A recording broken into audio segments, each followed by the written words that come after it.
brand new rich kids used to living the high life. It was about £85,000 on my education. On a month on clothing, I'd probably spend about £5,000. That sounds really bad, doesn't it?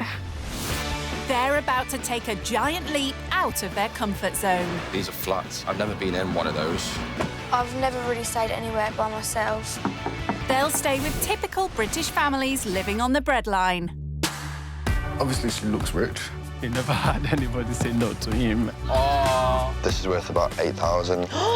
Terrible, aren't I? They'll learn what life is like. I don't know how they do it. I'm just surviving. For those struggling to get by. I just cried and cried. And the sacrifices they make. She's doing all she can. It's heartbreaking. If you have something that you want to do, you have to work hard for it. Told you I ain't got no muscles. Will the cash-strapped families change their views? I thought he was going to be stuck up, but I was wrong. Rendle is a big surprise. Oh, it's a big one. And will the rich kids learn I was blown away by what they do and how they live. there could be more to life Thank you, Jesus. than money? That's the least I could do. This is so great. When rich kids go skint.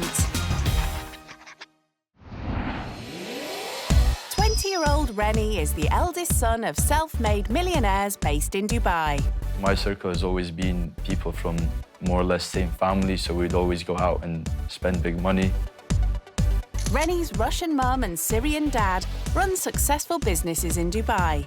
He went to private international school there, but was sent to a boarding school in Scotland to do his A-levels. Made me more independent and it prepared me for uni a lot.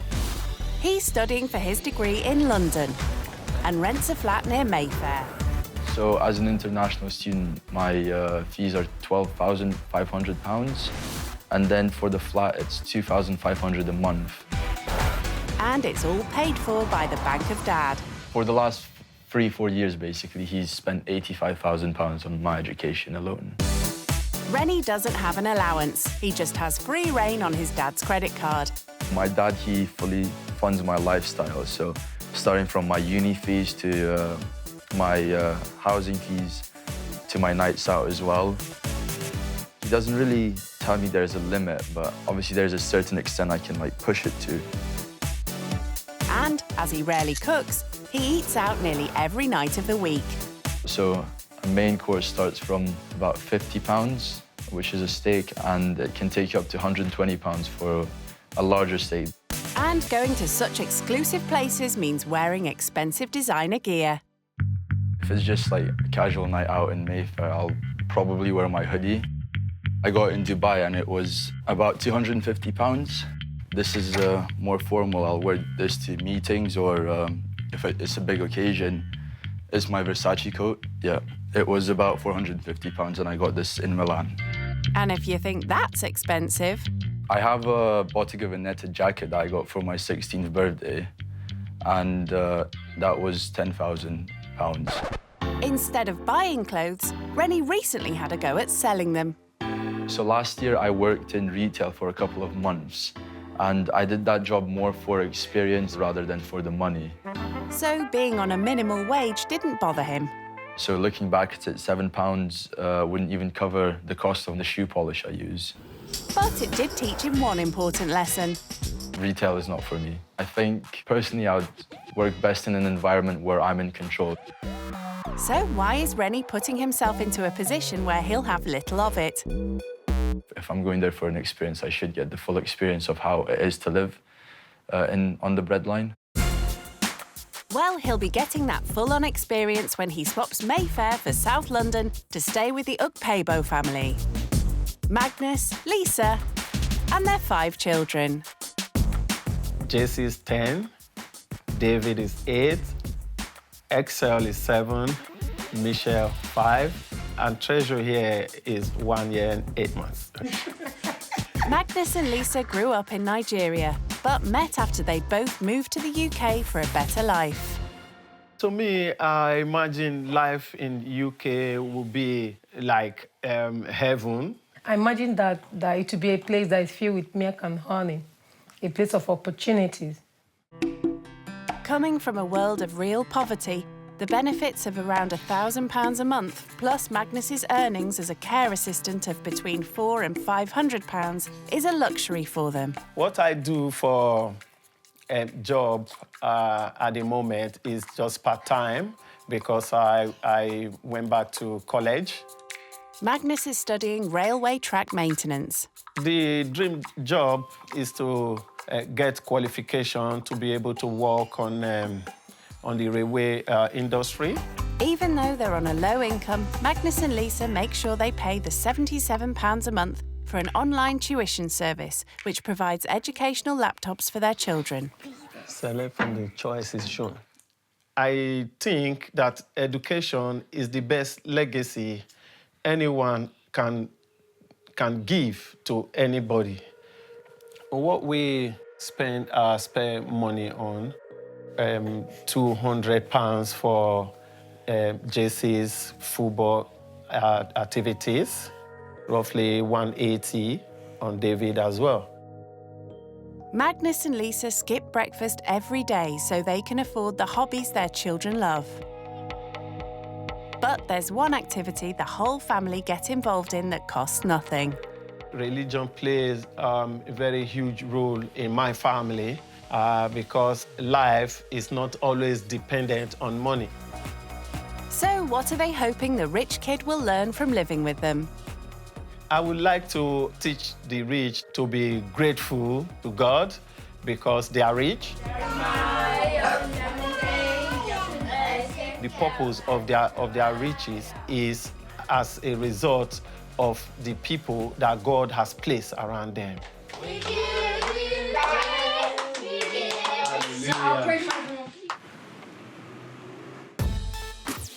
On the big day, Renie manages to do all his packing, something that would be done for him in Dubai. House in Dubai, it's in Central, it's downtown Dubai, and it's a duplex apartment. And yeah, we have a driver and we have one maid who's in the house 24/7. Having staff at your fingertips at all times does make life a lot more easier. I'm sure it will be different to the house I'm going to go into.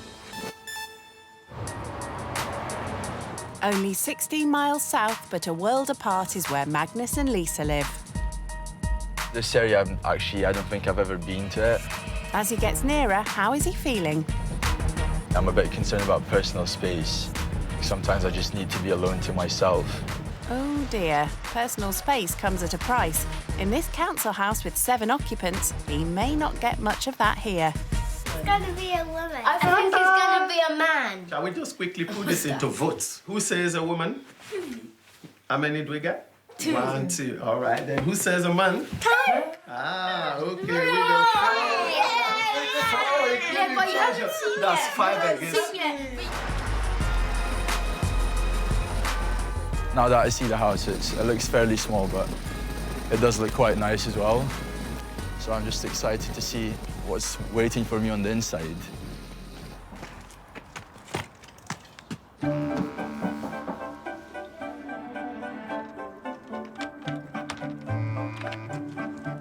Hello. Hi, I'm Renie. Nice to meet you. Magnus. It's a pleasure. You're welcome. Thank you for having me. Oh, no problem. It's my pleasure.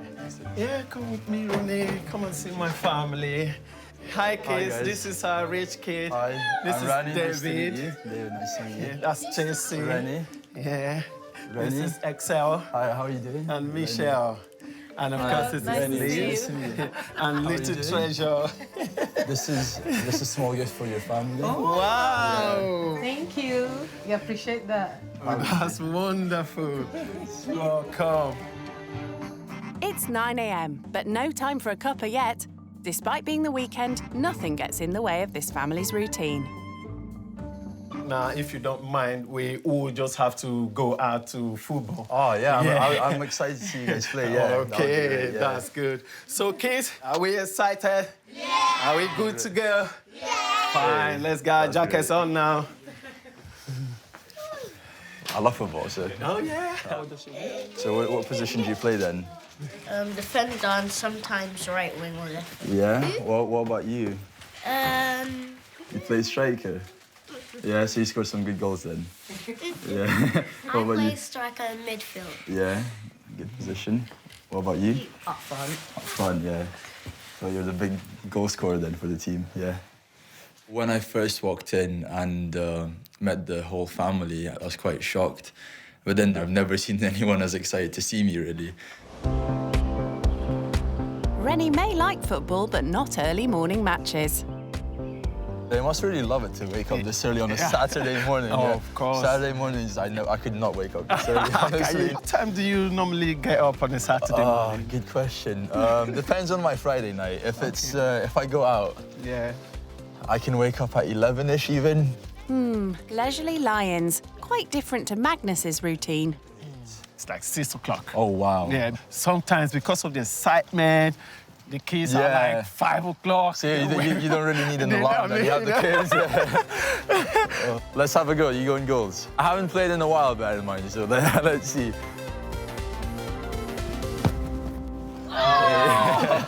If you like over sport, you just like connect with people better. So yeah, with the kids, like I connected with them instantly. Like we had a topic to talk about, and just like they told me about how much they liked football. They asked me what sports I did. Magnus and Lisa make sacrifices to be able to afford football for their kids. But it's a drop in the ocean compared to the cost of Renie's exclusive hobbies. I was growing up in Dubai. Okay.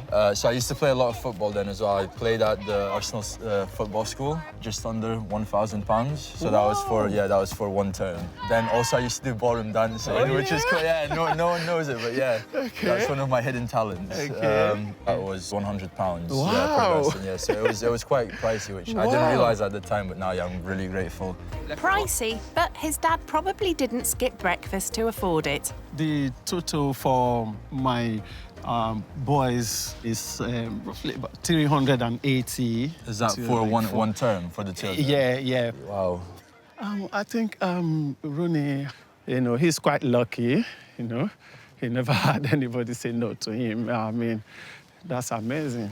Just the fact that he's able to, and he's willing to spend that much money on his kids just to play football. It's very eye-opening for me. I'm just very fortunate to be in this situation where I can do multiple sports, multiple times a week as well, yeah. Come on, David. That's it. David, move now, Go David. on. Come on. Go on, go on. Yes. David, go on, David. Oh.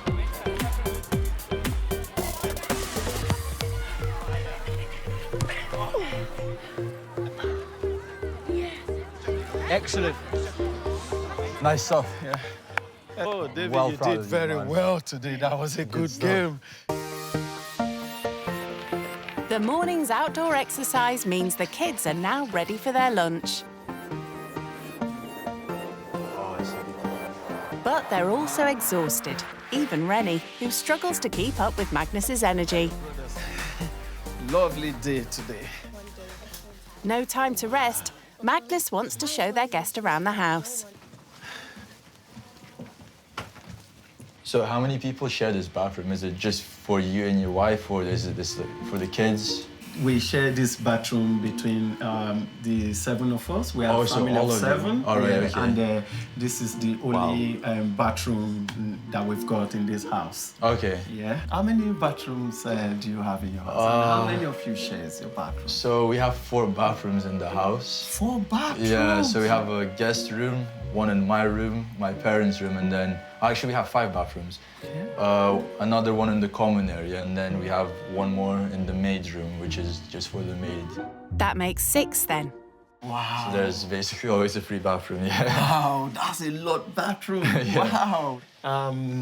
This is a nice cozy room. this is Lisa's room. Okay. She and Treasure, and Michelle.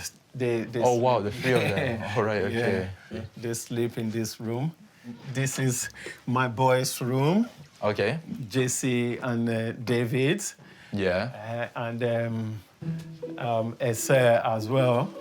That just leaves the attic room, which is where Magnus will sleep tonight, and the tiny box room. All right, okay. This is Michelle's room. Okay, this is a nice, small, cozy room, yeah. Nice, small, medals cozy. as well. Yeah, Michelle always loves sleeping with Mom. Yeah. So I think if you don't mind, I might give you this room. Sounds good, sounds good, yeah. That's lovely. Renie wastes no time moving in. But it looks like there's not enough room for all his clobber. I just tried opening my suitcase. It doesn't open all the way because there isn't enough space. And he won't have the ensuite bathroom he's used to. I usually take a long hot shower in the morning. It's going to be quite challenging, especially for me, someone who likes to take their time. Magnus and Lisa can't afford many clothes for their kids. So when they're lounging at home, they wear their PJs. I've just shown Ronnie around the house. And you know what I found out? What's that? I found out that, he even have a maid. Wow. Do you know? I would do stuff together with my maid because it's not fair to leave my maid alone doing all the houseworks. Oh, Good. okay, She might get tired and I need to help her. Good girl. And do you know how many bathrooms they've got in their house? 5 bathrooms in their house. So that means if one breaks down, they can use any one. It makes sense. The smell of Lisa's traditional Nigerian dish attracts the rich kid. Hey, Lisa, what are you making? Jollof It rice. smells really nice. If you don't mind, I'd like you to help me to chop this. Yeah, sure. Do you cook for yourself? Yeah, so now I'm at uni, so I'm, alone. Okay. When I get lazy, though, I do, order. So that means sometimes you get food out? Yeah, it's eat out. eat out, yeah. So, on weekends, me and my friends, we like to go out for dinner. And, so we have a few favourite restaurants in central London. One of them is a steakhouse. Starting price there would be, for a steak, around £50. And it can, Wow. Yeah, just for a steak. Do you know, the money you call for us a week is just for that steak? That's a week's worth of food Yeah. for your whole family. For the or whole just- family. Oh, wow. Ronnie, do you know what? I don't spend more than £7 for a meal for me and my family. For the whole family? For the whole, yeah. Wow, so that's £1 per person. Yeah. Then we eat the incredible. meal twice a day. Wow, okay. Yeah. Can't believe that. And then what will you usually do for breakfast then? I and my husband, Yeah. we take tea in the morning. Oh, so you don't eat, but you wake up so early every day though? Yeah. And so the whole morning you just go about food? Yeah. The reason I and Magnus don't have breakfast is to save money. Oh, wow. Yeah. Wow, okay. Your breakfast, what do you take for breakfast? If I've got an early morning one, let's say 9 a.m., 10 a.m. lecture, I'll pop by to one of the coffee shops just downstairs. Oh, okay. Grab myself some tea or coffee and usually panini or croissant, something like that, yeah. And that will usually be, I'd say, around £10, yeah. I can use that money to buy it in a bulk that can last me for ages. So Yeah. why? Yeah, because as you were saying before, it's £7 to feed your whole family. Yeah. So I completely understand that and where you're coming from. A 4 out of 10. I mean, a 2. I'll rate 2. Hey! No. Lisa mentioned that her and Magnus have to skip breakfast. And Lisa just said it so casually as well, as if it's not a big deal. But if I were in their boots, I just wouldn't be able to hack it. I think it's incredible, but also very sad. I'm gonna sit down now. I wanna eat now. As the family has no dining table, the jollof rice, as with all the family's meals, is served on their laps. All right, here we go. The food is right from the kitchen. Food is ready. It's right from the kitchen. Here you go. Now it's given to Wow. you. Thank you. No worries. The kids are keen to tuck in, but Magnus has something to say first. Father, we thank you for the provision of this food. Amen. And we also thank you for them that devoted their time, effort to put this food in place. Amen. In Jesus' name we pray. Amen. Is that something you do before every meal? Before every meal, that's what we used to do. That's great, yeah. Well, have you eaten this kind of food before? Nah, I haven't, yeah. So I'll make sure I cook this back home. So, yeah, this will be my go-to. Okay, that's good. The family don't have any spare plates, but Magnus and Lisa enjoy sharing. What are you studying?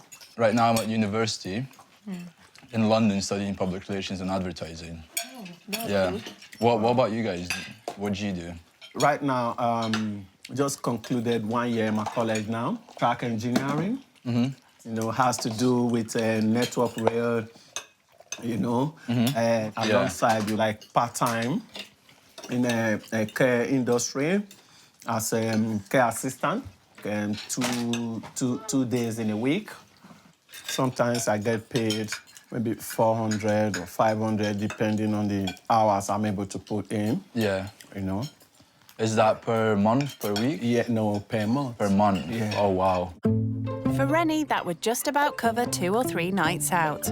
But do you mind if I ask, do you do budgeting before you get things? I actually don't. If I go overboard, my dad will drop me a message. He'll be like, yeah, like, take it easy a bit on the spendings. Wow.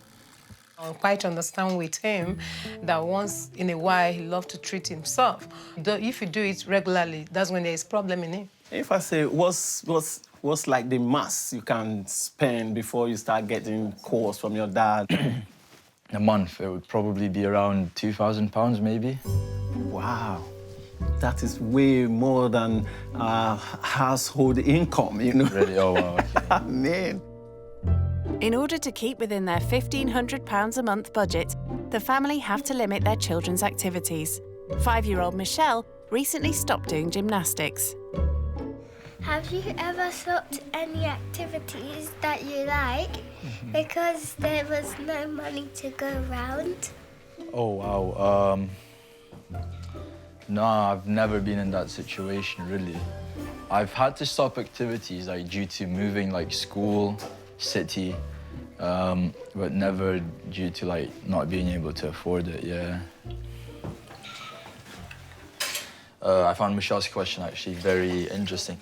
It just got me thinking really about like the position I'm in and the position they're in, just how privileged I am.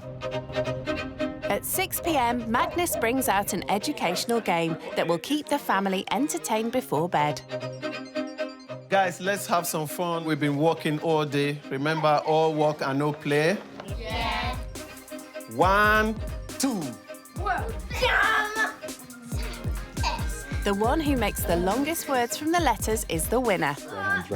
MC! Time is ticking. Guys, you're almost out. Hey, Michelle first, no. Second, third! What do you need help for, Michelle? Give Dog. me six. Okay, so David, let's give David a hand now. Well done, well done. So the word game, the kids take it really serious by what it looks like, yeah? Yeah, oh, I mean, you can see the passion in their eye. They like anything challenge, you know. I feel like education is taken quite seriously in your family. We both have come a long way and we never had opportunities. And having kids in this country where education is free, actually it's just the best legacy you can give to anybody in life. Do you take education serious? Yeah, for sure. So I started off school in Dubai in an international school. Oh. So that was a private school as well. I spent 11 years there, and then after my GCSEs, I moved to Scotland to a boarding school as well, yes. And after that, I moved to London for university. We know that private school, they pay a lot of money. How much do you pay for? So in Dubai, I think my parents were paying about $25,000 a year. And then in Scotland, because it was a boarding school, it was £32,000 per year as well. And there was 2 of us, yeah. What? 2 of you? Yeah, me and my brother. It's another world to the £77 a month that Magnus pays for a tuition service, which provides the children's educational laptops. Because I've seen them on those computers a lot today. And the thing is, I thought they're playing games. I'm like, what are you guys playing? It's like, oh, no, doing homework. Yeah, exactly. Like, wow. Yes. On a Saturday. Kids? Yes? It's bedtime now. It's way past your bedtime. Shall we? We got an early one tomorrow as well. Of course. Okay, let's go. Go now, Michelle. David. It's Renie who needs the early bedtime if he's to get up at 6 a.m. The kids' routine of songs and prayers is kept brief. Sit down. Cheer up, children. Hallelujah. Good night, everyone. Good night, guys. Yeah. See you tomorrow, yeah? Sleep well. Night. Take care. Thank you for that. As it's been a long day for everyone, the older kids are soon asleep and their rich kid guest won't be far behind them. 5 kids on the budget they have, honestly, I have no words for it. Like, I don't know how they do it, and I don't think many people would be able to pull that off and just have such a safe and happy environment in the house as well. Actually blown away by what they do and how they live. I think he's actually done very well under our guidance and, today. I think he will try to, watching how he spend money from now. I know he'll sure he will do it. The kids, they do like him as well, Yeah. I wonder how it will look when he be telling the kids that, oh, he's going tomorrow, how they will feel, They will feel it. How excellent is your name. How excellent is your name. Oh, Lord. Sunday morning, and the daily routine for Magnus, Lisa and their 5 children is already in full swing. Oh, enter his court with praise.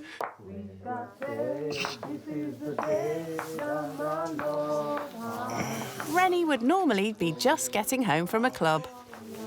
Last time I was up at this time on a Sunday was when I came home at like 6. Oh my God.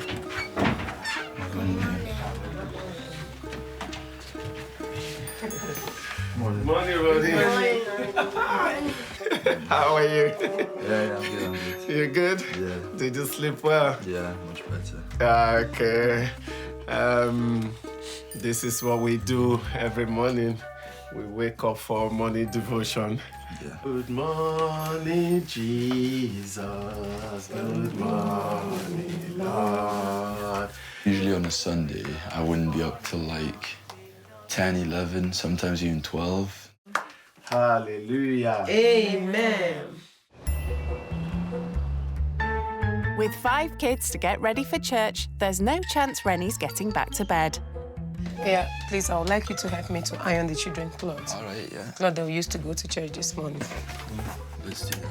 Growing up with a maid and chauffeur, Renie is used to having things done for him, but Lisa's throwing him in at the deep end. I don't think I'd be able to do this like 6 in the morning for 5 children.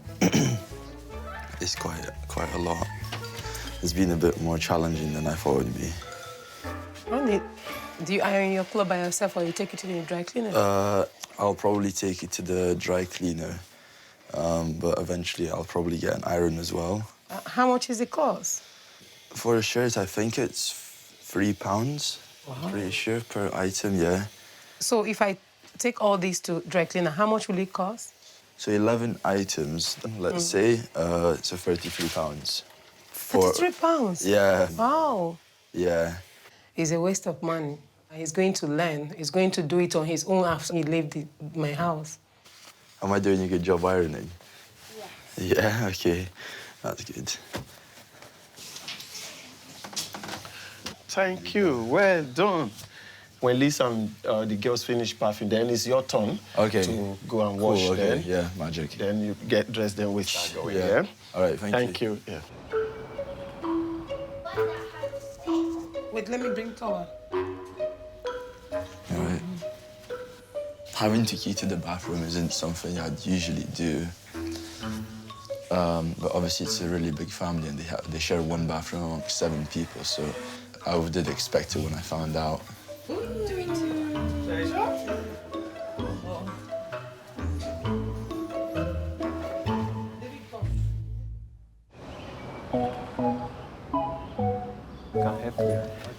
It's It's nearly 10 a.m.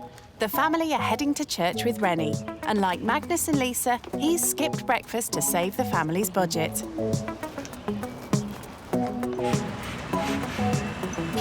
Money's so tight, Magnus and Lisa rely on subsidised bus passes to get around. So do you usually take the bus then? Is this how you travel? Yes, we spend roughly £96. 96 pounds? Yes, a month. For the whole family? Yeah. But the family of 7 need to take 2 different buses to get to church. And Magnus is curious to know how Renie gets around the city. Do you have a bus pass at all?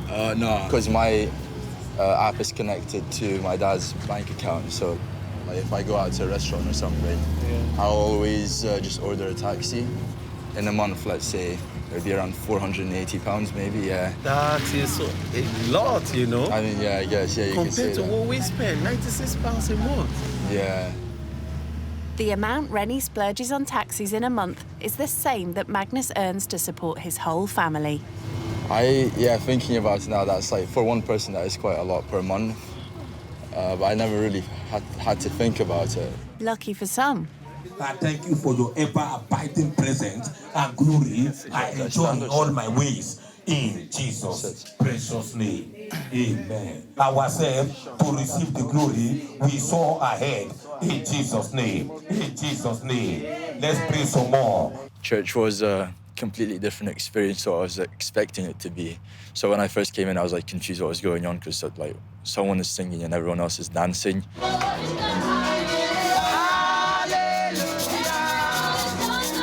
But the atmosphere is really nice in there. Everyone's clearly like friendly to each other. Everyone knows each other. And yeah, it was a nice experience in general.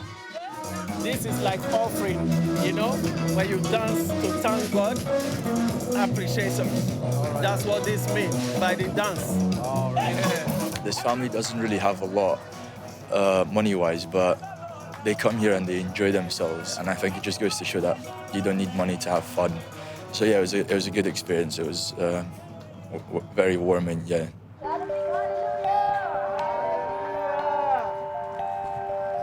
Renie's not had any breakfast, but before he gets to eat, Magnus wants him to learn a valuable lesson.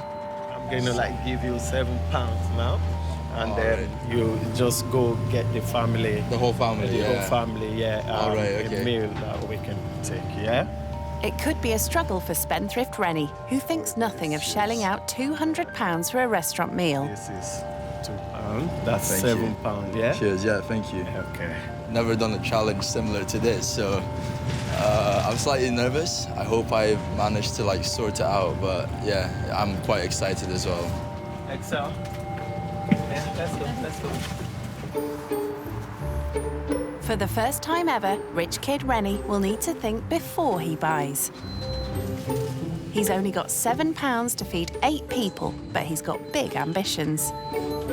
So I'm thinking of making a 2-course meal. Have some salad on the side, and then for the main, maybe some rice or pasta with some chicken, probably. So over here, most of the vegetables are priced at around £1, so that'll leave me with £6 if I take any vegetables. So I'm gonna take this salad. Yeah, that looks about right. So I'm left with £6 now. Down here we have the chicken. One chicken wouldn't feed the whole family, so I feel like I'm gonna have to say no to the whole chicken, so we might have to find something else, an alternative to that. His big idea for dinner is fading fast. So over here we have some pasta. It's priced at £1. So maybe we could make some pasta. That leaves me with £5, and then that leaves me with £4. So I took 2 packets. I feel like that would be enough. I was gonna make pasta with pesto, but the pesto is £2, so if I was here with my own money, I wouldn't really give a second thought. If I wanted or liked something, I'd just grab it. Renie looks for other options to go with the pasta. So I've now realized that there's nothing else from that section I need, so I think I could invest £2 into the pesto. He picks up some onions and has just over £1 left. it's a bit harder than I expected it to be. It's put things into perspective for me because Lisa and Magnus, they have to do this every day.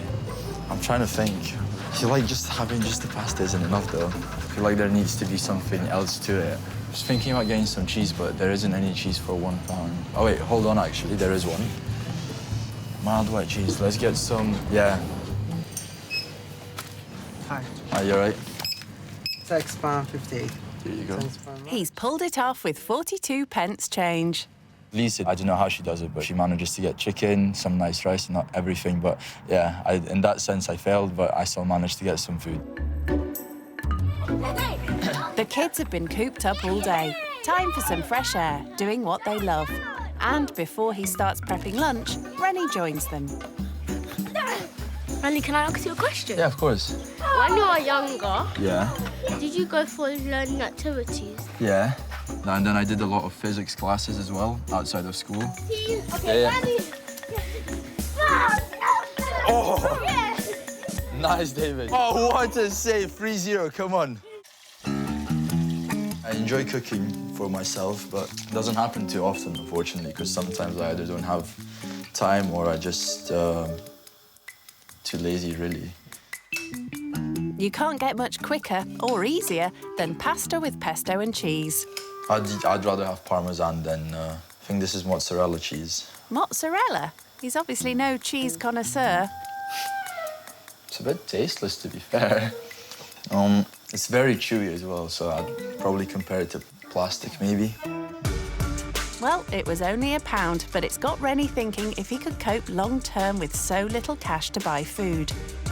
So if I was on this budget, I feel like I wouldn't be able to stay healthy because I would be eating stuff like this every day. Okay, let's put some pasta in. What do you think Renie is preparing for us? I think he's going to get McDonald's. I've never cooked for a family this big.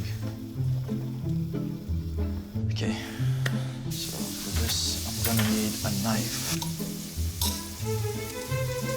Yeah, I wouldn't be impressed if someone made this for me, so hopefully they don't get too upset with me. What do you two think that Renie is preparing? It might be macaroni. Macaroni cheese. Oh, I hate that. I love that. I hate that. The pressure's on. I'm slightly nervous about what they're gonna think about it, but hopefully they do enjoy it. Okay, guys, so here's your food. I've made some pasta with cheese and pesto and just a little bit of salad on the side. No worries. Renie, how much did you spend for the meal? I managed to spend just under. I've actually got the change. It's £6.60, I think. Yeah. Wow. The change. I just managed to. Yeah. That's good. Yeah. For you to go out and you make a meal within that budget and you still have change back, you actually to know the value of money. I thank you very much. So Lisa, you make most of the food in the household usually. Is there anything you'd change maybe, or add something, or maybe take away? No, it's perfect. The taste is delicious. Oh, you like it? I'm glad to hear. Renie's pulled it off, and Magnus is impressed with his efforts. I think I've learned a lot from Renie, which I wouldn't have thought that the rich people could have done. I think he is that type of rich that also cares for people around him. Living skint is coming to an end for rich kid Renie, but thanks to Magnus, Lisa and their kids, he's returning to his life with a new approach to his studies. I'm back at uni tomorrow, and yeah, just a lot of work to catch up on, really. Yeah, guys, I just wanted to say thank you. It's a once-in-a-lifetime opportunity, and I'm really happy I took it. You've been amazing hosts. Yeah, and I've just got a little gift for you as well. I think it's chocolate again.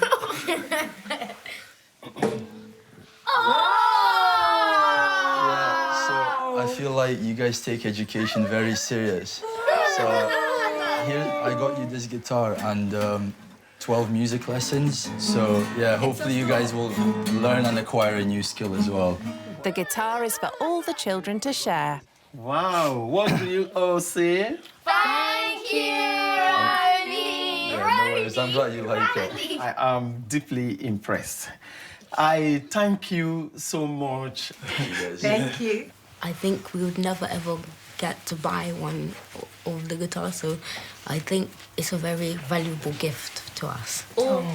Yeah, guys, unfortunately, it's time for me to leave. I'm going to miss you a lot, and thank you so much for these couple of days. Take care. Thank you so much.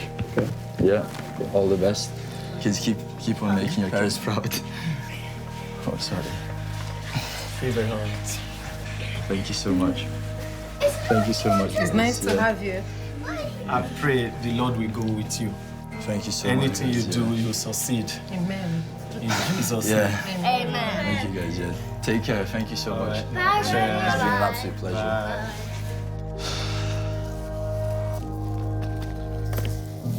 I feel really sad now that I've left. It was a great experience, even though it was only for a couple of days. I feel like we just bonded so well. The kids are feeling the same. I feel sad that Renie's gone. Jesse, you're gonna make your mommy cry now. Ronnie is not gone forever. We can still get in touch. Take this, clean your eye, Jesse. It's okay. That's okay. I'm fully certain now that money doesn't necessarily buy happiness. They have each other, they go to church, and they support each other, and that's what makes them happy and just connected.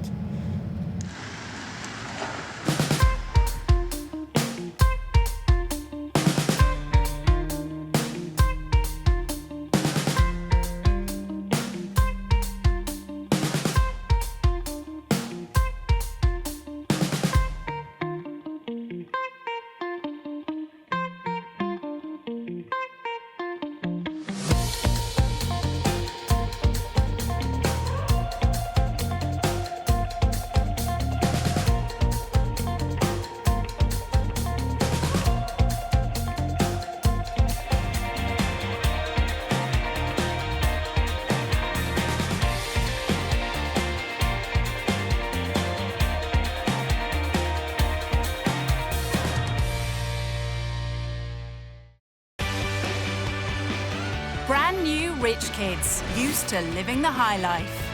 We have 8 bedrooms and about 12 bathrooms.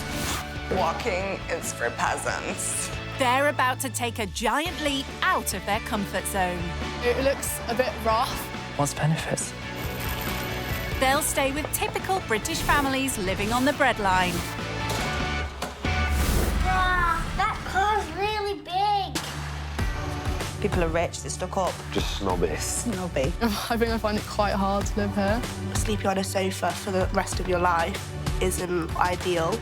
You don't know what a struggle is. They'll learn what life is like What does this button do? for those struggling to get by. This is like a food bank. I didn't even know what a food bank was. And the sacrifices they make. He gets everything he wants, and we just about get everything we need. So when was the last time that you actually treated yourself? Oh. Will the cash-strapped families change their views? Doesn't make you a bad person just because you're rich. It doesn't mean you're a good person just because you're not rich. And will the rich kids learn I have no idea what I'm doing. there could be more to life than money? The best experience of my life. When rich kids go skint. I don't get an allowance from my parents. My mom just gives me money whenever I ask her. Nadia is the 24-year-old daughter of a Palestinian self-made millionaire in the oil and gas industry. I'm currently unemployed. I am doing nothing. I'm running out of things to do. So she fills her time looking after her new puppy and having fun. That was a good one, wasn't it? But for Nadia, the fun really starts when she splashes the cash. I spend maybe $1,500 on taxis per month. Walking is for peasants. I can spend $500 just at a pub or a bar. The most I ever spent was just over $1,000. It was a crazy night, and the hangover was about 3 days long. When I have parties, I like to come here and play some beer pong. My mom definitely thinks I'm overdoing it sometimes. Like, this isn't normal, and then I'm like, yeah, it is. Nadia is an only child and was raised in Jordan.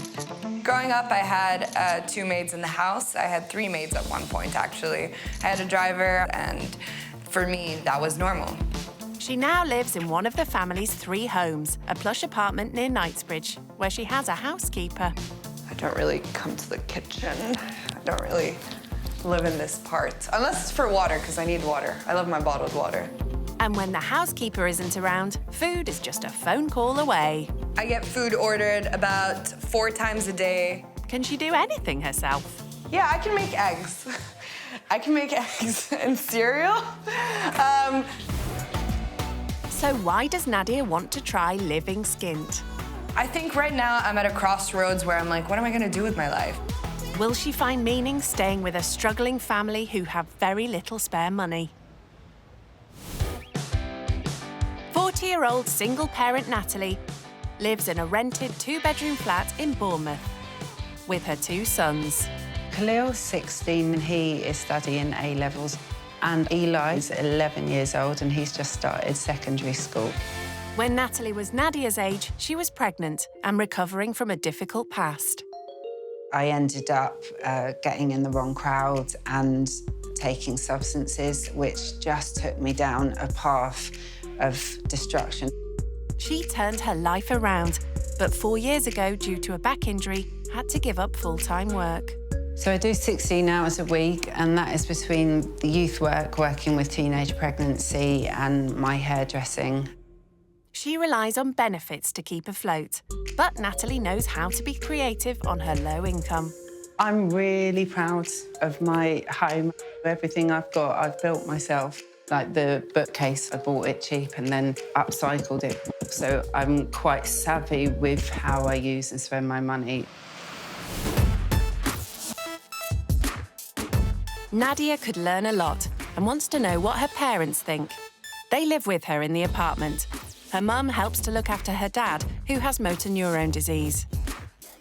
You know, you're very kind and very helpful with the disadvantaged people, but I wanted to see the real life. I think this experience is will do you a lot of good. I remember one thing, I started from 0. He started from 0. From 0. We'll go for it and... You want me to go for it and... Give them hope. Give them hope? Of course. Me and my dad, ever since I was younger, we always had a bond. I want to do this because I think it'll not only shape me as a person, but I think it'll also help me achieve my end goal, which is to do something good. For her 2 days away, Nadia's put in a lot of effort by asking her housekeeper to pack. Yeah, maybe a couple more sweaters, if that's okay. Thank you. I'm actually quite excited to get to meet whoever's coming. It's going to be an experience. You can learn things from each other. I'm very worried about drinking the tap water. I have like a phobia from tap water, so... Do you think they have beer there? All right, Han, have a good time. Love you. Enjoy the game. Bye. I feel that I'm gonna feel guilty for just being born into a more privileged family with more opportunities. I hope we get along, you know? That's it. They have cherry tomatoes. That's cool. They're rose hips, so that's gardening added to the list of things she doesn't do.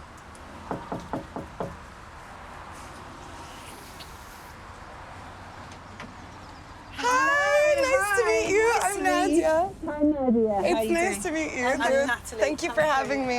Thank you for coming. Thank you so much. That's all right.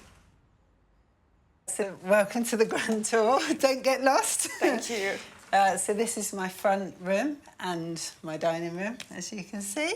It's really pretty. Oh, thank you. Did you like pick out the decor? Everything is done by me. Nice taste. So tell me about what your front room is like. Maybe this is the size of my TV room, I think. This is Natalie's biggest room. Come and look at the rest of the house, I'll show you. Thank you. So this is my room. It's a bit of a tight squeeze, so as much as it's small. I love it, like, especially the way that you decorated it. That's one of the ways I save money is I bought it really cheap and then sanded it down, painted it, and then decoupaged it. Oh my God, you're so handy. I wouldn't even know where to begin. I think being a single mum, I've had to learn to be. You're a single mom, I didn't know. I've got 2 boys. 2 boys.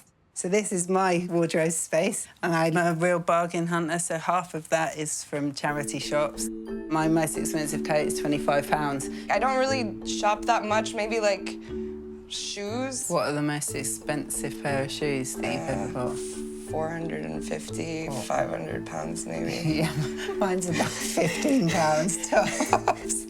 What about the jacket that you came in with? That was about 600 pounds.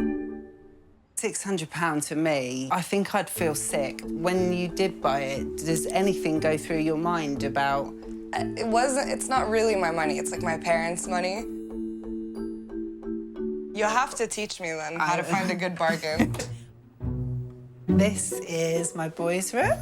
Come in, and this is one of my boys. Nice to meet you. I'm Nadia, nice to meet you. Nice to meet you. Nadia. I was expecting a child. Yeah, my brother's smaller. I was surprised he got up. I was like, oh, he's taller than me. I know, right? Khalil is nearly 17. Okay, Yeah, what do you do now for fun? A lot of my week's like just filled up with work and stuff because I'm doing A-levels now. And then he does 2 jobs as well, so... That's amazing. I don't think that I gotten a job while I was doing my A-levels. Yeah, there's stuff that I wanted to get that I couldn't get without working. What kind of stuff did you want to get? Mainly clothes I can't afford. I've tried to teach him my way of doing things, which is bargain hunting. Oh, that's cute. Good, actually. I think it's the first time that I'm going to see, like, a single parent up close. My first impressions were completely blown out of the park. I thought, like, it was going to be, like, dirty. Maybe my expectations were too low. Nadia is being given a tour of Natalie's 2-bedroom flat in Bournemouth. This is my kitchen. It's nice. And this is my little salon space. So you do other people's hair? I do. Is that your job? That's one of my jobs. One of your jobs. How many jobs do you have? I have 2. So 2 more than Nadia. Do you cook for yourself? I only know how to, like, make scrambled eggs. Sometimes I wish, like, I learned these just basic things, but I guess, like, growing up in Jordan, it was kind of... Was there a maid or...? There were 2 maids, actually. Everything was kind of done for us. Khalil I've taught him he can cook a full-on meal, so he can do rice dumplings and chicken. Oh my God, like that's stewed amazing. Chicken. I've always said that I'm not raising boys, I'm raising men. And no job is beneath her when it comes to providing for them. Clean toilets. I've cleaned other people's amazing. toilets for, like, whatever it takes to get money. I've always done that, especially since I've been a parent. I think that's amazing, and I feel like such a piece of shit. She does seem like a really good mom.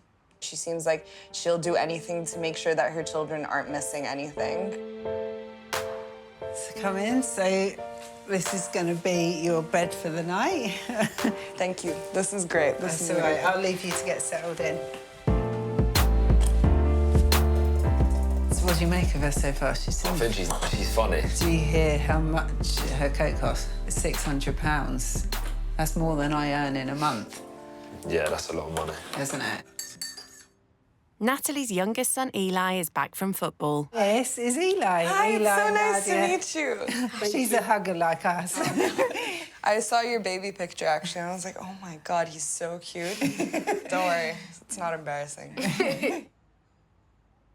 Natalie's sons have been brought up to do their bit in the home that she never takes for granted. My house is my sanctuary, so keeping it clean is something that's so important. Knowing Nadia has everything done for her, house-proud Natalie sets her a challenge. I wondered whether you'd mind going to the shop for me to go and get some cleaning bits. If I give you a tenner, that's generally what I spend maybe... For all the cleaning products? For all the cleaning products for the house. So, all right. yeah. I always look for the bargains and the cheapest bits, so that'll be part of your task. £10. To see, see how far it can go. Great. And I'm gonna leave. Thank you. See you later. Back home in London and back in Jordan, there were usually like housekeepers who would clean the house. I'm not really quite used to doing this. I have a list here. Mold mildew spray, furniture polish, bathroom cleaning, and toilet cleaning. Toilet cleaner. But there's all-purpose cleaner. Does this clean toilets and bathrooms as well?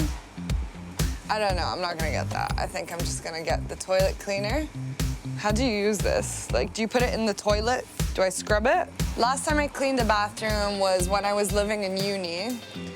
I cleaned my toilet, but not that well. I think I hired someone to clean it after that. I mean, it says bathroom cleaner, so it must be it. And then I need a mold and mildew spray. Shopping for just a few cleaning products has this rich kid stumped. I've looked for a while and I can't find the mold and mildew spray. Does bleach kill mold? I'm gonna Google it. Oh, chlorine, bleach, and water. Okay. And all that's left is furniture polish. Take your time.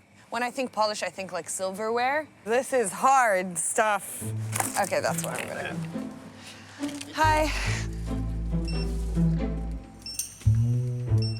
So £8.46, please. All that for under £10. Thank you so much, sir. Thank you. She's delighted at coming in under budget and is excited to show Natalie. So these are the stuff that I bought for £10. Oh, amazing. I tried to cover everything on your list. There was no mold or mildew spray, so I got some bleach, and I heard that if I dilute it in some water and I can scrub it away. Well, anyway, here is your change for the £10. Thank you. The shopping for the cleaning products took half an hour. It would literally take me about 3-4 minutes. So she wants to get things right, so I think she'll give it a really good go. Oh, yeah. Let's do this. Having had to clean toilets just to survive, Natalie wants Nadia to realise that when money's tight...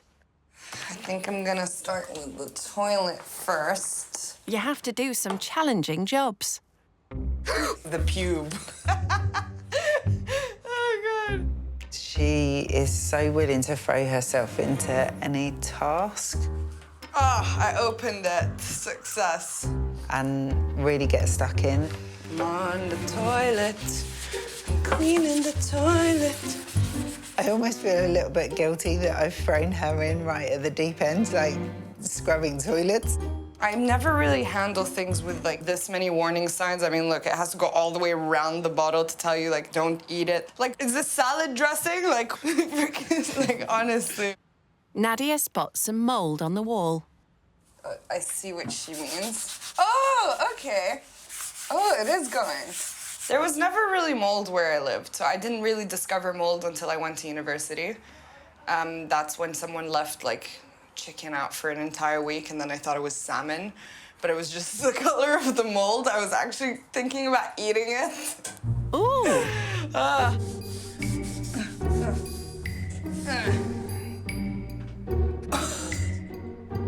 I think I ruined her walls, maybe. Because look, it looks like marks, you see? Oh my God, I might have ruined her walls. What do I do? Obviously, the bleach doesn't go with the paint. Oh my God, no, I'm just making it worse. That's her paint. Her paint's coming off. Oops. Maybe one of those warning signs was not to use it on painted walls. Oh my God, what am I gonna do? Natalie? Okay. So I tried scrubbing it with bleach. Like, the dots are kind of gone, but then the paint is gone as well. I'm Well, so at least sorry. you've got rid of the mold. It's okay, honestly. And you've done an amazing job everywhere I'm else. so sorry. I can't believe this happened. It's fine, come on. This is a disaster. I'm just gonna, It's I'm okay. gonna throw this away. Nadia's housekeepers do all her domestic chores, a luxury way out of Natalie's league. So, to help Nadia understand what life is like each month, Natalie goes through her budget. So this is kind of a breakdown of my incoming and outgoing each month. This is my income, 1,560, but actually only my income of work is £400 to £500. The rest, being a single parent, I receive universal credit. I don't know if you've heard anything Is about... it like another word for benefits? Yeah, basically it's the new benefit system. When I was changed over, I lost about £430 a month overnight. It's really tight now, as you can see. Some months I'm in a bit of deficit, and other months I may have about £80 extra. But with that, I've got all the boys' clothes, new shoes, new coat, new stuff for school. The way that she budgets things, I don't think that I would be able to handle all that kind of responsibility. I spend around £50 on food a week. How much would you say the food bill for your house is? God. My mom orders the food online twice a week, I think. And maybe each order would be £200. Wow. And we don't even eat all that food, honestly. Like, our freezer has so many things in it that we haven't touched for, like, months. One meal for my family can be her budget for the entire week. I feel a little bit guilty for the way that I spend money. In terms of your monthly, what you're free to spend, how much? So I don't really have like a monthly allowance. When I go out, I just ask money from my parents. It's like we go out for dinner and drinks, and like £100 is my initial ask. Right, wow. We probably go out to eat maybe once every 6 weeks. How often would you say you go out? Maybe like every other day. Every other day? Yeah. So you get £100 every other day? Yeah. On top of the £100 every other day, Nadia would usually order lunch in. But that's an expense Natalie could never afford. I normally have something like corn cakes with avocado on top. Do you know the best way to cut an avocado? Is it like you go like that? Well, yeah. Is that right? Yeah, absolutely. Oh my God, I thought I was gonna cut myself. Okay. Twist, well done. Look, you even got the twist going on. What's your favourite food? If I had to pick one, then maybe prawns or crab. Yeah, I like prawns. I've never tried crab in my life. Really? I think you'd like it. Over lunch, Nadia fills them in on her holidays this year. So in February, I went to Portugal. In March, I went to Valencia. In April or May, I went to Egypt. In June, I went to Lebanon and Jordan twice. And then in August, I went to Jordan again for my cousin's engagement. And then I went to Paris. I'm going to Nice as well. Wow. That's an awful lot of travelling. Are you sure you don't want a glass of water or anything? I kind of have a phobia. I just feel like there's like chemicals in it and such. But I will drink your tap water, just to taste it. Yeah, it won't kill you. I would love a glass of tap water, please. I would love it so much. I'm so excited for this. Natalie's brought up her sons so they don't even need to be asked to attend to their guest. Here you go. Beautiful. Enjoy. I will. She's sniffing, literally sniffing it. Okay. It tastes fine. It tastes smooth. How did you find the lunch? Oh, I love the lunch. Thank you so much. This is perfect. So that probably cost maybe 50p for your whole lunch. Oh my God, that's Really, amazing. you think it... I would love to do the washing up if that's okay for you. Oh, that's so thoughtful of you. Thank you. That'd normally be your job, wouldn't it? Thank you. Thank you.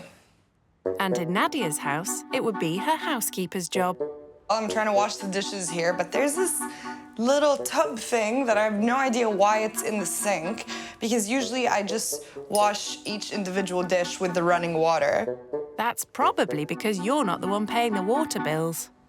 Do I pour this in there? Do I pour it? I don't know. I'm gonna pour it in there.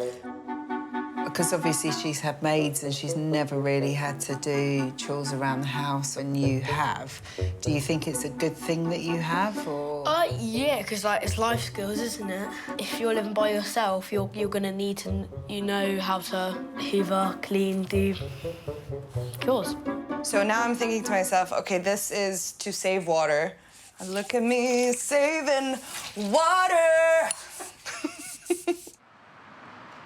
It's late Saturday afternoon, and Natalie is spending a chunk of her monthly disposable income on something she treasures: time with her kids. Hiya, can I have 100 balls, please? And... £10, yeah. Natalie hopes Nadia will see how you can have fun without spending a fortune. Are you good at this? Yeah, it's really fun. Well, you have to teach me some pointers because I have no idea what I'm about to do. Good job Khalil does. But bend your knees, bend your knees. Oh, God, I have no idea what I'm doing. You can say that again. Guys, wait, I got this, okay? Good, you got it. We believe in you. Yay! Success! Now she's got the knack, she's keen to pass those skills along. Yeah, that's good. Knees, maybe a bit forward. You want to look at the ball. You want to keep the ball. You want to make the ball your ball. Nice! Oh! I think she's found her calling, don't you? Being a golfing teacher. Yeah, or something to do with working with kids as well, yeah. How much would, like, a night out cost you usually? £200. That's insane. That's, like, almost a month's wages for me. Really? Yeah. From, like, working. God. I didn't know that we could do something so great like this for only £10. That blows my mind.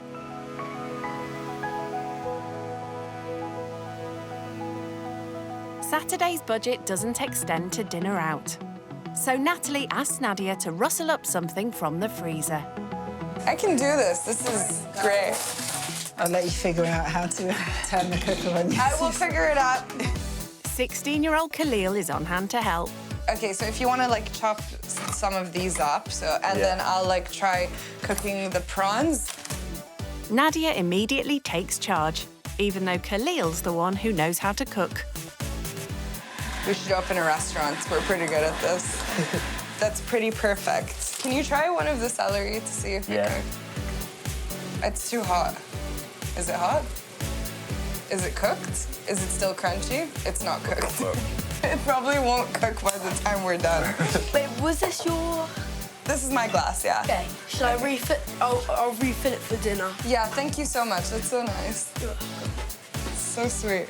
Do you want anything else from the cupboard? Oh, no, it's okay, thank you. So polite, so lovely. Although Nadia's eaten lots of seafood, she's never prepared it before. I'm not entirely sure what I'm doing, but... We can see that. Also the brown stuff. She's scraping away the flesh. No one eats the brown stuff, right? Speak for yourself. When money's tight, you waste nothing. It's pretty good. It's not bad. Quite an achievement, considering Nadia has only made scrambled eggs and cereal before. Guys, if we poison you or you have diarrhea tomorrow... Jeez, there's a lot of food on the plate. Oh, my gosh. Wow. Gordon Ramsay. Thank you. Dig in, guys. Thank you. Actually, it's not that bad. I like it. Nice. Yeah, same. This is good. This is good. I think we did a good job. Knowing that you can cook that, you take it back home and cook it for your parents. I think I definitely will. I really enjoyed this, and I think I will. I think they'll enjoy me cooking for them. Well done.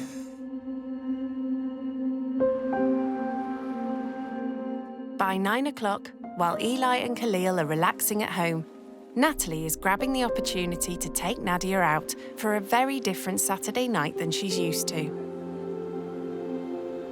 I've brought you to the YMCA. Do you have any understanding of what the YMCA is? Is it kind of like where people go to have a place to stay? To live, To yeah. live? Exactly. A little bit of my journey is during my teenage years, I self-harmed a bit, but then I got caught up in using different substances. And it took me into a very dark path of destruction. And then I ended up homeless, so this from the age of about 15. And then I ended up in prison as well. I took an overdose at the age of 18. And just at the point that I was starting to turn things around, I found out I was pregnant with Khalil. And it was so scary for me because I thought, there's no way I can raise a child. I don't even know how to look after myself properly. But I knew one person and they got me an interview at the YMCA. And it was just one tiny little room in a homeless hostel, and I came with my 2 black bin bags of bags and my little pregnant belly, and I built my life from here. So it's been a massive journey for me, a massive journey. Thank you for sharing this with me. I can't imagine, like, everything that you've been through, like, at that time, because it's so much. You're so loving and kind-hearted, and you opened your home to me, and we laughed together, and it hurts me that someone, like, as amazing as you had to go through all of that. And it kind of, like, makes me think, like, there's no fairness in this world whatsoever. I think the more I focus on it's not fair, then the more I suffer. And that's why, you know, I'm massive about wanting to help other people and extending compassion to others, because it doesn't matter the cards you dealt, it's how you play your hands, right? That's one of my favourite sayings. So it's been a massive journey, but I wouldn't be who I am today without it. You really do inspire me, and, like, I'm not gonna cry. It's okay. There's so many people, especially people that I know, that their problems are nothing.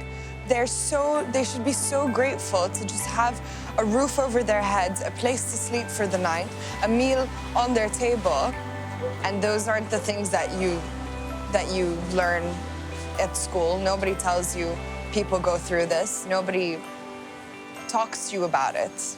It's all hidden, and it's all pretend perfection. Thank you. I'm not crying. Back home, at the sanctuary Natalie has created for her and her boys, Nadia's getting ready for bed. Time to reflect on her day. I usually know what to say, but, like, after today, I don't know what to say. I didn't expect someone who's come from having that level of money to have that amount of, I guess, emotional intelligence, maybe. Maybe that's why, like, I go out and I party a lot, like, a few times a week. Probably I do that as a distraction to keep busy, probably. And I think that not only is she, like, giving me perspective of how other people's lives are, but maybe she's giving me perspective on self-reflecting with myself.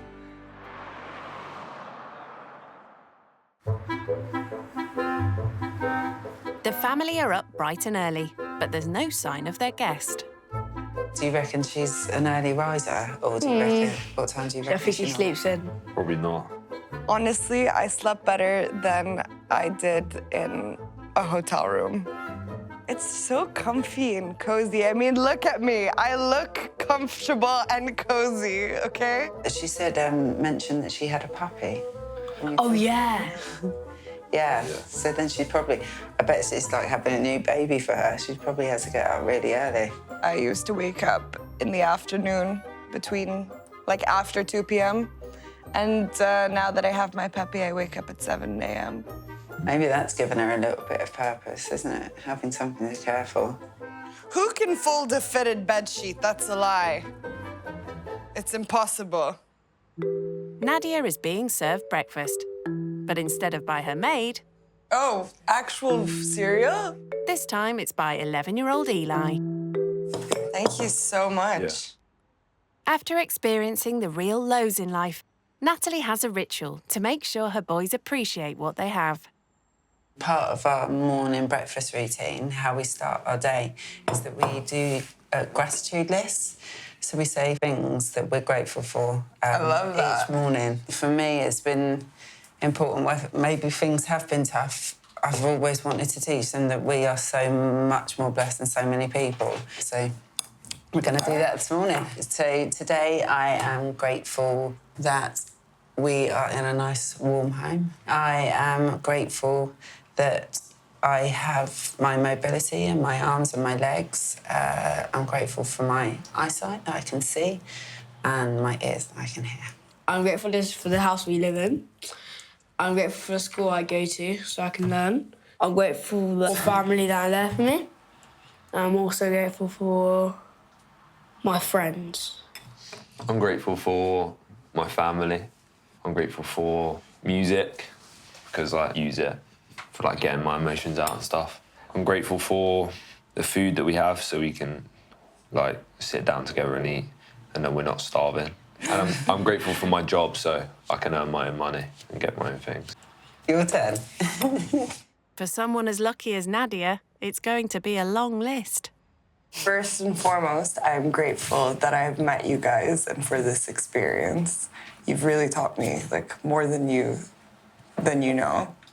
I'm very grateful that I have parents who love me in, like, the world that I live in.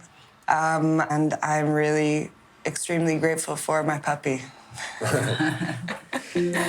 Listing them, like forcing yourself to think about it and like actually truly realize like everything is a blessing, like everything, like every moment now that you're still like alive or breathing or eating or drinking or like feeling happy or loved. Yeah. That itself is like a blessing.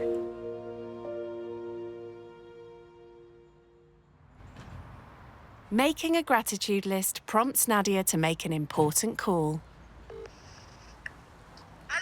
Hi, Mom. How are you? I'm good. How are you?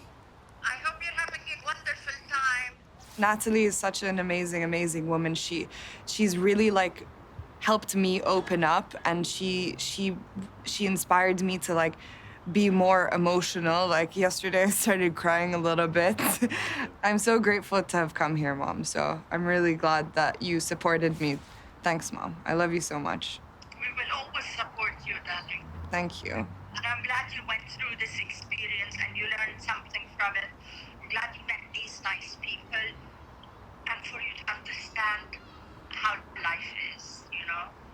Who's there? I'll show you. Hi, Dad. I miss you so much. How are you? Yeah, I'm having a really nice time. All right. Okay, love you. Bye. Nadia takes the opportunity to open up to Natalie about the one thing in her life that money can't fix.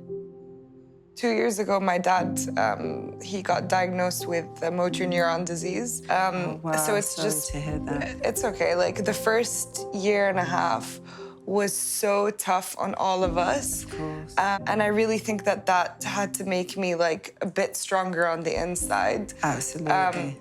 Just like having my dad cry on my shoulder for the first time, and like, wow. I just felt like all the weight like came onto me, and I didn't have like any brothers or sisters to like talk to. When you encounter experiences, it makes you want to connect with other people on a deeper level. But like for so long, I've just been pretending to be that person that doesn't care about anything, because that's how you protect yourself in my society. Yeah. Like you don't care, and it's just like, oh yeah, I can do that, I do that, whatever. And like no one really gives a shit about anyone, you know? She struggles to find anyone to connect with on any deep level. That must be really hard, because although I've had my own struggles in my life, what I've always had is deep connections with people, and that's something that's got me through a lot. Natalie's starting up her own business as a mindset coach. She wants to help people who are struggling make positive plans for their future. After you. Sounds like something that could benefit Nadia. I'm hoping that it might inspire her to pursue something and find her passion, find out what excites her, and yeah, give her a new lease of wanting to find some purpose and focus. Hi, how you doing? I'm good, you okay? Yeah. Natalie's meeting her friend Debbie, who's also her business partner. I hope you don't mind me saying, but Nadia's kind of Okay, because I don't know much about you. Yeah. You can say whatever you want to say. Nadia's a bit lost with her life at the moment. So what are you doing? Nothing. Nothing at all? No, so Okay, she's finished so her what's masters. She's done a master's, though. Amazing. What was your master's in? International management marketing. Okay, so you can help them. Perfect. There you go. There's your job. What more do you want? What do you want to do with your life? Yeah. Help us. I felt more emotion the past couple of days than I have in a really long time. Really? Because, you know, like, in my world, you have to pretend like everything's perfect all the time and you're laughing and you go for drinks and you're kind of living in this fake, perfect la-la land where no one talks about problems or emotional struggles and the only thing they talk about is the economy or, like, what's the latest trend, what kind of restaurant you want to go eat at next, like, what, like, all it's these... crazy, isn't it?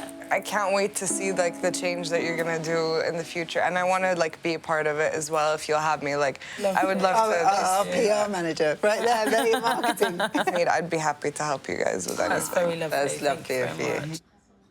I love that Natalie showed me that it's possible to take the bad things in life and put them towards something that can help other people, and that not everything is going to be bad forever, and that you can change things. Natalie picks up the boys, and as a special treat, Nadia is taking them out for a slap-up meal at an award-winning restaurant. Thank you. Thank you very much. A seafood platter means they all get to sample some exotic shellfish. It was really lovely. I think expensive taste is an acquired taste.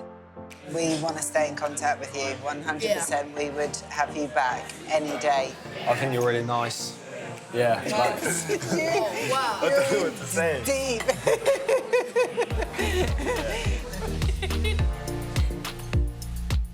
It's really strange that she's only been in my space for 2 days, but we've bonded so much. For Nadia, the feeling is mutual, as her 2 days have already come to an end.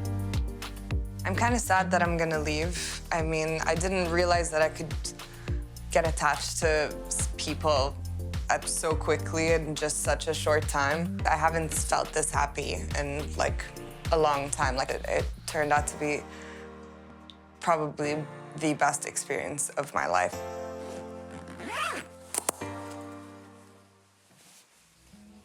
Hey, guys. Nadia has a final gift for each of them. Knowing how much Eli loves football and Khalil likes clothes, she's giving them shopping vouchers worth £100 each to spend in a sports shop. To Khalil and Eli, thank you for both opening your home up to me. Each of you are so special in your own way. You're both extremely well-mannered and kind with hearts of gold. Eli, I had so much fun golfing with you, and I hope we can do that again when I come back. You'll be a pro soon. I wish both of you a lifetime of success and happiness. Lots of love, Nadia. Thank you. Love you guys. And she's giving Natalie £100 in cash. Basically, this is for either your business or for your rainy day fund or whatever. It's too generous of you. You have inspired me in such an enormous way, emotionally and mentally. You've helped me grow. I've grown to love you and your family like it was my own in such a short amount of time. You are a blessing in my life. I believe in you so much, Nadia. Oh my God, you are just the cutest. We all hope to stay in touch. Yeah, me too. The wealth gap hasn't affected this friendship. Take care. Bye. How generous is it? That's probably more than you've ever been able to spend in the shop in one go, right? 100%.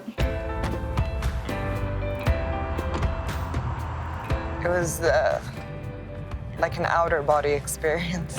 It was surreal. She's just so easy and lovely to be around, isn't she? She's funny. Yeah, she's funny, she's warm-hearted, she's generous, she's... Yeah. I didn't think that I would get what I did out of it. I'm not going to look at life the same way I did before this.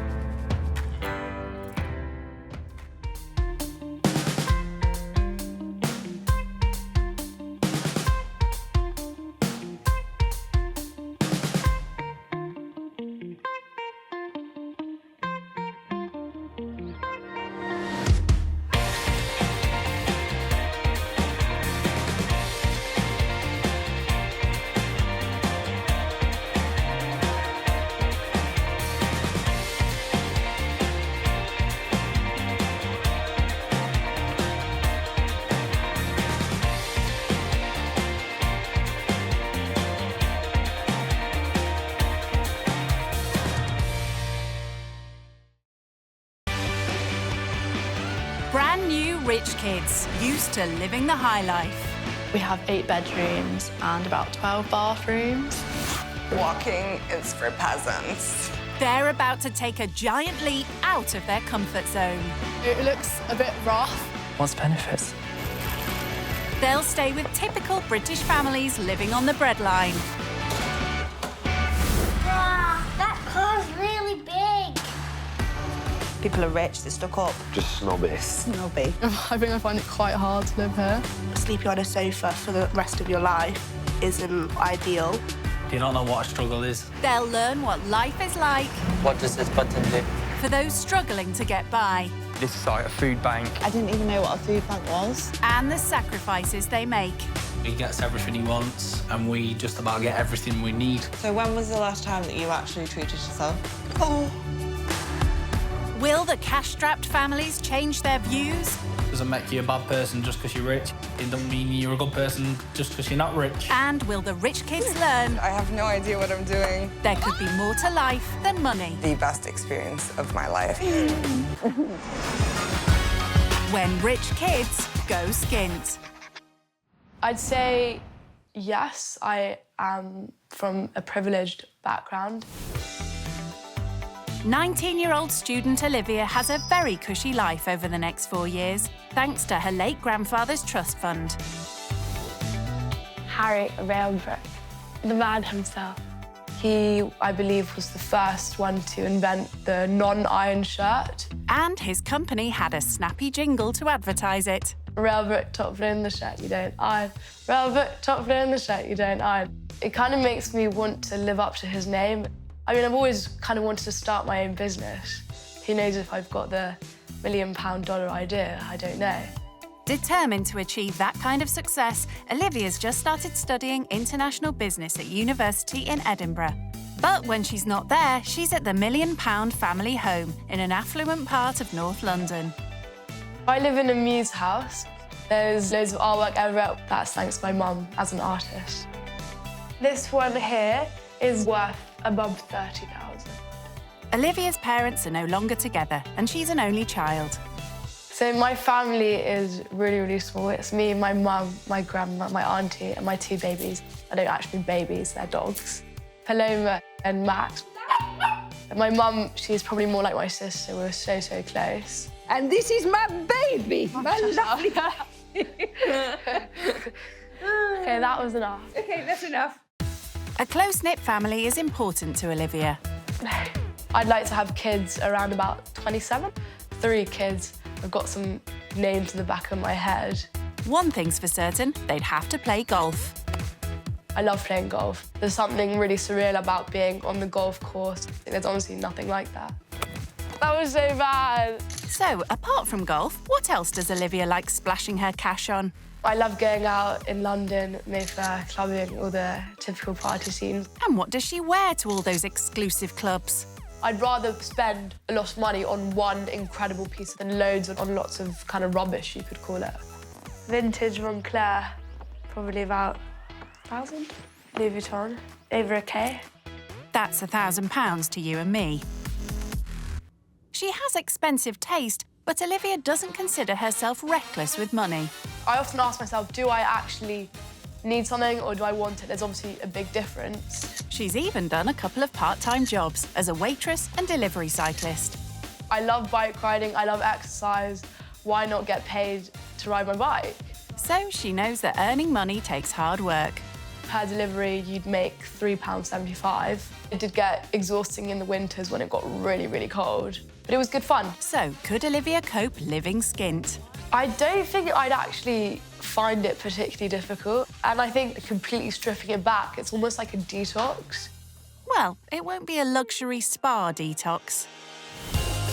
When she goes to stay with 20-year-old Connor and 18-year-old Mel. They live in a council flat in Great Yarmouth with their son, Toby, who's nearly 1. Me and Connor met 3.5 years ago. We didn't plan to have a family young, but, you know, I mean, things happen. Now that he's here, I definitely don't regret having him young, even though he was planned in the far, far future.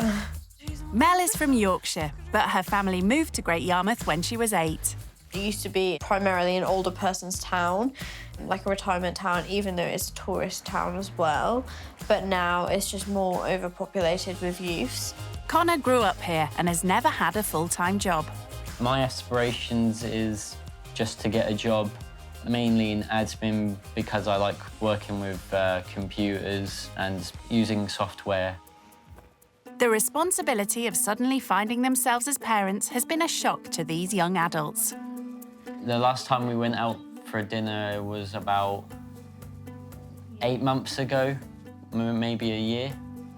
They now live off benefits, but Connor has just started a part-time job delivering takeaways.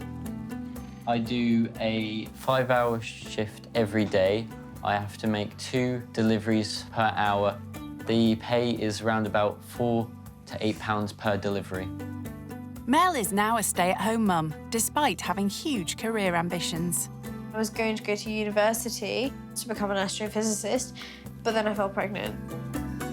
Having only just started earning their own money, Mel and Connor are not used to managing finances. We get £556 a month, but due to rent arrears, we only get £480 to pay for all of our stuff for the month. We need to pay Sky. That's £70. That's a quarter of their monthly budget. £10 for Apple Music, all the insurances, £25 for nappies. Amazon Prime, so that we can get the nappies cheaper, is like £7. How much does this even come to? Let's add this up. £37 for food for a month.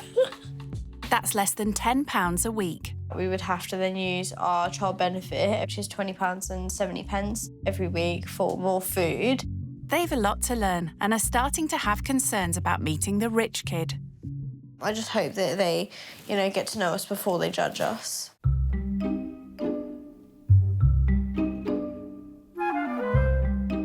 Maybe I should put a sporty outfit. In case we go to the park, do some more activities with the kids. Olivia is almost ready to leave and looking forward to meeting any children that might be in the family she's going to stay with. If they were my age, obviously, I'd be able to relate to them. They're at the same stage in life, so everything would be very relative. She's in for a shock when she finds out it's the parents that are her age. Olivia! Yeah? Before Olivia sets off on her 2 days away, her mum is keen to give her some last-minute advice. Make sure you smile. I smile, I'll be obviously very grateful, very courteous, help out if they need anything. I'll be there. And whatever they make you, you say how lovely it is. I'm not going to eat if it's meat. I don't eat meat. Yeah, it's difficult if you don't. No, but I think they'd understand. They're not going to cook me a steak if I say I don't eat meat. Yeah. Well, I don't think they'll be having steak.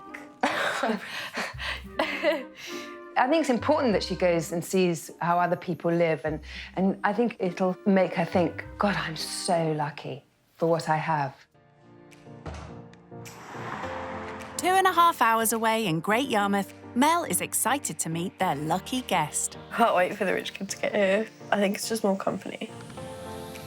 I do hope they'll like me. I feel like I'm quite a likeable person. I'm quite bubbly, funny. So, yeah, what's not to like? I don't know. I don't really care if they are judgmental, but if they, kind of go on and on and on about it, then I'll be, probably get defensive. All the little dainty houses. I'm sure they've done them up beautifully inside.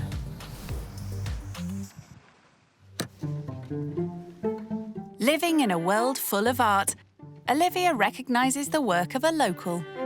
You spelled loser wrong up there. So whoever wrote that is a loser.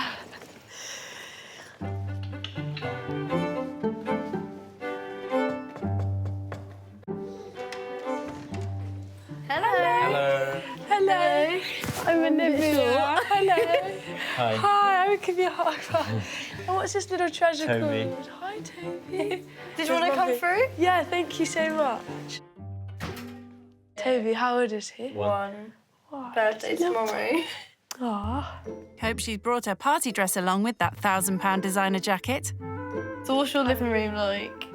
It is slightly bigger, but yeah, it's quite modern because my mum is an artist. Oh, nice. So in the house we've I love art. got art absolutely everywhere, lots of different colours and everything. In the kitchen, Olivia finds the ideal moment to discuss what she eats.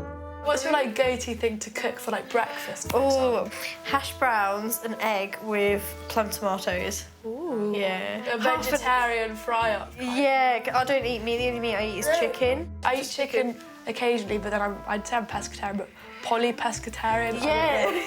That's a new one, but it means the girls have already found common ground with their eating habits.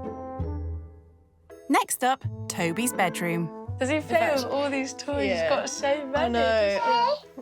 Oh. How old are you, if you don't mind me asking? I'm 19 in Really? November, yeah. Okay, so I'm actually older than you. Really? Yeah. How old are you? I'm 19. What would you say has been like the hardest thing, you know, bringing him up? Being young, going to university and getting like better jobs and stuff. Did you want to go to university? Yeah, I was literally going to do physics to then go on to astrophysics. Wow, you must be so clever. Physics, that was like my worst subject. Really? Yeah, I was going to do that and then I felt pregnant. Next stop on the house tour is Mel and Connor's room. So this is our very messy bedroom. Yeah, it's really decent size. How big's your bedroom? My bedroom is slightly bigger than yours. See, I thought this room was massive. It's slightly bigger, and I've got like a little ensuite as well, which is nice. I'm jealous. Lucky. Mel and Connor don't even have a proper wardrobe, let alone an ensuite bathroom. Do you have more than one bedroom or like just the one? Yeah, so ours is a 4-bedroom house, but then we use 2 as like main bedrooms and then 2 others as like little sort of guest rooms or something. Study. Do you still like go to school then or like uni? Yeah, so I'm at university at the moment at Edinburgh. Do you want to go take him into another room to try and settle him down because he's really tired? So what does Olivia think so far? Their kid is absolutely adorable. It makes me want to have my own, but not now. I think 19 is quite young to have a kid. There might only be 6 months in age that separates them, but they are worlds apart. Your mum's got a steam room? Yeah, we do. What? That's quite nice. Oh my God, no, I'm quite jealous about that. Mel doesn't have a steam room, or in fact a spare bedroom. This is where you're going to be sleeping, like in here. You can have the sofa, or I've got a double air bed, so you can like blow it up and then you can sleep on a double. I don't want you to like blow it up or anything. I can like perfectly sleep on the sofa. Sure? That's yeah, fine. Okay, perfect. That's my closest thing to a spare bedroom. First impressions, Mel and Connor, they're really, really lovely people, and I'm looking forward to spending more time with them and just seeing how their lives are, really. Well, no time like the present. First up, Olivia gets to see what it's like food shopping with a tenner. Do you ever budget, ever? It's not something that I have to actively think about. How much would you spend on food a day, essentially? All my food at university is catered breakfast and dinner, so the only expense I have to pay for is lunch. So how much would you spend like on yourself for a meal? If I'm going like to a really, really nice place, it can be anywhere from like 50 to 150 a head, literally. Oh my word! I think the most I probably spent on myself was £25. Really? Never like 150. Yeah. Oh, that is so crazy. So would you say that because you have a child, your spending habits and food have changed at all? We can't just choose to, go out for meals. We can't just choose to go out and buy ourselves new clothes. So all of the nice stuff that I do have, it's like I've had it since I was like 13, 14 years old. So the money Olivia spends on one meal could be life-changing for Mel. That would literally do my family for like a good month. But probably more than that, probably like 2 months of food. That's ridiculous. Do you ever have porridge for breakfast? I mean, we do. I mean, we've got oats at home, yeah. I think we should get some tomatoes. Then we've got eggs and things at home. Oh, two for a pound. There you go. That's decent. That is perfect. That's breakfast sorted. They've got baby carrots there if we want to get some carrots. Cool. Right. Have you ever gone into debt badly? Yeah, we then went into rent arrears, so now we have to pay back the rent arrears. So it can be quite difficult, obviously where you can't afford everything, where now we can't really afford anything else. Recognising that at 18, Mel's having to face real adult problems, Olivia comes up with a cheap suggestion for lunch. Have you ever done tuna pasta bake? No. Ooh. I love pasta. We can make that for lunch. Should we do that? That'd be good. It was 2 for a pound. Looks like Olivia's cooking lunch then. Hey. £10 altogether. Thank you. Thank you very much. Thanks, bye. When I go out shopping, just whatever tickles my fancy, I just chuck in the basket. She actively has to be conscious about, how much money am I spending. I guess it was a different experience to what I'm used to. Olivia loves cooking, but doesn't get the chance in her catered accommodation at uni. I'm excited to shade on my cooking skills. Hopefully, it's good. I have to boil the carrots because they are rather frozen. That's a bit much. I definitely don't think that she's used to cooking with the whole family. I think it's more just herself. Yeah, I put a bit much in. I mean, I don't really eat a lot anyway. Like, it may look like it, but I don't. I've never tried it, so I'm excited to see how it tastes. And Mel wants to find out more about Olivia's expensive taste. How much money would you roughly spend on yourself in, like, a week? I wouldn't say I spend a ridiculous amount, or I don't go out shopping. I'd rather spend, like, on one incredible thing. So, how much was your coat? I got that second-hand vintage, but I think retail's probably about 1,000, just over 1,000 Moncler, yeah. Oh, my word. Yeah. So how much did you pay for it second-hand? 400. That's so expensive. So how do you and your mum earn money then? My mum is an artist, so she gets lots of her income through that. Okay.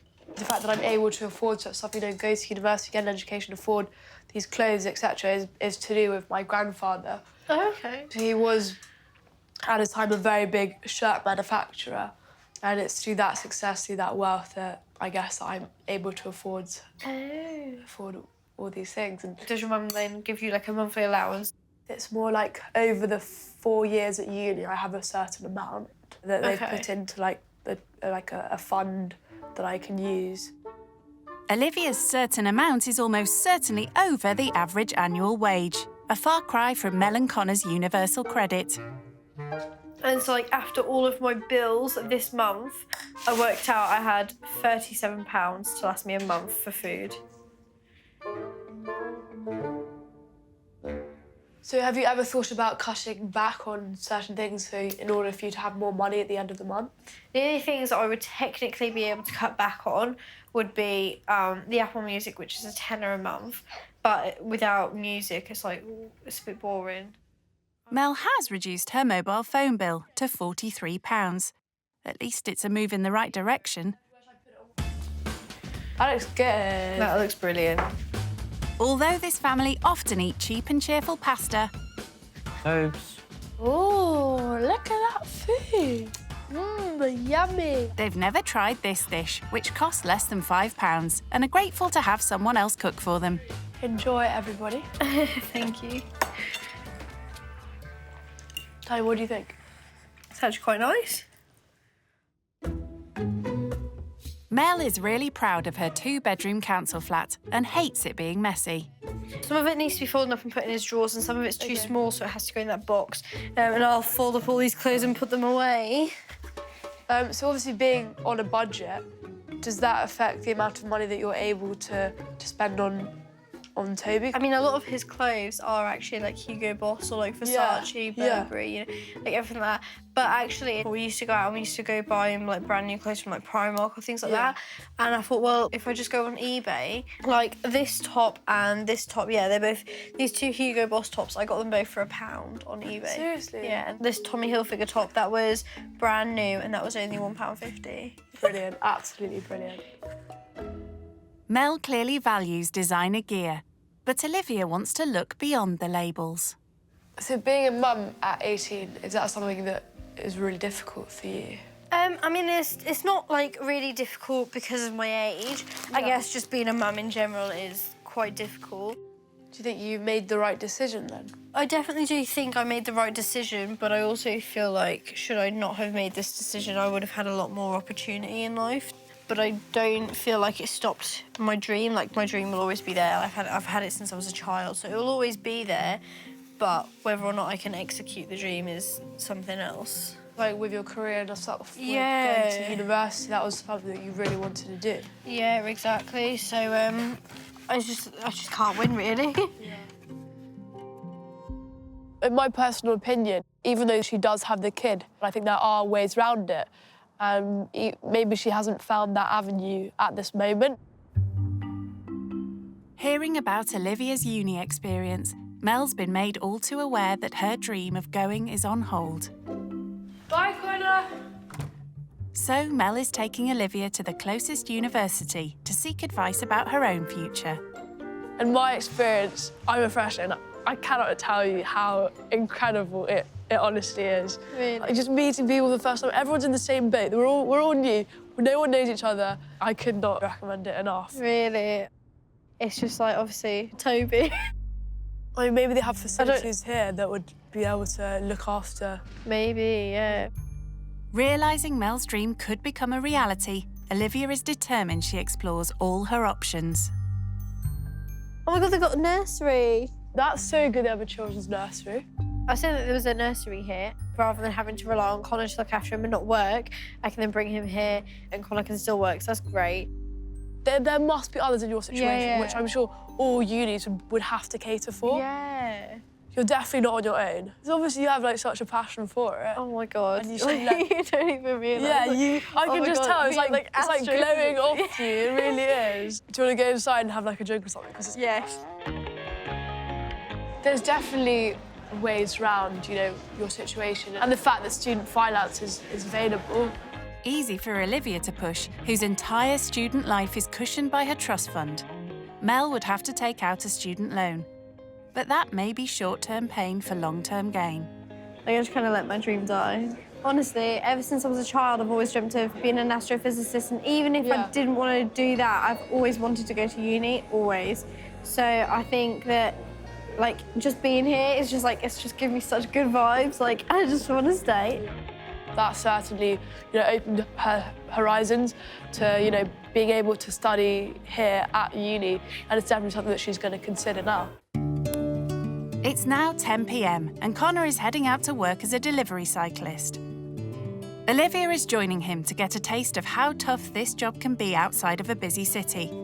Olivia worked the same job in London and could make £15 an hour. It's good pay when you drop off, but waiting for the deliveries it's kind of bad. Connor has an app on his handlebar that tells him when an order comes in. Have you got the order in? No, it's just loading now. I've just gone online, so I should be getting a delivery soon. How long does it usually take? Maybe an hour. Really? Sometimes. To get one delivery? Yeah. Oh my God. Until then, Connor makes sure he's handy for the local fast food chains. I don't know if you already know, I used to do delivery about a couple of years ago. It was just like a little part-time thing. The reason I did it, I thought, you know, I love riding my bike. It's good exercise. Why not get paid to ride my bike? And did you get like a lot of requests for pickups? Yeah. Literally, as soon as I picked up one, the next one would come up. Easy money for Olivia, but for Connor, who's in Great Yarmouth, there's far less demand for home-delivered meals. At the moment, obviously, I'm looking for more work because... What other sort of works would you be looking for? I am looking for anything, but my plan A would be for, like, an admin job, working with computers. You seem like the perfect couple, you know, Mel into physics and you into computers. Yeah. Very technologically minded, you could say. Yeah. By 11 p.m, Connor is still waiting for a job to be passed to him. Have you still got any delivery? No, if you want, you can go back to the house and I'll finish off my shift. Are you sure? Yeah, that's all right. How long do you usually stay until you get, you know, an order? Well, it's at random, so... But I'll just do another 45 minutes and I'll be back home. OK. And you may not even know if you get, you know, a delivery before then, or not. I won't have a clue. I do hope you do, because it's so cold. Yeah. OK, well, I guess I'll see you back at the house with Mel. All right, I'll see you later. OK. I'll catch you there. Just kind of hits you hard that you could be spending, you know, hours out here and still not making any money whatsoever. It is an hour literally wasted where he could be doing something more productive. It puts a lot of pressure on me trying to find work and obviously look after the family. It puts weight on my shoulders, basically, and it's hard to earn money and trying to find a job at the same time. It's nearly 11:30. Olivia's decided to forego the sofa and opt for the airbed. Here's all your bedding. Sorry, I can't seem to work this. Oh, yeah, just hold it. Okay, so we're like, whenever you feel it's done, yeah. Honestly, yeah, it's fine. It's fine, it's not gonna come undone. Honestly, it's so lovely. That's so good. It actually is. Yeah, it really is. Thank you so much. Okay, we'll go around.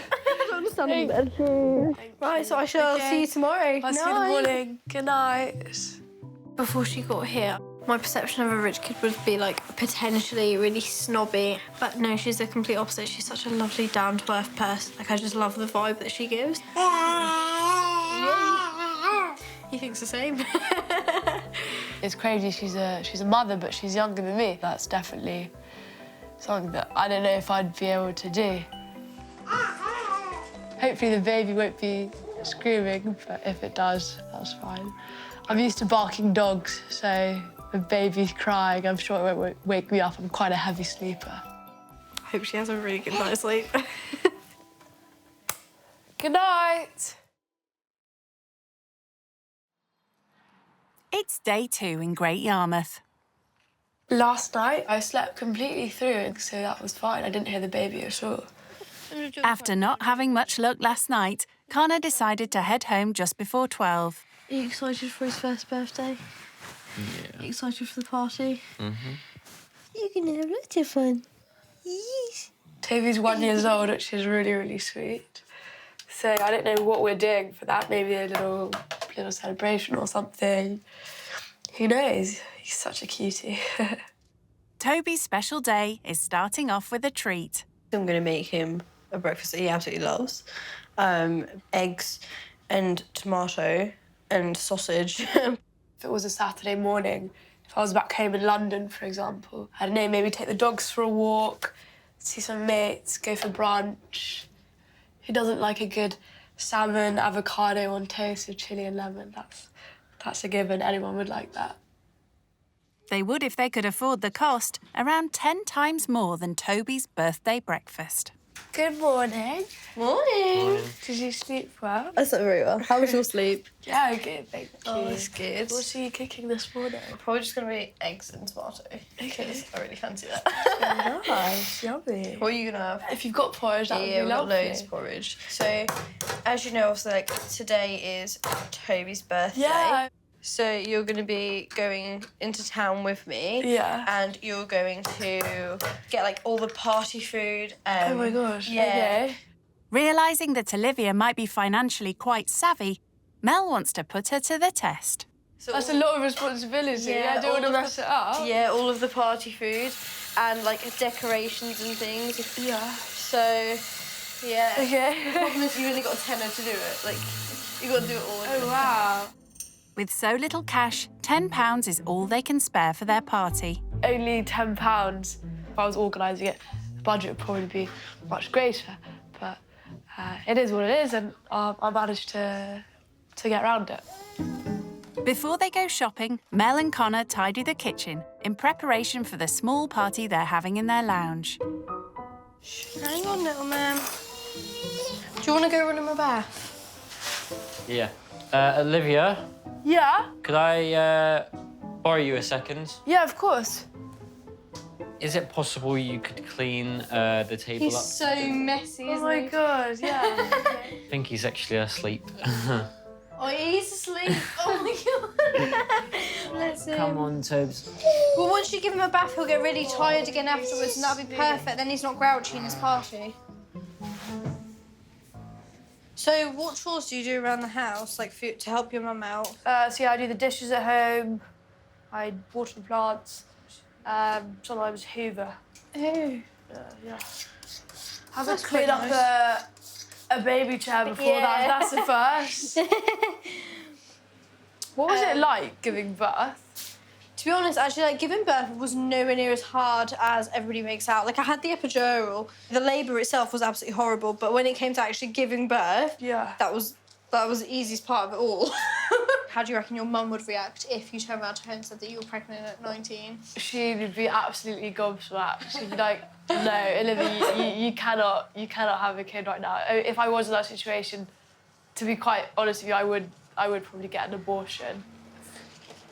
Yeah. Because I don't think I'm in the right mindset to have a kid. Yeah. I would want to, you know, be probably like settled down and married and have a really like substantial income to raise the kid on. So do you not reckon like your income that you're on right now is good enough for a kid? Like, I'm not like working. No, I mean like, so like, you know, like money you get from your mum, like obviously like you would save it and like do like loads of things. But I still want to, you know, work for like I be my own boss, understand work that, for myself or work for someone else. Like, I'm not just going to rely on that in any way.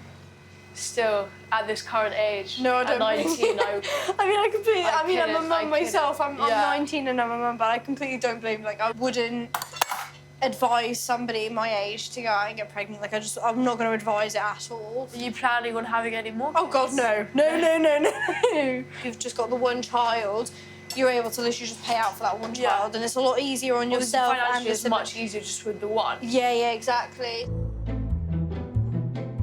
It's clear Olivia thinks it's important to be financially secure.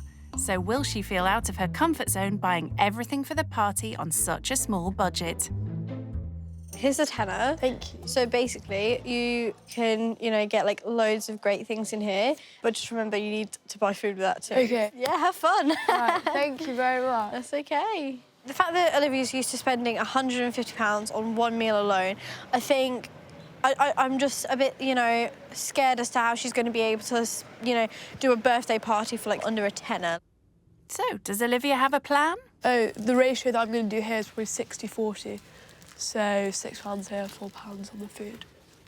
Mel's already baked a cake and they're doing homemade sandwiches, so it sounds about right. Balloons, like lots of confetti, banners. Oh, okay, over there. So I think I'm getting like maybe just one banner that they can put when they enter into the room, first birthday one, and then a few lots of different balloons. Maybe get one of those confetti things that you put up. Because maybe that'll scare the baby, actually. Oh, you get a pack of 10 balloons for 99p. That's very good value. Has she been adding it up? So I am slightly over budget. I'm going to think about which one of all these to put back. I'm definitely going to get these two. Hello. Good morning. Can I help? Yeah, thank you very much. I think I'm actually going to take one of the banners away and just see how much it comes to. So that lot there is going to be £6.49. Now in full budgeting mode, Olivia tries her hand at bartering. Did you ask it for 6? No, darling. You can't. No, sorry. 10 out of 10 for trying, though. Thank you. That's £10 you give me. That's your change, £3.51. And everything's there for you. Have a nice day. Thank you very, very much. Bye. That leaves her with very little to buy the food. Will Mel be impressed with this rich kid? Hello! So I got a huge pack of popcorn. That is brilliant, yeah. I'll hold this. I got wagon wheels, which I think everyone likes. I know you said you had a cake before, so I thought, you know, we could put some chalky spread on. Yeah, that's perfect, rather than like icing. Yeah, because that's cheaper, it'll go further. Yeah, brilliant. Precisely. Proving that despite her trust fund, Olivia is a pro at budgeting. And when they get back, Olivia steals a few minutes to call home. Hello. Hello, Mummy. How are you? I'm very well, thank you. You're on the golf course. Have you had a really good time? Yeah, it's been honestly incredible. It really, really has. So what's the house like? Yeah, so they live in a really, really nice council flat. Do they have any animals in there? No, they got a little baby though. Can you believe? Listen to this. Toby, the kid, he's 1 year old. But guess how old the mum is? 23? No, she's 18. She's younger than me. Wow, she's got a child. Yeah. Yeah. Amazing. So, Olivia, what have you learned from doing this experience? I'd say budgeting. They have, for the whole month, they have £37 for food. And I was able to make a really fantastic tuna bake off ingredients that were really, really cheap. Yes. So it just kind of shows you don't have to get, you know, really, really expensive ingredients to cook. To make a healthy yeah, dish. family dinner. Are you proud of me, Mummy? I am so proud of you. Up to the moon and back. Oh, you're very sweet. You're very, very sweet. Okay, my darling, I love you. I love you so much. Goodbye.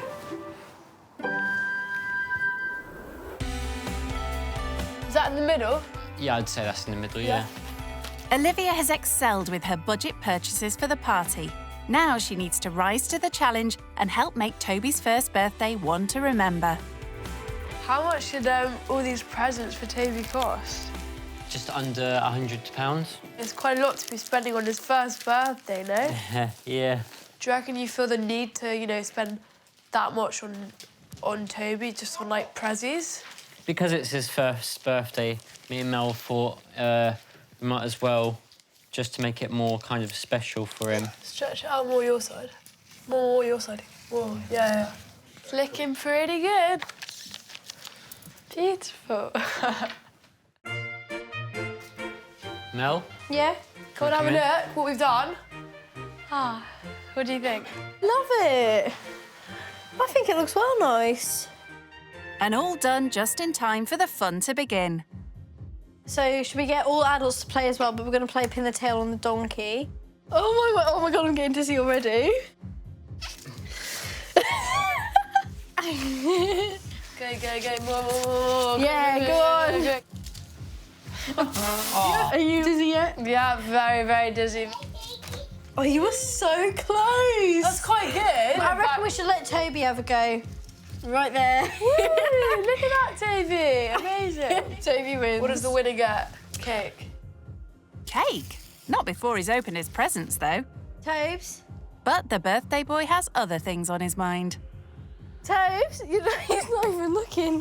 Opting for a 10p cookie over his £100 present. He's more interested in food. Look! Oh, hello! You're right. A special guest has arrived. Mel's best friend, Ebony. Hello, cutie pie. I like your shoes. What? Yeah. How long have you known Mel for? I've known her 10 years. Yes, a very long time. Yeah. Very long time. Have you seen a change in Mel since giving birth to Toby?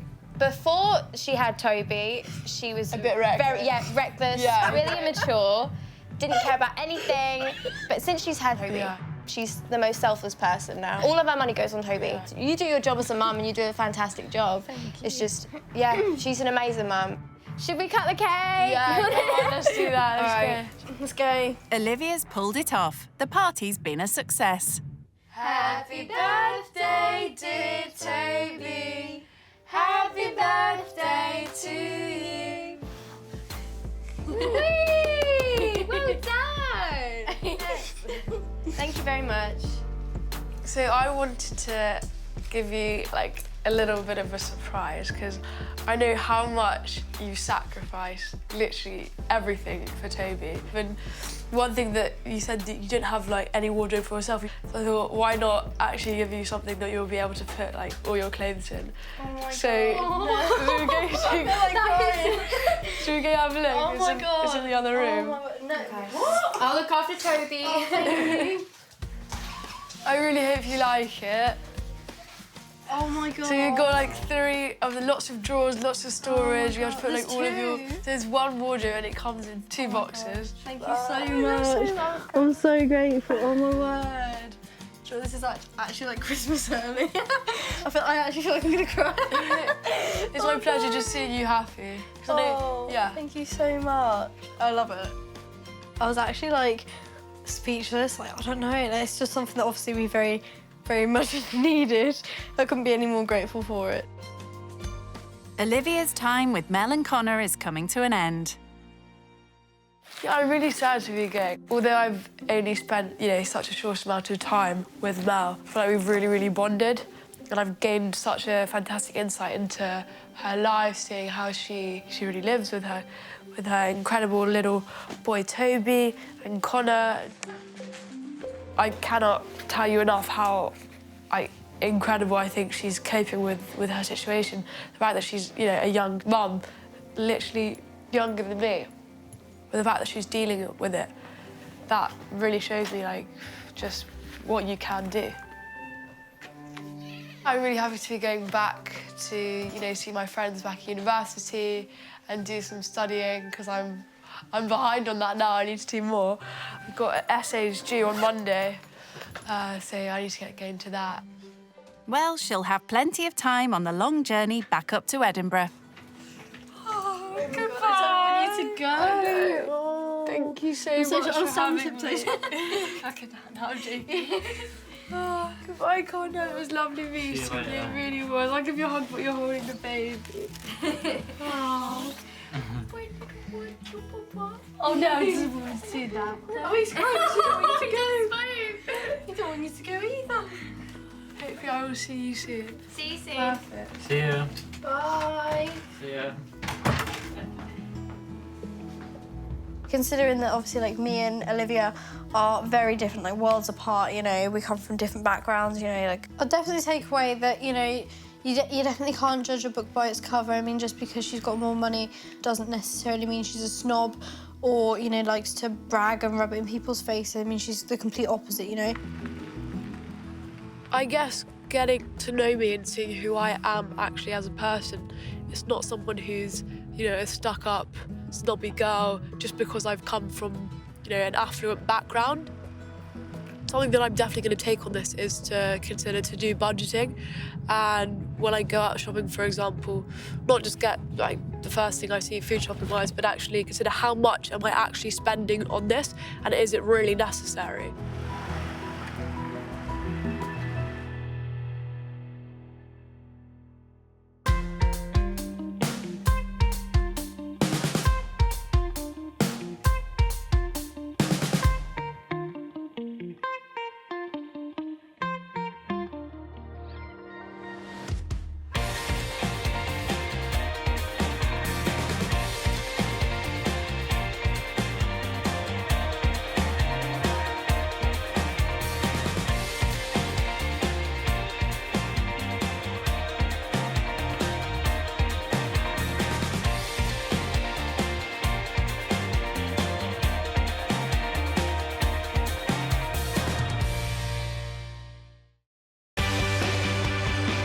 Brand new rich kids, used to living the high life. We have 8 bedrooms and about 12 bathrooms.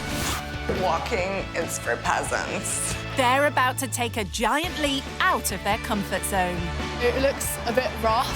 What's the benefits? They'll stay with typical British families living on the breadline. Wow, that car's really big. People are rich, they're stuck up. Just snobby. Snobby. I think I find it quite hard to live here. Sleeping on a sofa for the rest of your life isn't ideal. Do you not know what a struggle is? They'll learn what life is like What does this button do? for those struggling to get by.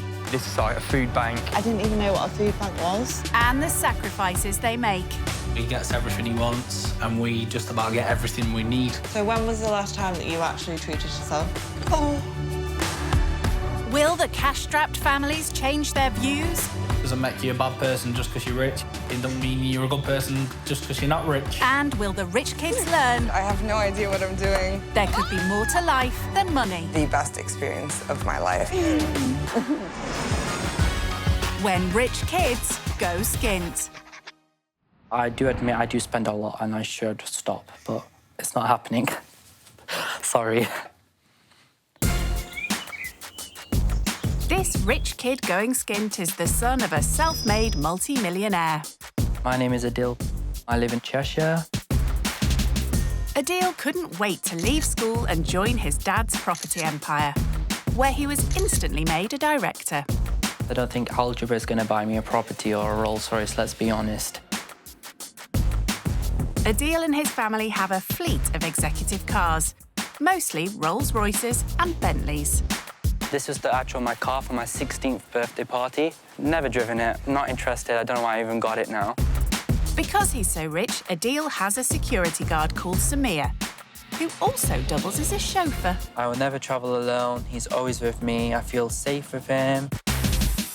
And Samir isn't the only member of staff at Adil's family's 6-bedroom palatial home. We have a gardener and a housekeeper full-time. So anything I need doing, my bed doing, I need a coffee or whatever, it's done.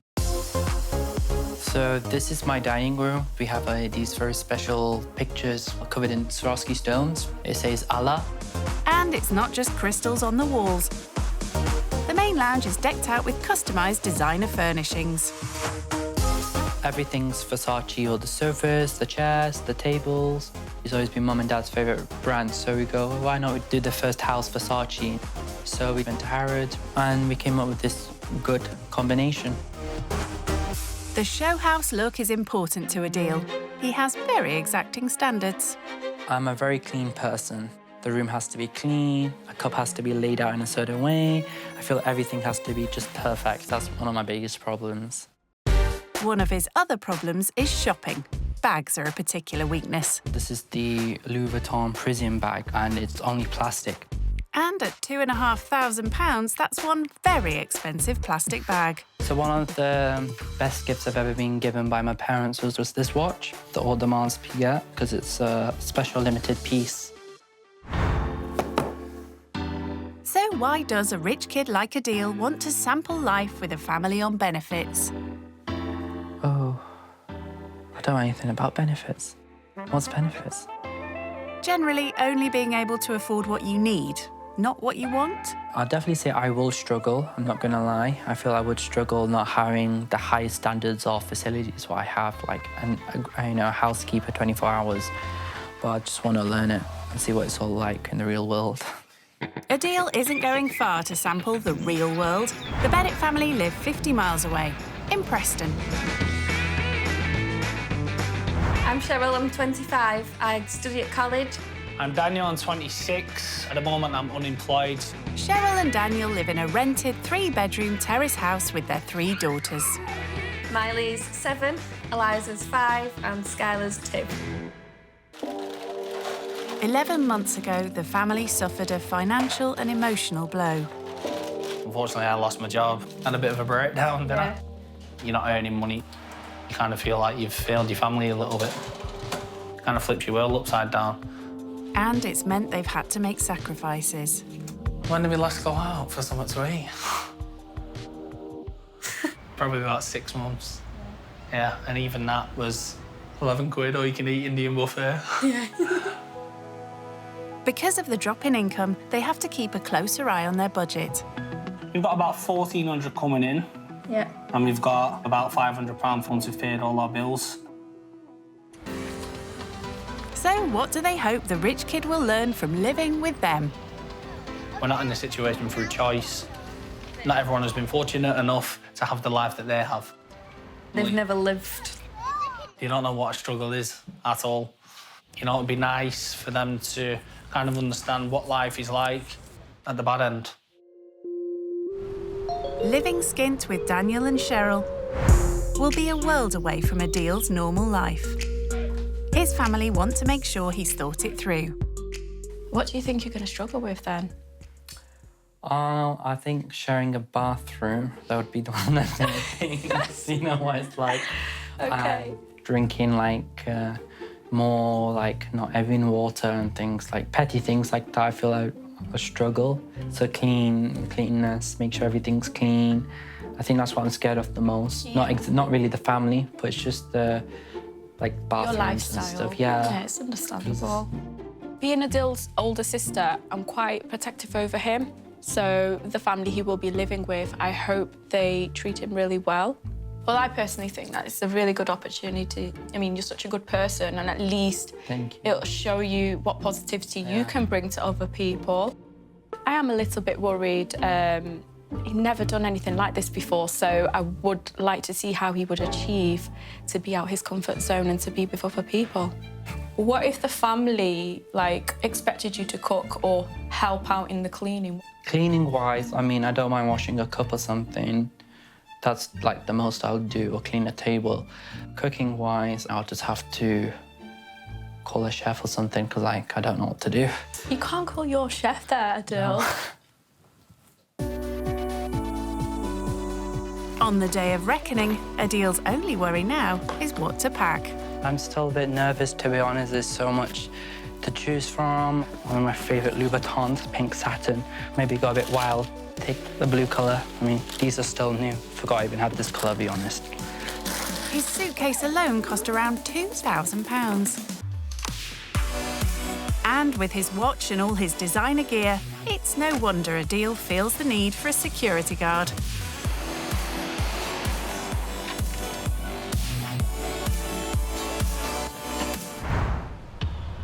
An hour away from affluent Cheshire, in Preston, the Bennetts are anxiously awaiting the arrival of their guest. Don't really know what to expect. We're looking forward to it, we're excited. I feel like a different vibe in this area. To be honest, I don't know how I would feel if I lived in such an area like this. I think they'll stand out like a sore thumb, yeah. When you look around and see the surroundings compared to what they used to. As a director in his father's property empire, Adil often visits areas like this. I've seen these sort of houses before because I'm in developing business, so I literally demolish these sort of buildings.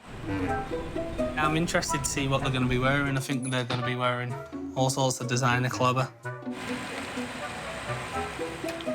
Look, girls. Look. Have you ever seen a car like that before? No. Definitely not. That car's really big. Massive, isn't it?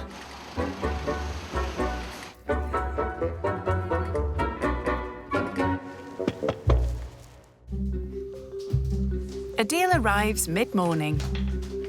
Hello. Hi. You all right? Good, thank you. Nice to meet you. Nice to meet you. What's your name? Adil. Adil, nice to meet you. I'm Daniel. Hi. Hi. I'm Cheryl. Adil, Nice to meet you. How are you? I'm okay, you? Good, thank you. I bought you guys some chocolate. Oh, wow. Hope you like them. What do you say? Look at them. No, it's okay, no worries. Thank you I'll very put it over there much. for you. The chocolates are set aside for later. My name is Miley. Hi, nice to meet you, Miley. My name is Eliza. Hi, Eliza. Nice to meet you. And this is Skylar. Hi. Saying hello. Hello. Little wave. Yeah. Come on, I'll give you a tour of the house. So this is like the playroom stroke dining room. Yeah, I've got nieces and nephews. Right, okay. So we've made one room into like a play area All for right, the toys. Is it this size? It's slightly bigger, but What about your dining room? we can serve up to 12 people at a time. 12? Yeah. Wow. And do you cook these nice dinners? No. My mum usually does, or we just have a chef that will help us cook. Right. So it's a lot more easier for us. Yeah. So, yeah. So Adil probably doesn't spend much time in his kitchen. Time to see the Bennetts. As you can see, it's not all that big, but it gets the job done. How much bigger is your kitchen compared to this? Maybe 4 or 5 times bigger. 4 or 5 times bigger, right. Adil's in for another shock when he sees the size of their garden. Yeah, so this is our garden stroke yard. Wow. This area is Really? pretty much used for drying clothes. It's very small, so the For the kids kids can't to really play. I'd say this is like the size where we put all our like tractors and like all garden Tractors, materials and right, stuff. okay. Adil's been given a tour of the downstairs. Now he's heading to the room he's most concerned about. In here is our bathroom. Okay. Very small. And is this the only bathroom you have in the home? Yeah. Okay. How do you feel sharing a bathroom there? Like, It's all I've ever known, so. yeah. I've got my own ensuite bathroom, so Right. we have a jacuzzi, a shower, Right, and then jacuzzi, that's nice. so it's a bit different. How many bathrooms have you got in the house? I think we've got 5 upstairs. Right. And As 2 well as downstairs, as well as the one en-suites. downstairs, yeah, and the garden one. So. Right, garden one? Yeah, Right. for this outdoor area. Right. So. So that's a total of 7 more bathrooms than the Bennetts have. I wasn't the happiest when I mentioned we are sharing the bathroom. But I mean, I understand the facilities that they can only offer, so I'm not going to complain. I'm just going to go with the flow and be chilled. So here is mine and Cheryl's bedroom. Okay. What's your bedroom like? Just my bed, a seating area, and then it's just all my walk-in wardrobe, so for all my clothes and shoes. How big is your walk-in wardrobe? Bigger than this? I'd say slightly bigger than this room. Slightly bigger than this, your wardrobe? So, yeah. Right. Well, he has to have somewhere to put all his clothes, shoes and bags. So in here you've got Miley and Eliza's bedroom. Hey. These two. Hey again. I've never shared a bedroom with anyone before. None of my siblings. You never slept in a bunk bed then? No, never. No. We might get you on top bunk. Oh, okay. And this bedroom, this is Skylar's bedroom, the youngest. I've never seen a room this small before, so it's interesting to see. Yeah. Right, so this here, this is where you're going to be sleeping. Wow. On the settee. I've done it once. We're just watching a movie. Right. So that car you've come in, what car is that? That's a Rolls-Royce Cullinan. Right. I've never seen a car as big or as flashy before. No. Oh, wow. Only on TV. Okay. How much did that set you back? I'd say a good few $100,000, that's all. Right, a good few $100,000, right. In the current market, that amount could buy 3 houses in Daniel and Cheryl's street. This is like really cozy and like... It is, yeah. You can have like a picnic table out, watch a bit of TV if you want to. So, and you can like control it, and if you're thirsty, you can have some champagne in the fridge from over there. So it's just like really nice for a long journey. And if you like your privacy, then you can just close all the curtains. Oh, perfect. So yeah. I could live in here. Yeah. And then the car's so extra, so you don't even need to ever close the door. It's like a button inside that closes the door for you. Right. Or you just click it here, and it just closes for you. Right. So you don't need to lift it because it's really heavy, the door. Right. So yeah. It seems nice. In the car, and you can tell with what he's wearing, you know, it would have cost a lot of money. Yeah, it's a million miles apart from what we're used to. You need to crack the ice more because I feel they're very shy, I'm shy, so it's going to be a bit tricky for me, but let's see anyway, so.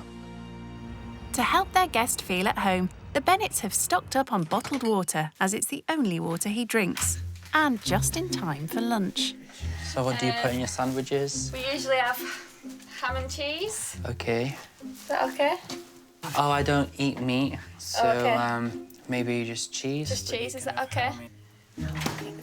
How come you're a vegetarian? I'm not fully vegetarian. It's just I can't eat no pork or anything. I'm not allowed chicken, halal chicken. Oh, that's from your religion, isn't yeah, it? from my religion. You grate the cheese and I'll put the ham on these ones. Okay. Wow, it's very hard. Because usually if I was in the kitchen and I wanted to make a sandwich, I'll have my housekeeper with me. And then does she clean up as well? And then she'll clean all the mess for me. And That is so good. Thanks. As they all tuck in, the stark contrast between their lives becomes clearer. What do you like generally spend on like food and stuff? up to £200 a week. All right. So and how many people is that for? Well, it's usually me, mum and dad, but we always have like buy extra just in case my sister comes over, or my brother. Right, yeah. And then once a month, about £500–600 on drinks. On drink? And all like Cokes to everything. Just everything Fizzy you can drink, ask for, sort of thing, yeah. So what else would you spend money on? I'll definitely do my hair almost every week. Yeah. I tend to do a facial once a month at least, just to hydrate my skin. But apart from that, really, nothing much except shopping and... Shopping for clothes and... I promise to myself I don't need anything and I won't buy anything, but then I have this anxiety in my head and then I end up buying everything and I don't use half of it, so... Right. That's my drama of my life.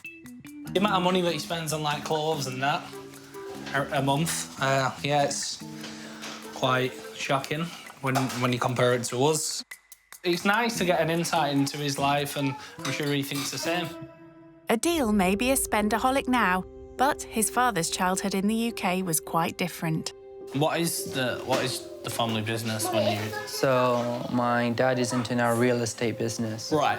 But previously, when he had nothing, he used to work with his uncle knitwear business. From school, he would go straight to the factory, work all night in the factory. Yeah. Doesn't sleep hardly. Right. Wake up, go straight to school from the factory. Yeah. And repeat that constantly.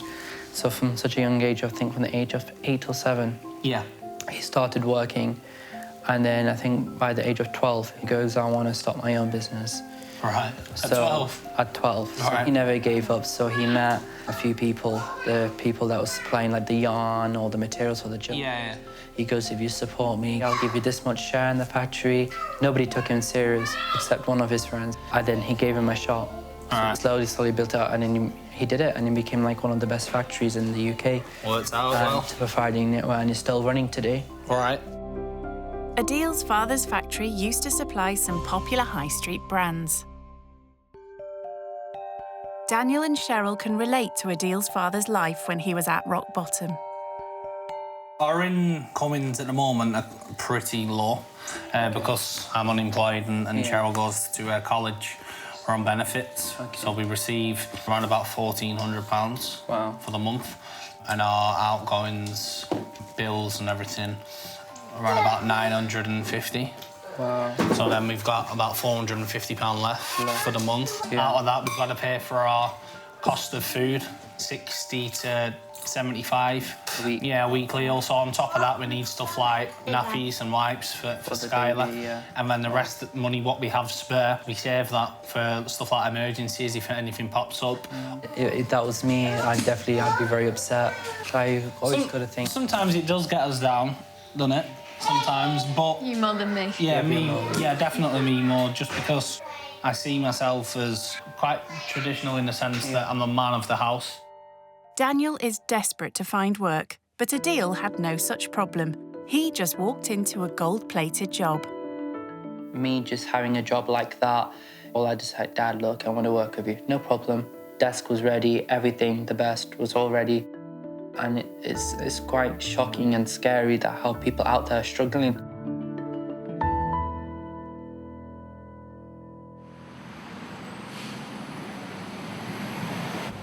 In order for Adil to fully grasp just how difficult life on the breadline is, the Bennetts ask him to try and feed them all for a tenner.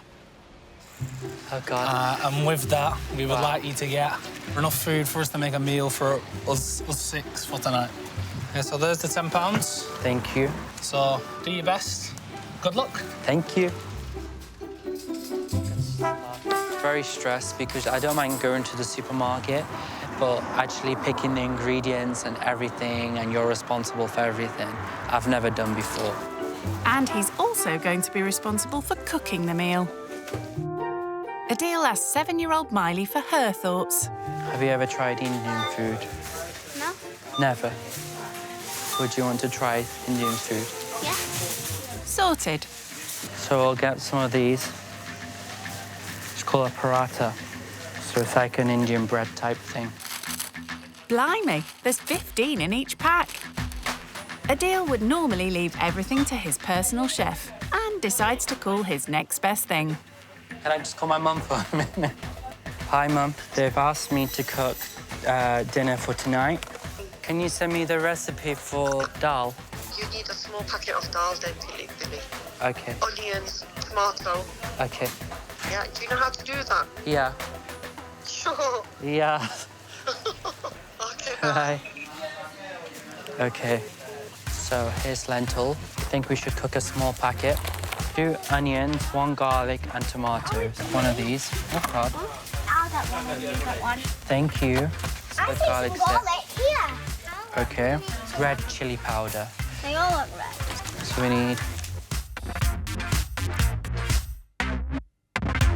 I've not really been to a supermarket this crazy before. I'm put under so much pressure. Very hairy, so I'll put it on the floor. Oh. 5 packs of them for only £1. Do you want some? Yeah. Okay, go and pick 5 packets then. And mini jars. Wow. So that's a lot of candy then. Onion. Tomatoes. So how much is that, sorry? 16.47. Okay, so I've gone over my budget a little. So here's £10. Adil pays the difference on his own card. So I kind of went over budget by £6 something. So that's quite a bit. That's more than half. Yeah, ish. So, oh yeah. So what we'd have to do if we was over budget, we would have to sacrifice something and put it back. Maybe I made the mistake getting the candy for the kids. Yeah, if I would maybe. have saved like £1. We'd usually have to say no. Sorry, kids. Yeah. I quite like the idea that I'd have done it now because it's like made me feel like, whoa, how much do I actually spend in the supermarket? So, yeah. Rich Kid Adil shows Daniel and Cheryl what he's bought for dinner tonight. So I decided we can cook some parathas. Yeah. Then I wasn't sure if I would be able to stay in the budget if I went for like chicken option or lamb option. Yeah. So the cheapest option was to do a vegetable one. So I decided to cook lentil curry. There's just one small problem, though. So I've never cooked Indian food before. Yeah. Would you be able to help me? And Yeah, I try don't this see. together? I don't see why not. Yeah, Let's give do it a shot then. Let's see where we go. I think having someone who cooks for you every single day would be heaven. But I can't imagine what that'd feel like. It's going on for 6 o'clock, and Adil is about to start cooking dinner. Do you have like a grinder? We don't, I'm afraid, no. Do you have like a blender? Not really. Fish. What shall I do? Chop by hand? Okay, so have you chopped vegetables before? I have chopped the odd vegetable before. Right. Oh, I'm crying now. Wow.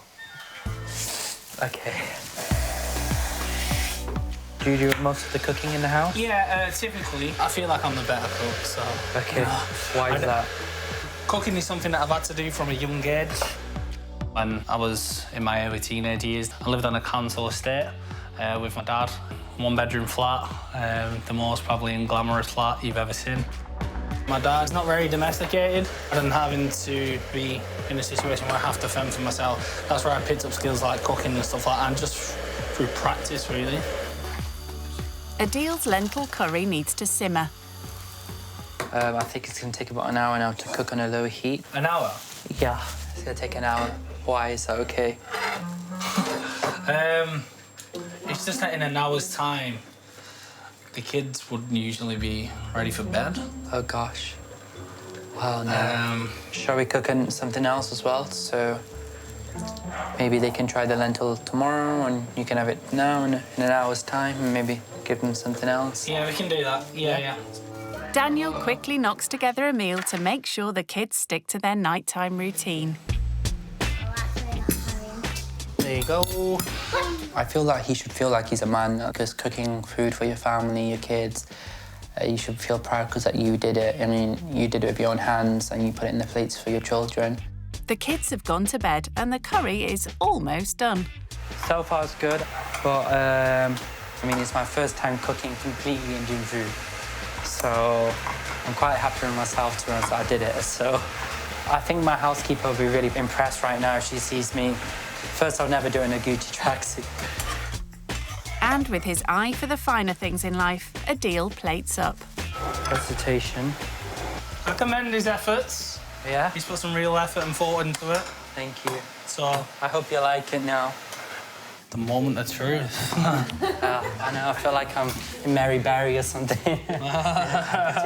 You're just the best cooking. Not bad. You okay? But it's nice. Oh, it's hot. Oh, God, it's very hot. That would have sent the kids to another planet. Thank goodness they bought the bottled water. I mean, I felt so happy and I felt so big, like a big boy, like a big man. Just cooking just a small dish of food and giving it to someone, it puts a smile on someone's face. I expected that he wouldn't be able to cook. Like, I didn't expect to be able to eat it. Yeah. Like, given he's cooked it from scratch as well.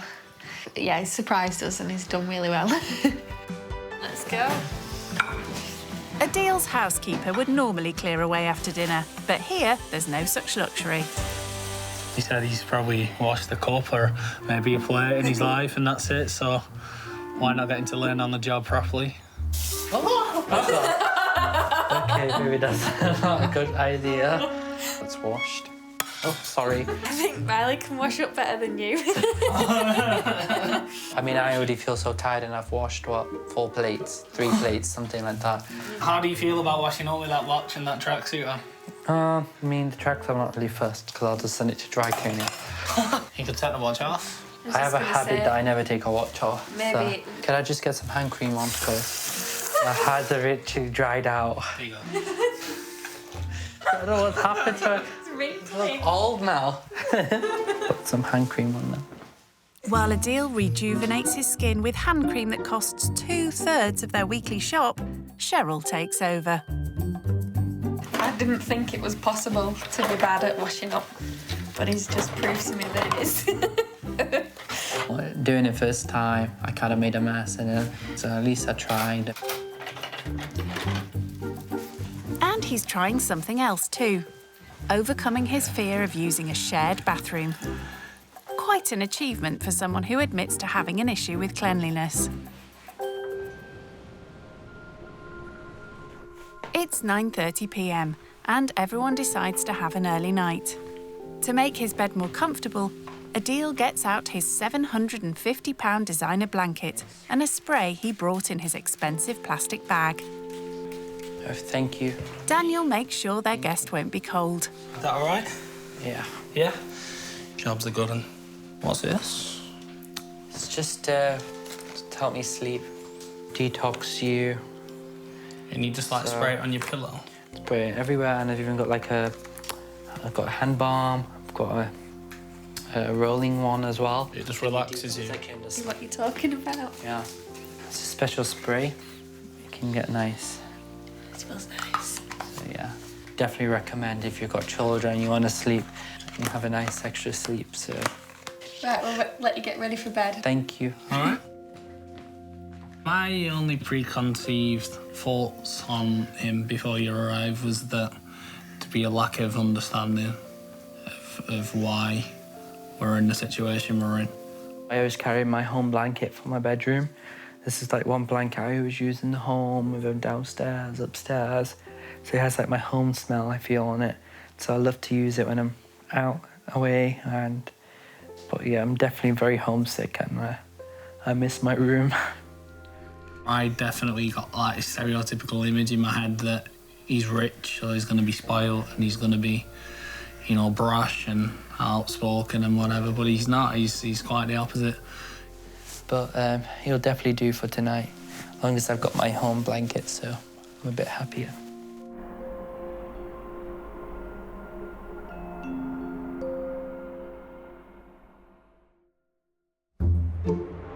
It's nearly 7:30 and the Bennett family are up, dressed and eating breakfast. Unlike their guest. I'm so missing my bed right now. I'm on the sofa, so, I mean, I don't sleep on the sofa, so I think that's what was the most uncomfiest thing. But luckily, I've got my blanket with me, so I feel a lot more comfortable. The family have plans for today, so need Adil to get a move on. Wake up. Morning, Adil. Morning. You all right? Hi. How are you? Good morning. You okay? What we're going to do today, the kids go to ballet and tap dancing schools. Wow. Okay. So what we're going to do, we're going to head down there, and we would like you to come down with us and see what our Saturday morning entails. Okay, let's go. Cheryl and Daniel have to make sacrifices to ensure they always have enough money for an activity their girls are passionate about. They love going to dancing. I think it's something for them to do. It's not cheap, but it's something they like doing and something we want them to do. So we make sure we have the money for it. Adil breaks his habit of a lifetime. No, I can't shower here, so I've decided as soon as I get home I'm going to shower, because I can need an actual shower, not the bath thing. I've never showered in one of them. Well, at least he won't delay the family. So how far is the ballet location? It's around about probably 10 10, 15-minute walk. Okay, walk, wow. Yeah, walk, yeah. Oh, God. That walk. No, not much. I mean, I struggled yesterday as well, so. But when you're short on cash, sacrificing money on travel means Daniel and Cheryl can afford this luxury for their girls. Yeah, it costs around about £60. A session or? No, per month. Okay, per month. So okay. Yeah. So It doesn't sound a lot to you, but it's a lot to us. No. Yeah, so a fair bit out of our monthly budget. Yeah. But they enjoy it. But it's something, it's like a hobby for them now, no way. Yeah.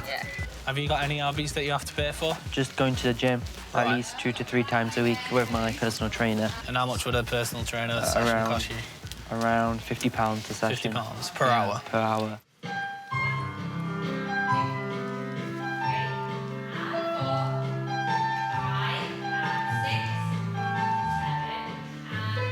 The £60 they set aside to pay for these lessons is a quarter of their spare money each month. It's quite expensive. Me and Cheryl have to make sacrifices for it. You know, we can't go out on nights out. We can't, get takeaways. We can't treat ourselves to an item of clothing or whatever. You know, we'd rather that go towards the children. In Adil's experience, I don't think he would have had to make a sacrifice for someone else to do something. You know, he gets everything he wants, and we just about get everything we need.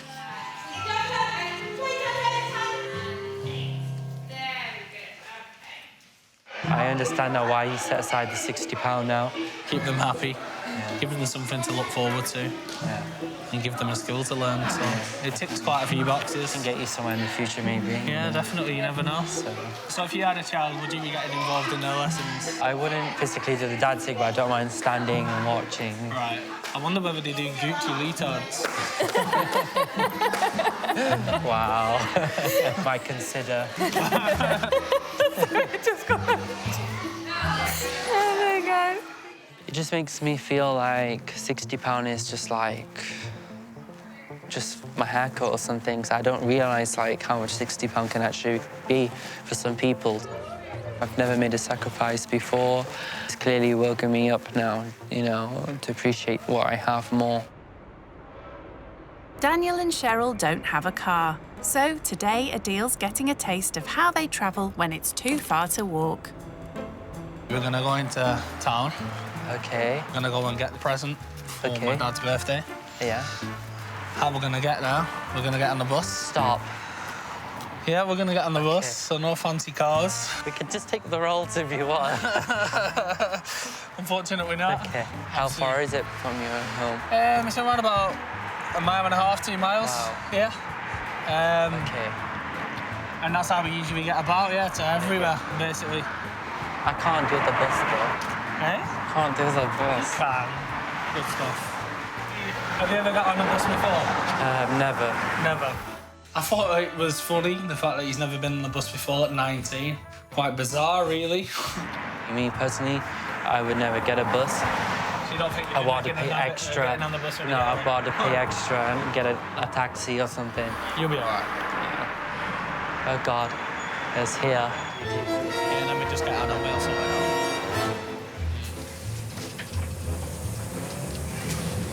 So what does this button do? Sorry? What does this button do? Oh, yeah, that just tells the driver when to stop. So you press it, it'll make a noise, and you'll know when to stop. I'll let you press it when it's time. Okay.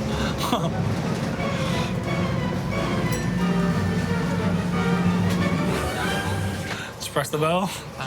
That's all you do. Cheers, mate. Thank you. Thank you. We wanted to give you an insight into that. Yeah. We didn't want to cut any corners.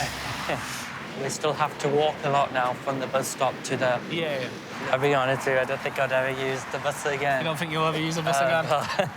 Well, I can tell you for sure you will, because you've got to go back on a bus. But yeah.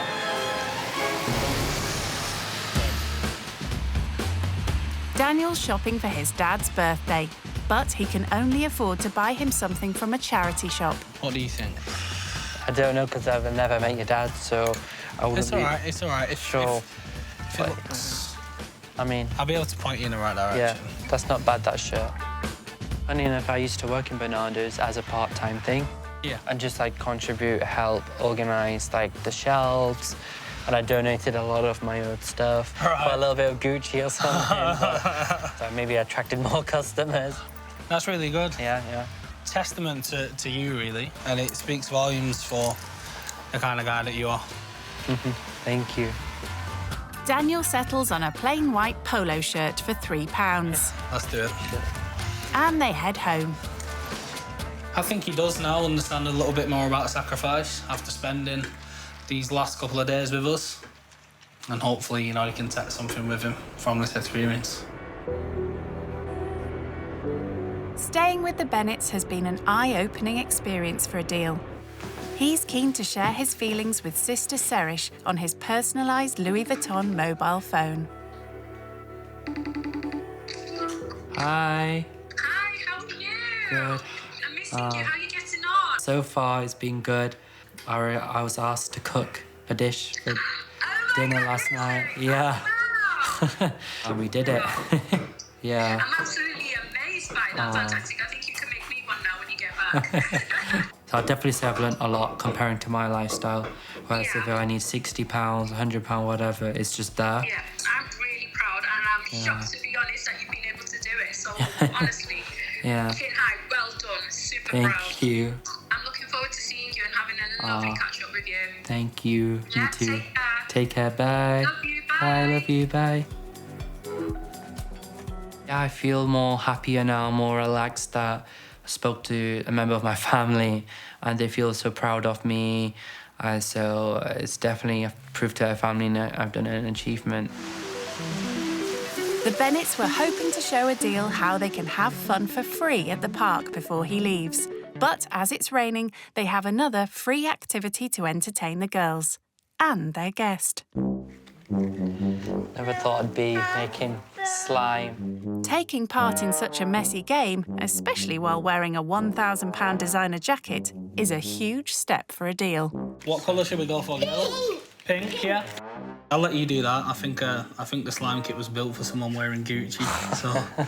Okay, I think this is ready now. Can we stir now, Daddy? So slimy and gooey. Yeah, I'll let you play with it. I'm okay. No, you gotta have it. Go on, just a little bit. It's your creation. What is going on? Mommy! I'll just wash my hands now, to be honest. Look at that! Look! Just touch it a little bit. Just touch that blob. Oh, it's okay, don't worry. Go on, just that one.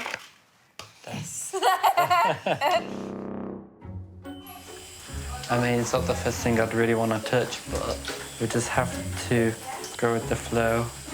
It makes the kids happy then. I was worried to get on my jacket because it's one of my favourite jackets. I mean, we've been saving it all along for someone dressed in Gucci, so we stitched him up a little bit with that. Adil will soon be heading home, but before he sets off, it's time for the family to open that enormous box of chocolates, which cost around £150. Wow. I wasn't sure what to pick you, so I thought I'd get you a selection of chocolates, so... Have you ever seen a box of chocolates that big? No. How many are you allowed? You can just get one for now. I got this one. Baby sack, which one do I pick? I got that one. Is that nice guy there? What do you say, girls? Adil? Thanks, Adil. Knowing how much the three girls love dancing, Adil has arranged one more thing. I've decided to book you guys to go and see Dancing on Ice experience. I like dancing on ice. Wow. Okay. We've never gone to anything like that before. Wow. But it's definitely something to look forward to. I wish I could do it. That'll be another dancing Yeah. you'll be doing too. Thank you very much. Yeah, don't worry.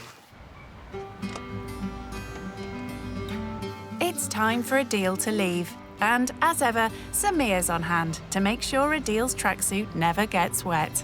Yeah, I can't tell you how amazing touch just made me feel seeing this family and the way they live and how happy they live even though they got such little income. Thank you so much, guys, for letting me stay. No problem. It's a pleasure meeting you. It's been lovely to meet you. You too. High five.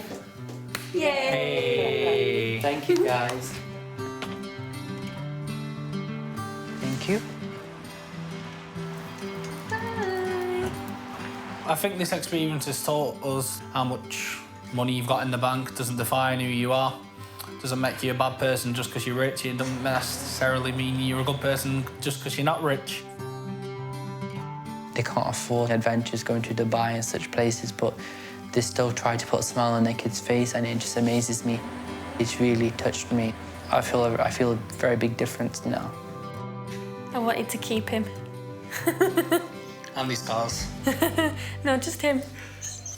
I'll take the car.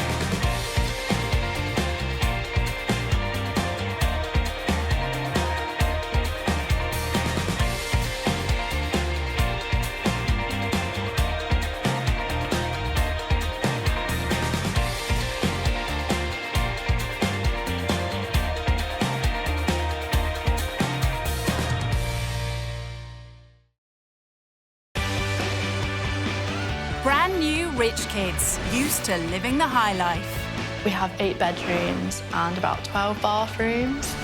Walking is for peasants. They're about to take a giant leap out of their comfort zone. It looks a bit rough. What's benefits? They'll stay with typical British families living on the breadline. That car's really big. People are rich, they're stuck up. Just snobby. Snobby. I think I find it quite hard to live here. Sleeping on a sofa for the rest of your life isn't ideal. You don't know what a struggle is. They'll learn what life is like What does this button do? for those struggling to get by This is like a food bank. I didn't even know what a food bank was. and the sacrifices they make. He gets everything he wants, and we just about get everything we need. So when was the last time that you actually treated yourself? Will the cash-strapped families change their views?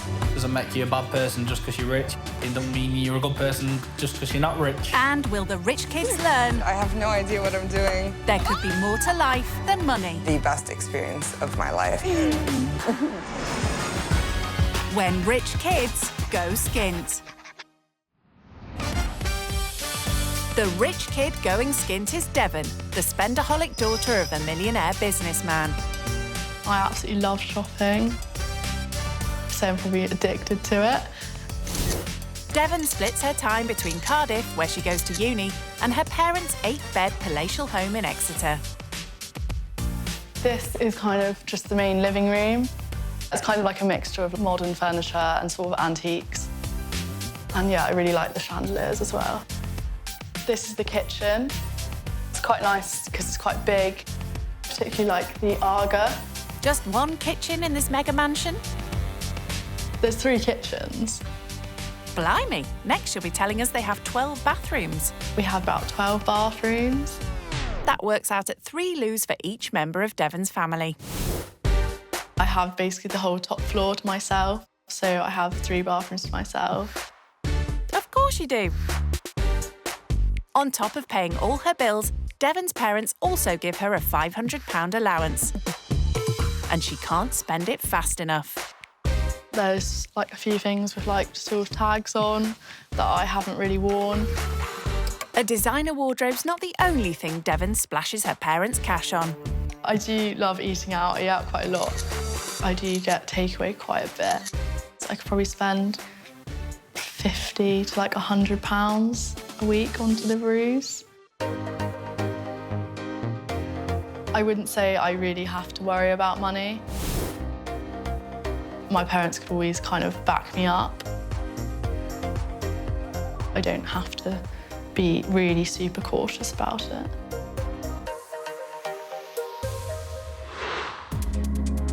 Things couldn't be more different for the cash-strapped Gibbons family from Lincoln. I'm Paul. I'm a retail delivery driver. I'm Sammy, and at the minute I'm a stay-at-home mum. We have 3 children. our bundles of joy. Paul and Sammy have been together for 6 years. We actually met in McDonald's car park and we just started talking from there. Wasn't love at first sight, though. Paul's meagre wages combined with Sammy's monthly benefits means scrimping and scraping is a way of life for the family. We get £1,730. The majority of that money goes on bills and debts that we owe. Yeah. And we're trying, basically... Yeah, we're trying to clear our get back debts, on track, aren't we? aren't we? Yeah. Sometimes I think I'd be better off not working, but... No, go to work. No, I like working. The family's debts are certainly no laughing matter. A combination of payday loans and overdrafts have left this young couple owing around £3,000. It's meant making big sacrifices to save money. We disconnected the tumble dryer to save electric.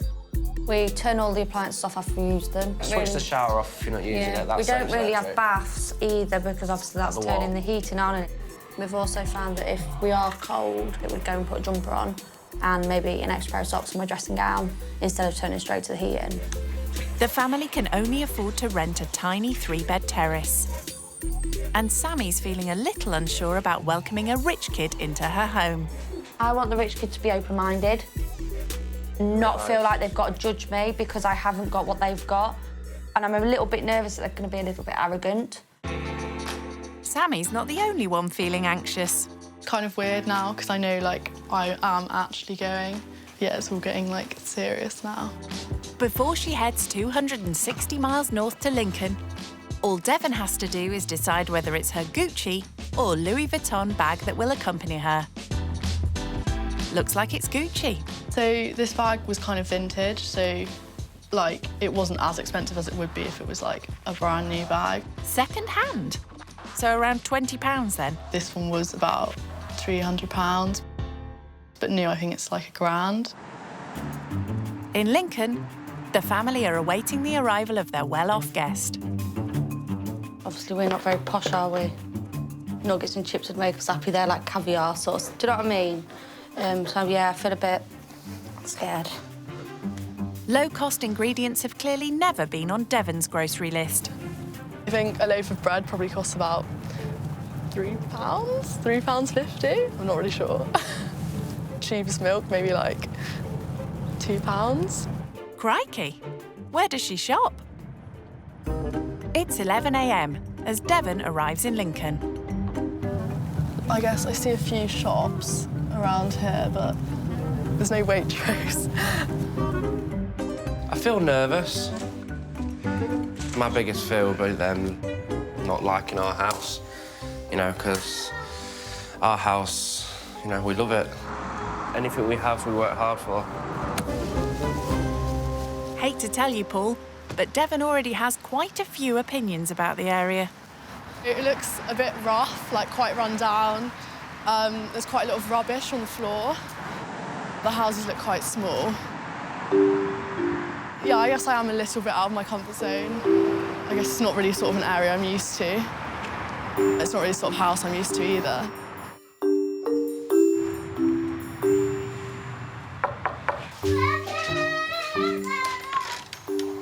Hi! Come in.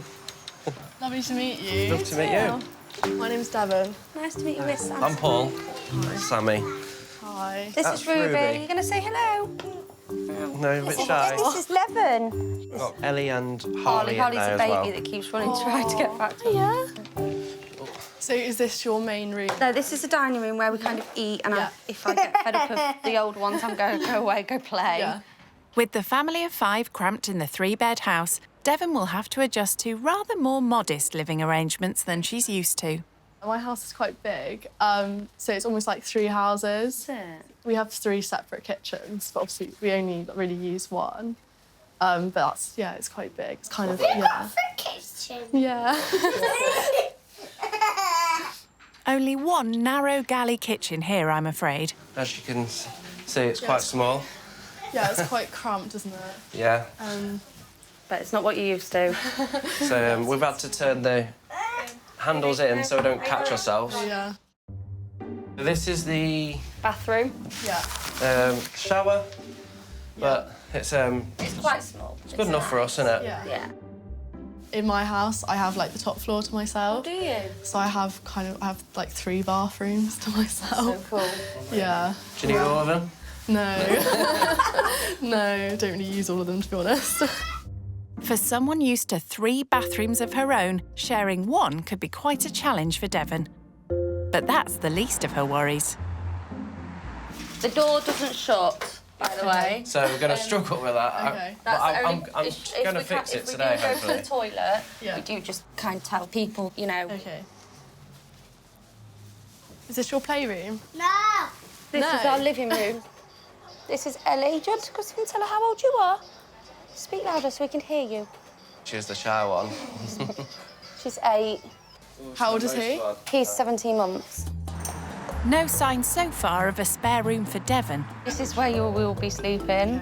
I have got to do some pillows for you. You're lucky to get that.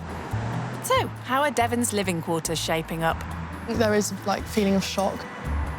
That's definitely probably the smallest kitchen I've ever seen. Like, very different to what I'm used to. I think I find it quite hard to live here. This is Harley's room. There you go, mate. What's that compared to like the rooms in your house? Rooms in my house, I say probably a bit bigger than this. A little bit bigger? Yeah, and like I guess we have more of them. Like yeah. Okay. Yes. Only around 5 bedrooms and 11 bathrooms more. So this is our bedroom. Yeah. How big's your room at home? Would you say it's quite big compared to this? I have like my own walk-in wardrobe. I have an ensuite as well in my Do you? room. Yeah. So walk-in wardrobe. She has the whole of the top of her house. To me, that's like never going to happen. It's midday and time for Sammy to prepare lunch. Do you eat with your... with my housemates? Yeah. I normally like order food in quite a Do you bit. order quite a lot then? Yeah, for like more than like 3, 4 times a week, maybe 5 times a week. No takeaways any day of the week in this house. Lunch consists of homemade ham sandwiches. So how would you fund like getting your takeaways? Like how do you earn your money? So I get an allowance from my parents for uni every month. And how much is that? So I get about £500 a month, and that's just like going out and eating really. But if you spend that, and you ask for more, would they give you more? Yeah, probably. Yeah, okay. That's lucky, because it's not just food Devon likes splashing out on. And then I guess like I get my hair done probably like once a month. That's like £120 probably. Well, where'd you get that from? Wow. Yeah, and then maybe like my eyelashes done or like my nails done. Yeah, so that's probably like another like £100. Yeah. Are you good at budgeting? No, I'm so bad at budgeting. It upsets me a little bit to think she doesn't have to think about what she spends on clothes or her hair or her beauty or anything like that. Paul and Sammy want Devon to realise from the off that budgeting is essential for them. Just one unexpected bill could tip the family's finances over the edge. I get paid averagely £1,100 a month. Sammy gets 630. So once all the bills taken off, like rent, which is £535, probably less with about 50 something. Together we're left with £50, but we're in a little bit of debt as well, aren't we? Yeah, so we're trying to clear off that all as our well. Debts, trying to clear all our debts. For me. Yeah, sure. Shall I'll we take this one Okay, first. I'll pull. Where's my dinner? Here, darling. Yeah, it's ready. The fact that the family only have like £54 left after paying bills and everything is quite like shocking, especially as obviously they don't have any backup. No one wants to hear you chewing. If I really need money for anything, my parents can always back me up, so I'm never really super concerned about money. What's the most expensive thing you've ever bought? I guess probably my car is like the most obvious one, because that was like probably like £8,000. Really? Yeah, and then clothes-wise, Our car probably, was £200. I have like a Moncler jacket. They were probably about like £800 each, something like that. Yeah. Okay. So yeah. The fact that my coat is almost the same price as their rent makes me feel a bit like guilty, because I don't see it as like a super like big purchase. I didn't need to like save up or anything. Our car's probably our most expensive. Yeah. thing we do own, but we're still in a lot of debt with it, aren't we? If we had Devon's allowance, we could be out of debt in 4 months. We could save for a new house, so our life could be dramatically changed, which is really scary to think. Gobsmacked by Devon's carefree attitude to big spending, Sammy's now on a mission to show her the realities of accounting for every penny they spend. We're going to go to a charity shop and buy the kids some festive presents, if you're up for helping. Yeah, that sounds great. Sammy and Paul are knee-deep in debt, owing around £3,000 in payday loans and overdrafts. It'll take around 5 years to pay it all back, so there's no splashing out on expensive birthday or Christmas presents. Would you even think of considering coming to a charity shop for presents for people? Or? For presents, probably not. But, you know, I have been to charity shops before, but I just find that it's a lot more work. Charity shops are also a lot cheaper. Devon may never need to look at a price tag, but they're Sammy's only option, with a budget of just £10 for the kids' Christmas presents. Like something like that for Ellie? Yeah. Obviously, she's quite old. Yeah. I might get that for Ellie. A charity shop is quite an eye-opener for Devon, who loves her designer gear. Do you find a lot of, like, branded stuff in here? Yeah. This one's really good for the branded stuff, like, yeah, it's big Hollister bubbles, but stuff. it's good for a pyjama top, if anything, Yeah. isn't it? That would probably retail at, like, 20 quid. Yeah. I've got it for 4 quid and that for a quid. So it's like... That's good, yeah. Yeah. That'd be good for Ellie. But then I've got something for Ellie. Would you be good at walking into somewhere and spotting a bargain? So, like, in a charity shop or...? Probably depends, like, yeah, if I saw, like, a brand I knew, then I could probably see if it was, like, way cheaper than what I normally pay. Yeah, probably. But, yeah, I just don't do it very often. I should probably do it more. Do you think Ollie'd like that? I think he'd like that. Just get them then, and we'll go. Like Spent about £10 there, so I've got 3 Christmas presents for 3 different people for £10. Yeah, that's so good. Yeah. Be surprised what bargains you can get, isn't it? And what offers. That's £7.46 then, please. Lovely, thank you. So I've actually come under budget there by like 3 quid. So would you, like, save that money, or...? If I needed it put towards the food shop, I would use it for that. Okay. Or you could put extra £1 on the gas each, or the electric, or, you know, something to help throughout the week. Yeah. Thank you. Very much. Have a nice day. See you, and you. Bye. For Devon, who's used to the best of everything, seeing how the kids make do with second-hand toys has been a revelation. I think it's really nice that their kids are literally just happy with whatever they get bought by their parents, and they're just grateful for anything they get. I don't know, it's kind of like humbling. Being heavily in debt means budgeting's become a way of life for Paul and Sammy. Sammy gets just £34 a week in child benefit, some of which has to go towards the kids' packed lunches for school. So it's another lesson in economising for Devon. So do you, like, look at the prices a lot? Yes, these are kind of the same as them, say, but do you know what I mean? I compare, so they're just wafers, whereas they're bigger. So because they're bigger, I'd probably get them ones because they're obviously going to be more filling. Okay. Apples.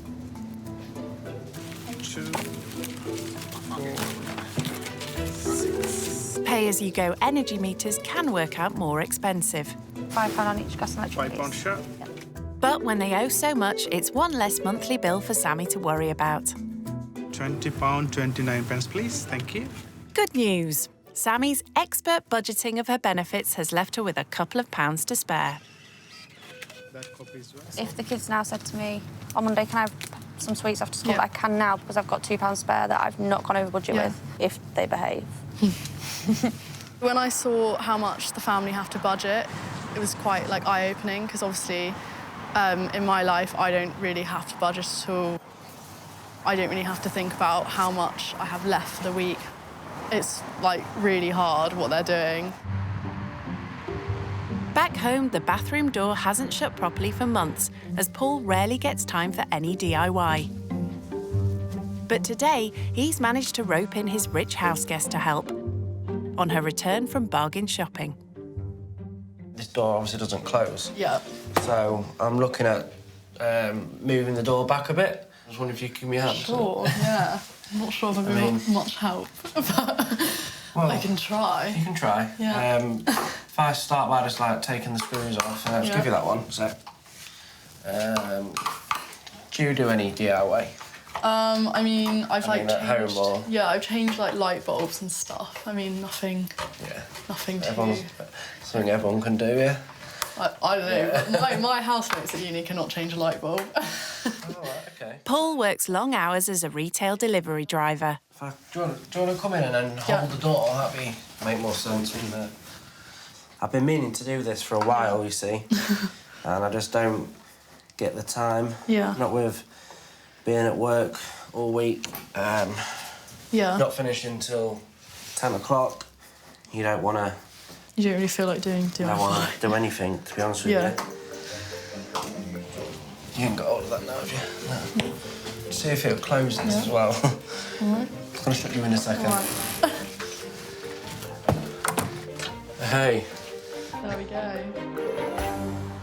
At least Devon will now have the privacy she's used to. I'm impressed with that. Thank you for your help. You're welcome. But there's no let-up for the rich kid. It's 6 p.m. and Sammy needs to start thinking about dinner. And Devon's now been summoned to kitchen duty. Should we go make some tuna pasta for tea? Yeah, sure. Sammy's rustling up a basic meal from what's in the kitchen cupboards. And it's a chance to get to know Devon a little better. So, did you say you were studying law, French law? Yeah, law and French law, So what's your, dream job sort of thing, like? I kind of want to be a solicitor, yeah. Has that always been your dream, or is that because of money, or...? I guess probably, like, a bit of both. It's exciting. Yeah. Isn't it? Did you ever want to, like, go to uni or anything? I really want to be a nurse. Unlike Devon, whose parents are paying for her studies, Sammy's had to give up her ambitions to be a nurse because she can't afford the childcare. I'd like to better myself, not just be a mum, just known as a mum. I think it's because I'd like to show the kids that even though, yes, I've had them young, if you work hard, you can achieve anything. Yeah. So... Paul, tea time. Whoa. Bon appetit. Bon appetit. Tonight's budget dinner is tuna pasta. With their debts alone costing them £70 a month, the family are forced to budget no more than £5 for any meal. To feed us normally, this meal would probably cost us, what? Probably about... Two quid for a big pack of pasta? Yeah, so probably about £3. pound to cook this, isn't it? Mm. If that. If that. Yeah. How much would you say you average a meal? Honestly, like, I literally have no idea. I probably couldn't even tell you. I eat out quite a lot, so that would obviously be, quite a lot more. I do normally do, a weekly shop for, £100. Yeah. Just for you? Just for me. Just for you. And then was that for the month or a week? A week. A week? Yeah, and then I'll probably order, meals in between that as well, takeaways and stuff, yeah. Devon may be able to splash out at high-end supermarkets, but for the family, stretching their meagre food budget is sometimes impossible. We've had to resort to either asking for help or... We've gone to a local food bank, do you know that? Yeah. And that just tied you over. Even our friends at some times have come round with not, wouldn't say loads of shopping, but yogurts for the kids, mint. Just the odd bits and Just the odd bits that keep us going until payday. It's hard because it's exhausting. It wears you down. Yeah. So...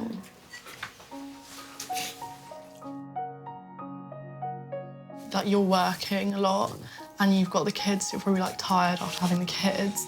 When you do have free time, you don't really have free time because you're so tired after doing everything. Whereas obviously my parents work and stuff, but they do still have a lot of time off where they can relax, enough time that they can spend a lot of time with us. Do you appreciate the situation you're in? Do you ever think, oh, I am lucky, there is people that aren't in my situation, right? Probably not enough. I probably don't think that enough, to be honest. No. I suppose you don't really understand it until you're in that situation, so... Yeah. I think I've learned how lucky I have it and how hard they have to work for their money in comparison to what I have to do. Having seen some of the challenges Paul and Sammy face raising a family with little money, Devon's decided to try and help lighten their load. I know you guys don't have very much time, like just you two together. Yeah.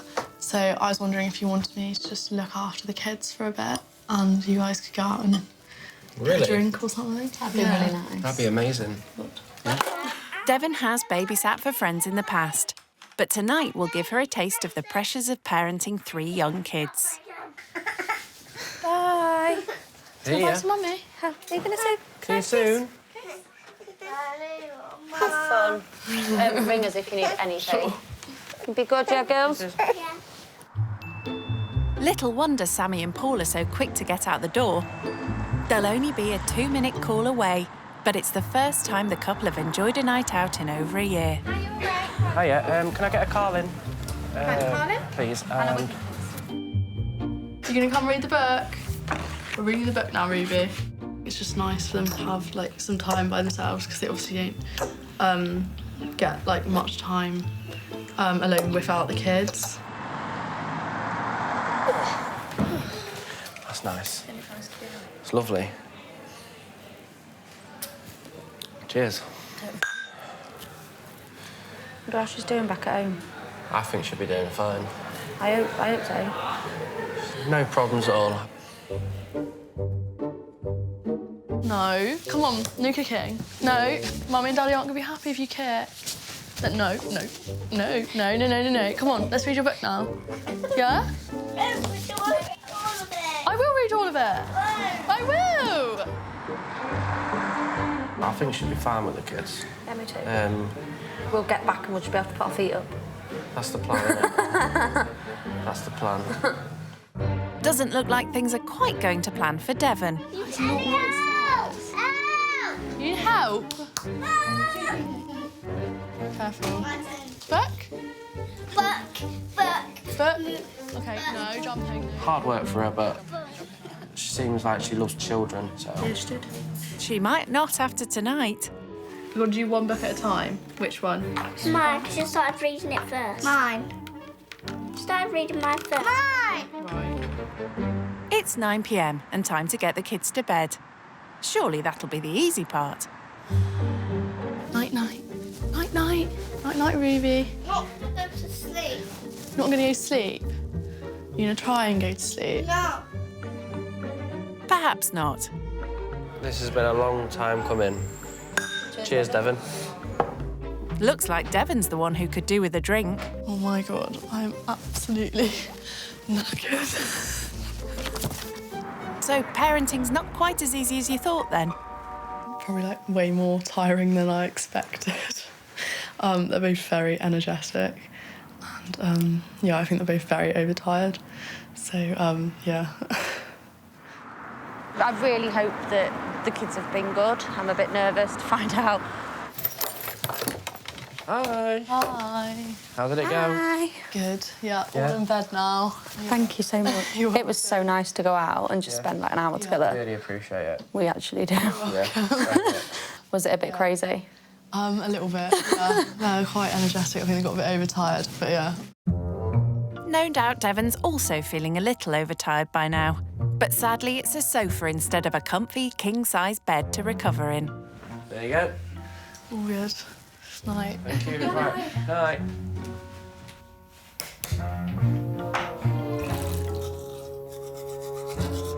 I haven't slept on a sofa before. And also, their house is right by the road, so it might be a bit noisy. But yeah, hopefully I sleep. I have a king bed at home, so it's a bit smaller than my bed at home.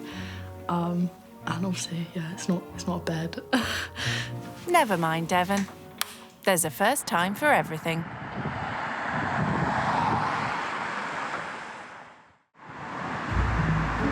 "8 a.m. and everyone's up enjoying breakfast. Eat what you've got first. Everyone apart from Devon, that is. She seems to be struggling with an early start. Not gonna lie, it wasn't the best sleep I've had. There was quite a lot of road noise outside, and yeah, I was a bit long for the sofa, so it wasn't the most comfortable sleep. Would you like some more? No? Normally on a Sunday morning, at this time, I'd probably still be in bed. Hate to tell you, Devon, Hi. but the family have something lined up that will make you feel even more out of sorts for a Sunday. We're going to do some household chores, like putting the washing away, doing the pots, ironing. Do you do any household chores at home? Sometimes I load the dishwasher and make my bed and stuff. Chores are always done together as a family on the weekends. And seeing as Devon's now almost an extended member of the family, there's no reason for her not to give a hand. Thinking maybe we could get some washing upstairs. Yeah, fold it up. Yeah, thank you. Household chores are certainly a world away from Devon's pampered life back home. We do have cleaners that come in and do quite a few chores, like hoovering all the floors and everything, cleaning the bathrooms. So I never really have to do that. What would you normally be doing, now? On a Sunday morning? Yeah, if you was at home, what would you be doing? Probably been out, the Saturday night before, so I'd probably just be, chilling. I'd probably get up at, 11 or something. OK. And then, maybe, order some food in, Chores may not be part of Devon's normal Sunday morning routine, but Paul and Sammy hope she's taken something from the experience. Devon doing the chores with us this morning was a real big help. We don't normally have anyone helping us out. It opened our eyes up to what it's like for people who haven't got cleaners doing this day in, day out. It's not just cleaners the family do without. Do you not have, a tumble dryer? Do you just always... We do. Each are electric. Yeah. So it's not worth it. So that'll hold 2 loads. Yeah. It's OK in the summer. It's just in the winter, it's a bit harder to dry your clothes. Yeah. And guess what? Dried clothes also need ironing. Another first for Devon. You just kind of go over it to get rid of all creases sort of thing, look. So do you want another go? Yeah, sure. This is a 1 time a week thing. Yeah. Can you sew? Because, I've noticed the buttons come off this look at the bottom. So that obviously needs sewing back on. So that would be kind of the next job. Yeah, I could probably sew it, but probably not very well. I can show you how to sew a button back on after if you like. Yeah, sure. Is that something your mum would do at home, or you just chuck it out and get another one? What would you do? Just get another one. OK. Yeah. There's no throwing out for Sammy and Paul. Hand-me-downs are essential when you have crippling debts to pay back. Do you find that it's really expensive, raising children? What they want is expensive. So, say if we went out today, they'd be like, I want, Yeah. which is normal for any child, I suppose. Okay. The school uniform's ridiculously School uniforms priced. are expensive. You ought to see how much Devon costs her parents. Went to private school, that's expensive. And, stuff I asked for Christmas and stuff is probably quite expensive. What sort of presents do you get? At Christmas, what would you sort of ask for? I got a Louis Vuitton handbag last year. That was £500. Wow. I guess, and more expensive than the average child for my parents. Their Christmas spending would have been our Christmas spending for our whole family and our family, so that'd have been the kids, me, Paul, my mum and dad, And grandparents, and she just gets that herself. How much do your days out cost? On a Sunday, if you all were to go out for a family meal, how much would that cost you? At least £100 for us So all to eat. your probably days more out than would probably that. cost my 2-week food shop, say? Yeah. OK. It upset me that Devon's family can go and spend £100 on a meal without even thinking about it. That, it seemed like pennies to them. If we was to go out on a Sunday, we look for nice parks and make a picnic. Yeah. We make it from stuff we've got at home. Yeah. It costs us about £15, if that. Yeah. It's does she know the true value of what she is spending? And I'm hoping this weekend has kind of shown her the true value. Should we tidy up and make beds? Yeah.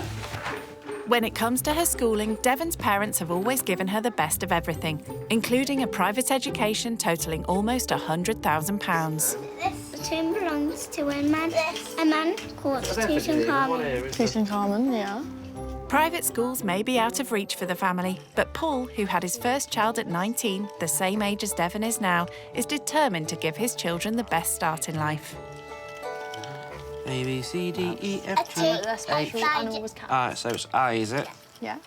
Once the chores are done, Sundays are always spent doing homework, and Devon's been asked to give a hand. Oh, they had hieroglyphics, didn't they? So they wrote, yeah. I don't know how to spell that. Is education important to your family? Yeah, like both my parents went to uni. Yeah. So I think I kind of was You need to follow expected to their do the footsteps same. then, Yeah. Is it important for you that your kids go to uni? Yes. I want them to have the best education that I can give them. So, you know, that means going to school every day, doesn't it? Yeah. So, like, did you go to school all the way through? Did you go to uni? I did go to college, then I had children, so that's been sort of put back a bit, but I do plan on going back to college to do something, either a trade or further education. Yeah. Do you support Sam in wanting to go back to study and become a nurse? Yeah, definitely. That's what she's been wanting to do for a while. But only one of us can really afford to go back to uni at a time. Someone needs to be keeping the money coming in for the house. It just won't work any other way. Yeah. But yeah, I support her 100%. But to teach Devon to be less wasteful, Sammy's come up with a challenge for her. At the end of the month, we've got to go with what we've got and kind of make ends meet. So I was thinking you could maybe try and cook us all a meal. Yeah. It's kind of what we live with all the time.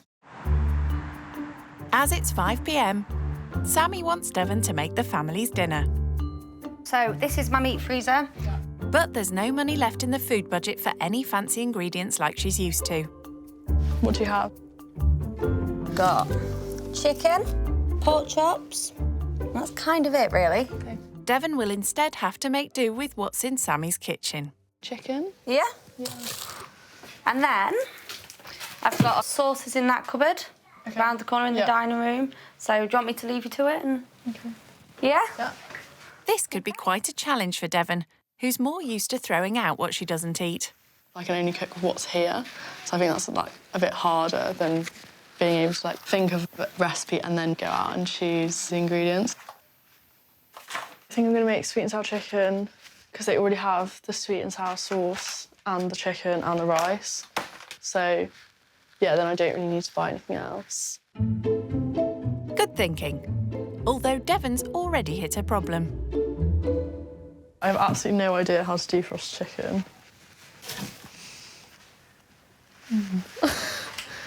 Do you actually want me like cooking it now? Yes, that is the idea. There's a hungry family counting on your culinary skills. I'm going to defrost the chicken. Good thing she has her phone handy to check out how to do it online. Don't forget the power.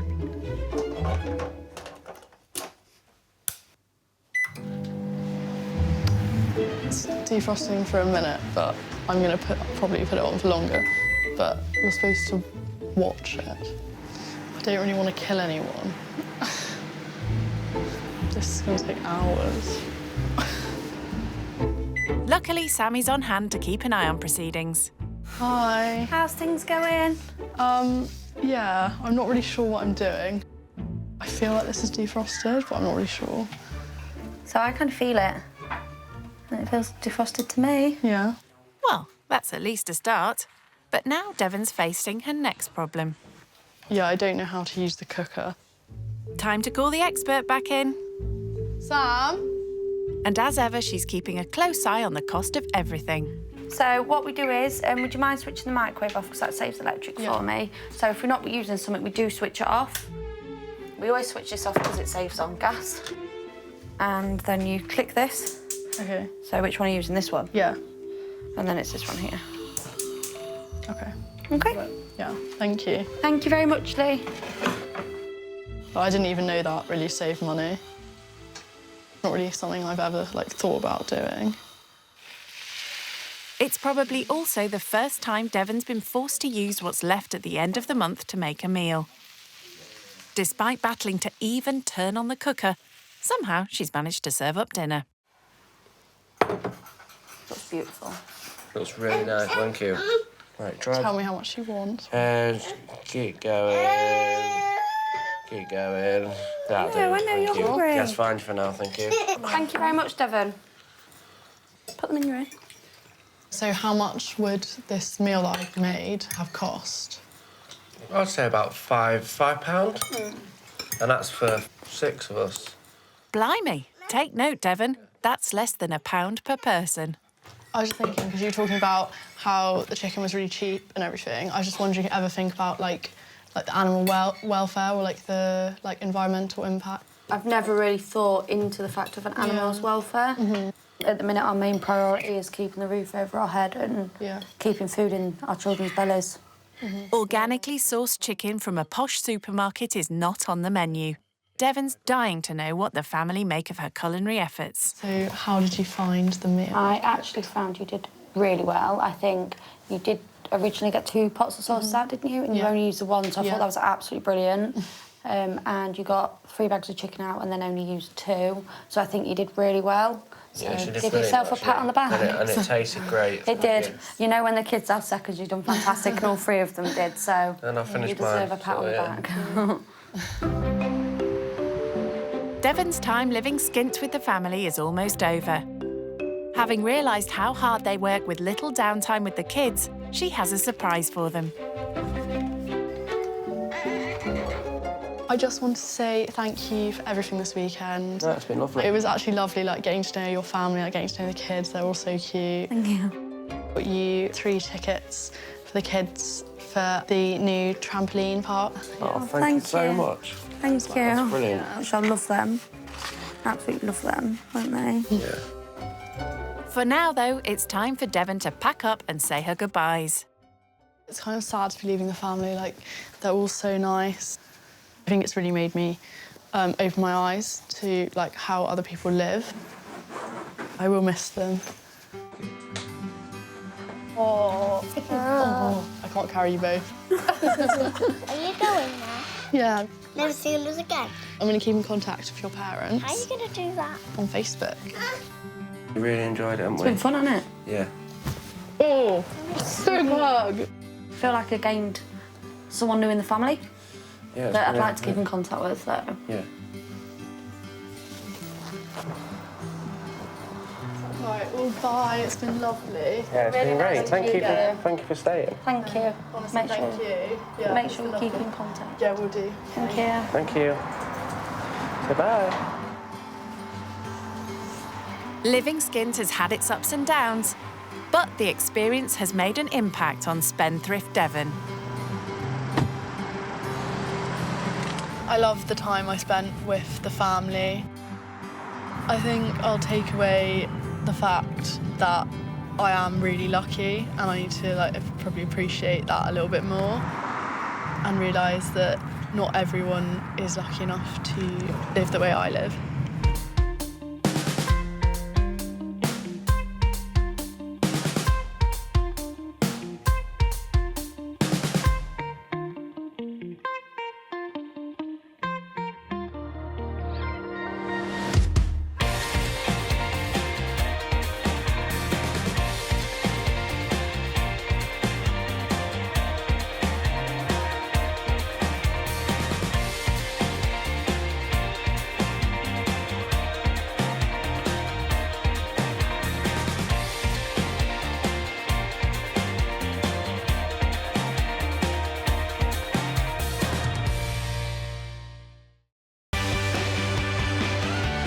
Brand new rich kids used to living the high life. It was about £85,000 on my education. On a month on clothing, I'd probably spend about £5,000. That sounds really bad, doesn't it? They're about to take a giant leap out of their comfort zone. These are flats. I've never been in one of those. I've never really stayed anywhere by myself. They'll stay with typical British families living on the breadline. Obviously, she looks rich. He never had anybody say no to him. Oh. This is worth about £8,000. Terrible, aren't I? They'll learn what life is like. I don't know how they do it. I'm just surviving. for those struggling to get by. I just cried and cried. And the sacrifices they make. She's doing all she can. It's heartbreaking. If you have something that you want to do, you have to work hard for it. Told you I ain't got no muscles. Will the cash-strapped families change their views? I thought he was going to be stuck up, but I was wrong. Rendle is a big surprise. Oh, it's a big one. And will the rich kids learn? I was blown away by what they do and how they live. There could be more to life. Thank you, Jesus. Than money. That's the least I could do. This is so great. When rich kids go skint. I've never worried about money because of my mum and dad. 18-year-old Rendle from Essex is the daughter of high-end jewellers. I'd say I've always been around finer things in life. I've always been able to wear nice jewellery. My most expensive possession would probably be my car, which was around 30,000, I think, and my mum and dad bought that for me for my 17th birthday. I've never had an allowance. Pretty much all my life of just, if I wanted something, I could ask for it and they'd get me it. Oh my God, that sounds really bad, doesn't it? Rendle no longer lives in the family home, but she's not gone far. I moved into my bungalow when I was around 15, I think. I needed more space for my clothes and shoes and bags and stuff, and I think my mum was sick of me taking up all her room with my stuff. Rendle may have a lot of stuff, but she has started buying it with her own money now, as she's got herself a job. I'm currently a social media influencer. I have around 400,000 followers. I share what I wear and all different things like that. I definitely earn enough to keep up with the lifestyle that I like to have. So what does she like to spend her hard-earned cash on? Louboutin boots, £1,000. Giuseppe Zanotti, over £1,000. £1,000? Ouch. They are very, very painful. When I buy them, I try not to think too much into the price. This is Givenchy, 1,500. I love it because it's bright pink. The Chanel, 3,000, but I love it because it's gold. It's my money, so... But the thing she values most is something money can't buy. My most prized possession is my mum, definitely. You all right this morning? Yeah, you okay? Yep, good, thank you. What are you doing? Starving, getting some toast. Okay. She's the strongest person I've ever met, and I feel very lucky that she's my mum. Rendle's mum has been diagnosed with secondary cancer. It's just an ongoing battle. They say that we can't cure it, but we choose to not believe them. My life is a prime example that money cannot buy you happiness, because before any of this happened, my life revolved around money. It's probably the only thing that I thought mattered. Normal day-to-day things that I wouldn't have appreciated, like even having breakfast together, the small things I now really, really treasure. Rendle wants her mum to see how much she's learned from her about being strong. I've been raised to understand the real world, but living in the situation and knowing about the situation is two completely different things. Well, she'll be learning just how tough it can be when she goes to Leicester to stay with the Edens.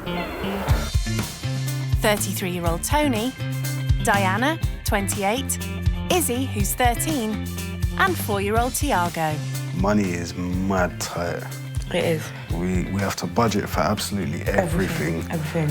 Baby. Diana and Tony met sexy on an internet dating site. Schnoogums. 7 years ago. We just clicked. Yeah. We're kind of like the same, but obviously you're a boy and I'm a girl. Glad they got that sorted. And now they're engaged. Irish and Portuguese is a wicked mix. Portuguese-born Diana recently graduated in business management, but is struggling to find a job. So there's not an array of jobs out there for me. Sometimes I am overqualified for the job, but then I need experience to apply for the jobs that I that I am qualified to work at, and it's just, it's very hard work. Tony used to be a delivery driver with his own car when the family lived in London, but 2 years ago they moved to Leicester for a cheaper, easier life. When the relative they were staying with was evicted, they were suddenly made homeless. The bailiffs knocked on the door, you know, and we were told that they're changing the locks. And I was like, what's going to happen to my stuff? And they said, we have the day to clear it out and find alternative accommodation. I was in serious shock. When I went to my sister's house, I just cried and cried. They had to sell the car, which meant Tony lost his livelihood as a delivery driver. I've got a couple of interviews. I went as far as Birmingham, which is about an hour on the coach to get a job, and they still turned me down. The only way they could afford a deposit for the house they're now in was by using Diana's student loan. But Tony and Diana still rely on handouts to get by. Everything in my room has been given to me by my family members. The piano and the makeup desk and chairs were all given to us by Tony's mum. Without my family, I don't know where I'd be. Even Diana's clothes are hand-me-downs. Nothing goes to waste. The debt repayments mean they struggle to get by on their universal credit. So after all the bills, we're left with £192 and 12p. That's £44 a week for any emergencies. But despite their dire financial situation, Tony's not giving in. With a passion for cars, he's recently started a college course in motor mechanics. The big dream is to have my own chain of garages. That's the one thing I want. If you want something, you've got to work hard for it. You've got to see your goal and grab it with both hands tight. Nope. So what are they hoping to teach the rich kid? I think a rich kid could learn how to maybe appreciate what they have more, or maybe like acknowledge that anything could happen in life. Rendle couldn't appreciate her mum more. She was homeschooled from the age of 13. So how does her mum think she'll cope away from the small family circle she's used to? I think it'll be a real experience, going and living with someone else. Yeah, I think... Their life, how they live, and maybe they'll learn something from it too. So yeah, that's what I'm hoping. We can both learn different things from each other, and they can see that money doesn't make people happy or solve life, does it? Well, it doesn't solve life problems, does it? No. Do you know, one of the things I think you may struggle with is being away from home. Yeah, I never really leave because home, you never do I? leave home. But then this will be a good learning curve for you to realise that you can go away and come back and everything is the same. Yeah. It'll be so lovely if they've got young children for you, won't it? Yeah, I'd love that. Because then I think you'll connect straight away. Yeah. Maybe make it easier for you. Yeah, I'm really excited. Yeah, I think it's going to be great, Rendle. Yeah. My mum's fighting spirit is not like anything I've seen before, and it's not just because I'm her daughter. Everyone says it about her. Do you know what? One thing I want to say is I'm so proud of you. So proud of you. Thank you. And I know that this will be massive for you, and you won't come back a different person because you're amazing anyway, but you'll learn something. Yeah, definitely. Love you. Love you. You gonna get jam on your shirt? I don't care. Sorry. The thing for me that I would like Rendle to learn out of this is that not everything is handed on a plate, not everything comes easy. Although I think she does appreciate that and understands it because we've always taught her that, I think to see it firsthand will be amazing. The day of Rendle's venture into the unknown has arrived. She packs all she'll need into her £3,000 designer hold-all and handbag. I'm going there to understand we all have struggles in different ways. I think we can both learn a lot from each other. As she starts on the 120-mile journey to Leicester, she's well aware that this is a huge step. I've never really stayed anywhere by myself. I like being with my mum and dad, just like knowing that I'm close to them, so even being this many hours away is going to be really hard. In Leicester, Tony's thinking about the rich kid who'll soon be arriving. I think they might find it quite hard because thinking of like rich kids and all that, they wake up whenever they want, innit? You know, because they haven't really got a routine. Unlike the Edens, who have the morning run every day. I hope that they have children because I love children, I love babies.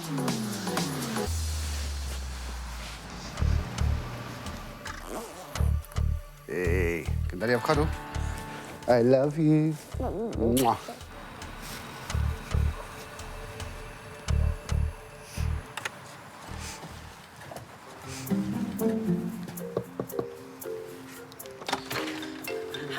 Hello. Nice to meet you. I'm Diana. Nice to meet you. I'm Rendle. Right. Nice to meet you. Nice to meet you. Hello. You going to school? There's only time for a quick greeting with Diana and 4-year-old Tiago. Want a coffee or anything? I'm good, thank you. You sure? I'm fine, thank you. I'm going for my roll-up now. Is Tony feeling anxious then? Obviously, she looks rich, you know, but I wasn't expecting maybe the shirt. For me and my missus, that kind of shirt is like if you're going out somewhere special. It looks very fancy. When Diana returns from the school run, she feels her life is worlds apart from Rendle's. I don't think I would ever meet her. Not unless if I'm going to maybe to a nice bar, then I'll meet her, but I don't think I would. No. Hiya. So I thought we'll give you a tour of the house. Yeah, show me around. So you've seen the front room. Yeah, it's nice and warm. How big is your front room? A bit bigger than this. It's like an open space, so it looks bigger. It looks bigger. Than... That's nice. Yeah. So you'll be staying here in the front room. Yeah. Yeah, on the sofa. Comfy. Quite different to Rendle's bungalow, where she's used to plenty of space just for her clothes and shoes. This is the kitchen. Lovely, I like the tiles. Yeah, I like the tiles. Do you spend a lot of time in the kitchen? Yeah. Hell of a lot of time. We've got like loads of people that come over because the house is never empty. Yeah. And tonight is no exception. Diana's sister and her family are coming for roast dinner. Are you a good cook? I think so. I think she good is. cook? Yeah? Banging cook. She does a lot of the Portuguese food, doesn't it? Oh, lovely. Do you like cooking, Rendle? I could make like spaghetti bolognese or like a pasta. There you go, yeah. She's got to make dinner. Teach you how to do my secret roast dinner. Yeah, that's all right. Okay. I'm not gonna lie, I'm quite nervous about the roast dinner thing that they've mentioned. I don't want to poison anyone, so I'm definitely gonna need help. So you'll teach her how to clean the chicken. You'll have to get your nails dirty and dig it right into the guts to get it out. That's a nice room, isn't it? Thank you. My mum and my dad has a jewellery shop. Okay. Yeah, so that's where I get it from. It's not just jewellery that catches Tony's eye. How much were your trainers, if you don't mind me asking? I think that was around 500, 600. That's mad. I could buy a car with that money. Yeah, but not the kind that Rendle would drive. This is my son's room. Oh, yeah. Little man's room. Oh, that's a good idea. That was actually a bargain because we went to the charity shop up the road and we got it for £20. It's good because it's like two things in one. Yeah. It's a really good idea. Next up, 13-year-old Izzy's room. It's lovely. I love them butterflies. We've got the piano because she loves to play piano. The keyboard was a gift from Tony's mum, as Izzy is passionate about music. Does she just practice herself? She just does it. Yeah, she taught herself from YouTube. That's yeah. unreal. She It's just really good, finds it and then just teaches herself, really. She knows how to play Beethoven as well, doesn't it? Wow, she'll have to show me. She does a lot. She will be really excited to show you. So how big is your room in your house? When I lived in my mum and dad's house, my room was maybe a little bit bigger than this, not too much bigger. And now we have like a games room sort of thing in the garden, and we converted it. Now I've got like... You got your own little house? Yeah, my little bit in the Little garden bit to get That's away. Cool. That's cool. Definitely coming in. Diana and Tony have virtually no space to store their clothes, let alone escape for some peace. So this is our bedroom. Technically her room. My I don't get bedroom. no say in it. Claiming it. No, Yeah. yes, man. I like your bed. Thank you. Nanny got us the bed. Yeah. We didn't have one, did we? We didn't have a bed at all. And then we moved to my auntie's house, and it was really bad because she had some bailiffs coming in, and so like we're in the house and they're shouting like we're gonna change the locks now. So I had to take So I had to take all my stuff, my bed, everything, put it outside in the rain in the front garden, and Find someone with a van, storage, everything in that one day. So you had no chance? No chance, nothing, nothing. Because it wasn't our house, we would just stay in there. That really was an eye-opener. It's so unfair, and that's why I think it's so nice that you see how proud and how happy they are to have what they've got now. So where do you keep your clothes, or like where's your storage? I've got 2 drawers I use, and then Tony's got the bottom drawers for his T-shirts, and then a suitcase for the rest of my suitcase for the rest. It's a far cry from Rendle's wrap-around wardrobe for all her stuff. And then I have shelves for my shoes, shelves for my bags, and then... Did you say shelves for your bags? Yeah. Like in the shop, you know, when you go to shopping centre, you'll see them. What's the most expensive bag you bought? 3,000. Oh, wow. I can't imagine having a whole shelf just for bags. Money like what she spends on her bags and shoes and stuff would be... If we had that on a regular, we would be very happy because obviously we'd have the car instead of getting on the bus everywhere, and we can go to London as well. Go see everyone there. Yeah. Because we don't get to see them because we don't have a car. Yeah. Hello. What are you doing? And we're making a little lunch. Tony's cooking noodles and Diana's making tuna sandwiches. Would you like a tuna sandwich? Would you like something to eat? Okay. I'll just have some toast or something. Yeah? All right, yeah. I'll make you some toast. Thank you. What kind of food would you have for lunch? If I'm at home, I make something easy. Yeah. Like put some toast in the toaster. Or I just go and get something quick, like go get Nando's. Yeah. Do you eat out often? Yeah, I do eat out quite a lot just because I find it a lot easier. I don't know what I'm doing in the kitchen. I try. I'd love to learn properly, but we probably go out for dinner maybe 6 times a week, and I'd say it probably sets us back around £100 to £200 a time. I probably spend most of my money on food. You haven't got a budget? No. Yeah, okay.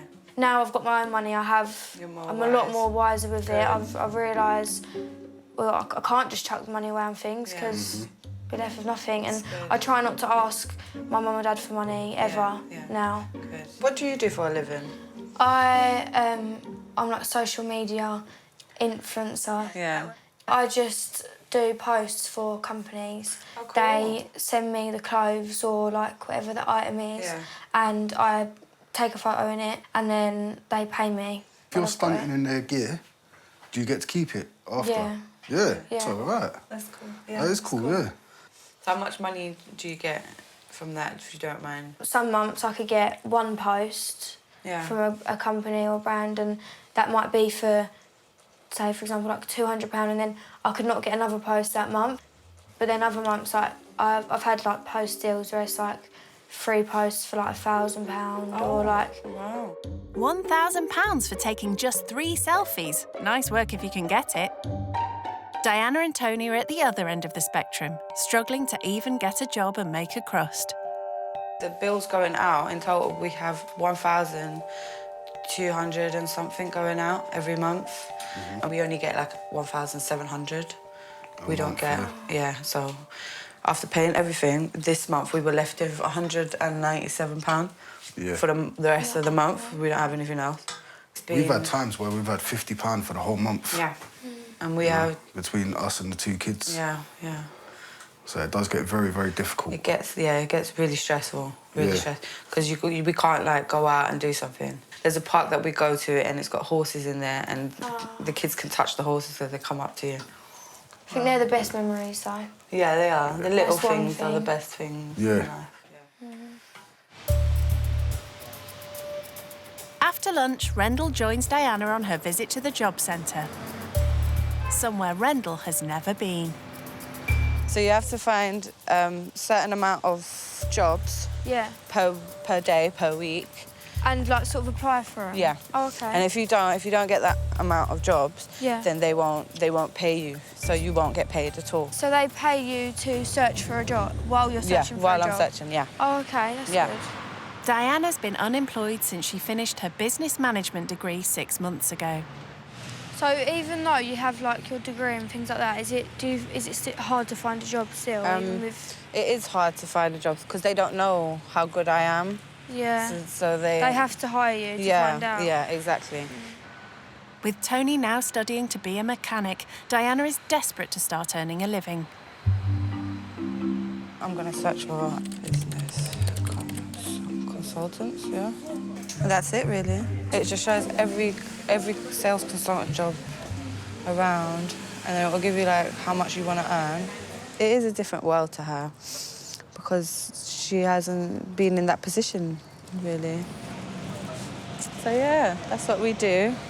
Obviously, I don't know how easy it is to get one of the jobs off there. Yeah. But it's I could apply for, like, 50 or 100 jobs in one day and only get a reply from 2.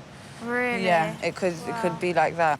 just a short time that me and Diana was in there was loads of people coming in and out. So I can't imagine how many people throughout the whole day searching for a job. So it must be, like Diana said, it's a struggle. Despite struggling to get a full-time management job, Diana isn't just sitting around waiting for the phone to ring. For the last 4 months, she's been selling cosmetics from a catalogue, using flyers to generate interest. So we've just got to hand these out. Oh, and that's got your contact? Yeah, so it just says that if you want a brochure, you just contact me. Right, because I have to pay for every single thing that I order. Even the brochures, they're not free. Oh, really? So if I just put the brochures there and they don't want to order, sometimes they don't give it back. So I have to reorder them again and waste more money. To try and make it as profitable as possible, Diana and her daughter Izzy create appealing mixed hamper boxes. Me and Iz, we do try and sit down and plan it all because she needs to understand. I'm off to get Tiana out. All right, babe. All right, See you in a bit, yeah? Bye. Bye. I want to make sure that she knows that she has to sell to make money. Yeah. So the more you sell, the more money you make. So it's both of you in it together? Yeah. And with an extra pair of hands to help out today, they set off to post some of the flyers which Diana has bought by dipping into their very tight budget. So when you get sales, does it work on like a commission? Yeah. Sort of So, basis? yeah. So it's 20% commission. Okay. Yeah. But I've figured out that I've earned more if I make the hampers than just selling ordering and giving them. Yeah. Do you want to post that one in? Diana posts these flyers twice a week. That's one down. How many do you normally do at a time? I normally do about 20. Yeah. And then I'll kind of wait a few days. And if I haven't had any feedback, then I'll go back to a different road and do another 20. Try again. Yeah. Because I've got to pay for everything. Yeah, so you want it to work? Yeah. Should I do this house? I've enjoyed today because it just shows what type of people that Tony and Diana are. That's Tiago. Did you hear him? No. How are you? How was school? Do I get a hug? They get their stuff done and what they've got to do, they get up and do it and search for jobs, and I think they're amazing.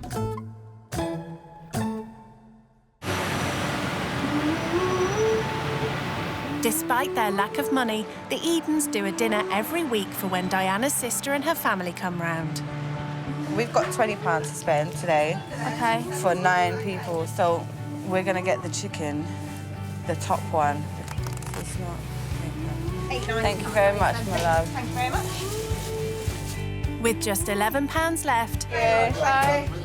Diana challenges Rendle to buy all the vegetables for the dinner tonight. So we need potatoes, Yeah. broccoli and cauliflower, parsnips, mushrooms. Do you like mushrooms? Yeah. Oh. Carrots. Onion, yeah. You need to get all of that with the money that you've got in your hand. Okay, for 9 For 9 people. Okay. Good luck. Thanks. Okay.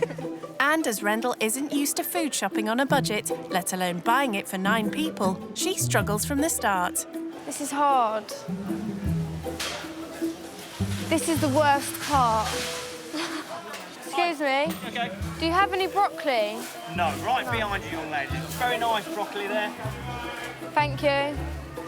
Okay, I found the broccoli. Eating out most nights Are they all the same price? No. How much is this one? Wait a kilo. has left Rendle completely unused to everyday shopping. Thank you.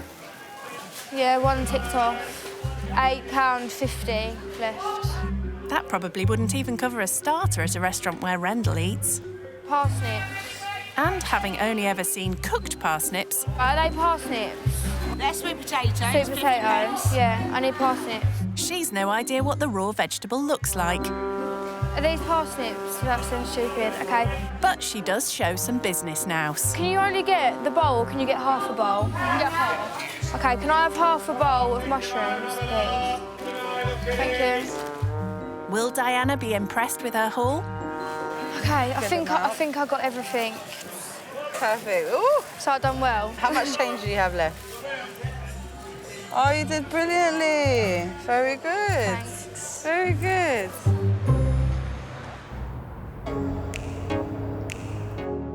13-year-old Izzy and 4-year-old Tiago always take their turn with the household chores. Today, Izzy's job is to help prep dinner. Hi. Nice to meet you. Nice to meet you. Your mum's been telling me about you. Thanks. Rendle gets stuck into doing her bit too, but after so much walking today, wants to know why the family don't drive anywhere. I ain't got a car. Okay.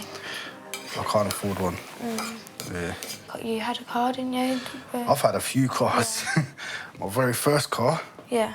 800 quid, and it was a Vauxhall Corsa, 1.7 turbo diesel. That means nothing to me. I'm like, all them big car words, I don't have a clue. So what car have you got? I've got a Mercedes CLA. Nice. Yeah, I crashed it the other day. Oh my God. I didn't crash. I accidentally drove in, like, I pulled back too quick and I went into a lamppost. Tony could probably fix that for her when he finishes his course. Princess, you want to play some songs on the piano for us tonight? Yeah. And sing? Maybe depends, because my throat is starting. I think I've got songs later to sing. Oh, no. Do you play an instrument? I used to play piano a little bit. I had piano lessons for a while, but I give up. And now, looking back, I wish I didn't give up, because if I was still doing it, I'd be really good. Do you know what? I might go home and start again. Look at me. I thought it was too late for me to learn any qualifications, but I'm back in college and at 33, learning all 3 years again. Yeah, starting it back up. It's never too late. Yeah. No matter how old you are. Yeah, it's true.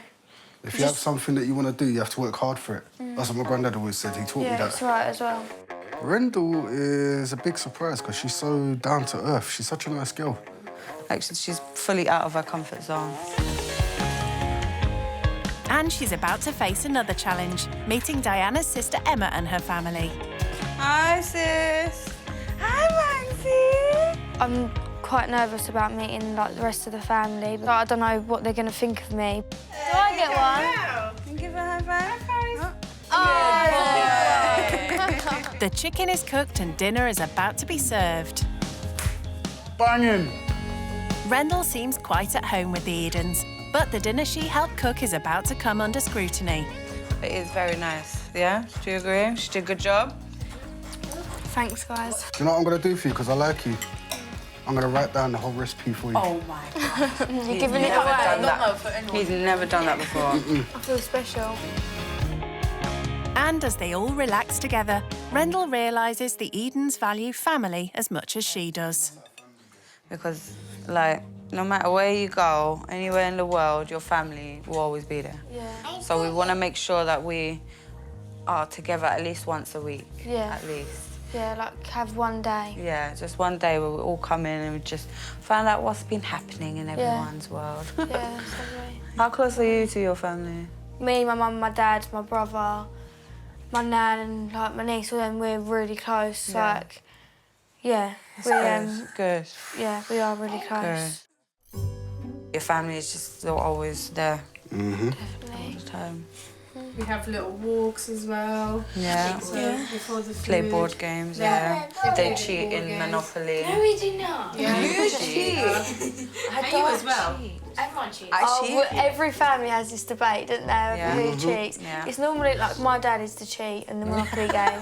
I'm the only one in this family who don't cheat. Shame. I play legit. What is this? No time to see if Tony's telling the truth tonight. Instead, Izzy treats everyone to a Beethoven piece she's taught herself by watching a free online tutorial, unlike Rendle, who had private lessons.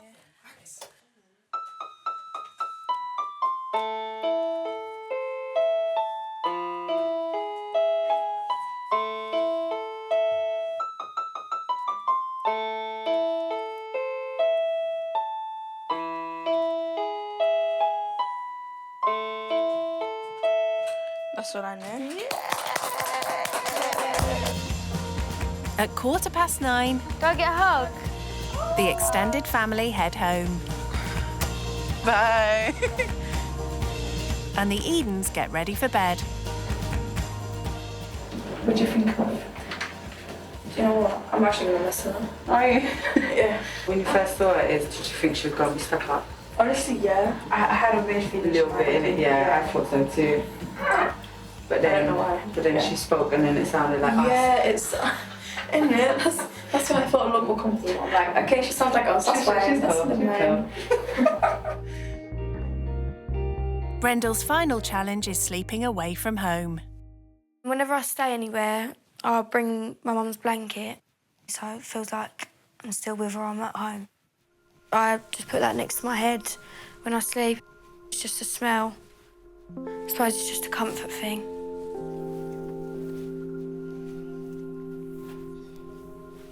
Just come to make sure you're all right. Yeah, I've got everything. Yeah, did you have a good day?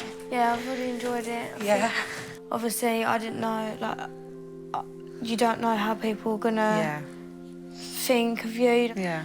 Even in school, when people presume that because you, like, have this certain life, or they think you have this certain life... That you're a certain way. That you're a certain way and that you have everything easy, or...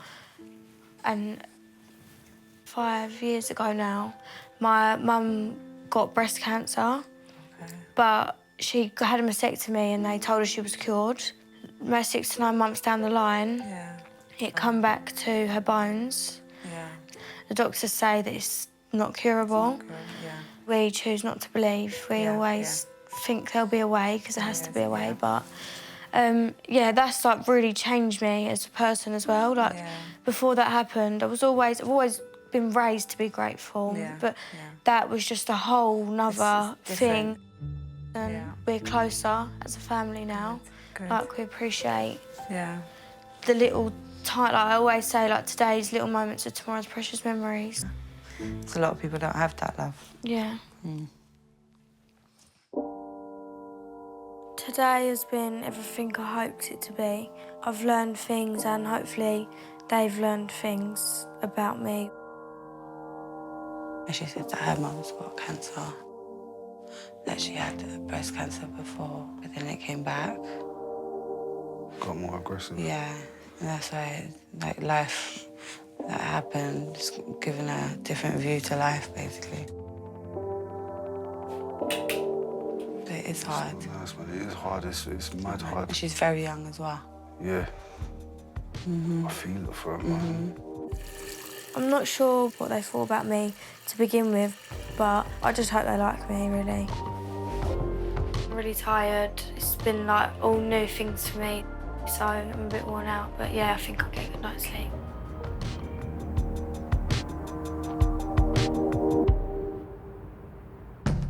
It's gone 7:30, Rendle's second day in Leicester.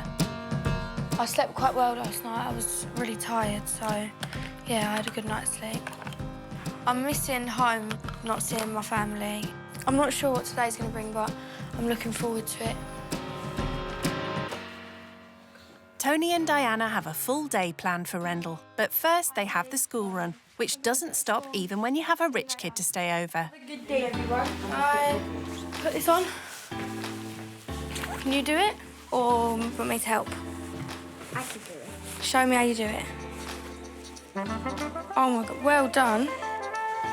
I always get the arms mixed up. With Rendle's help, the school run goes smoothly. Let's go. Since having to give up their car to pay their debts, Tony's been unable to work as a delivery driver. But he's determined to change things by studying motor mechanics. And I'm doing so well in college that my teachers have told me to take the teaching assessment and become a tutor. Oh my God, that's so good. Yeah, I'm well happy about that. Would you do that? I want to finish my 3 years in doing my mechanics first. Yeah.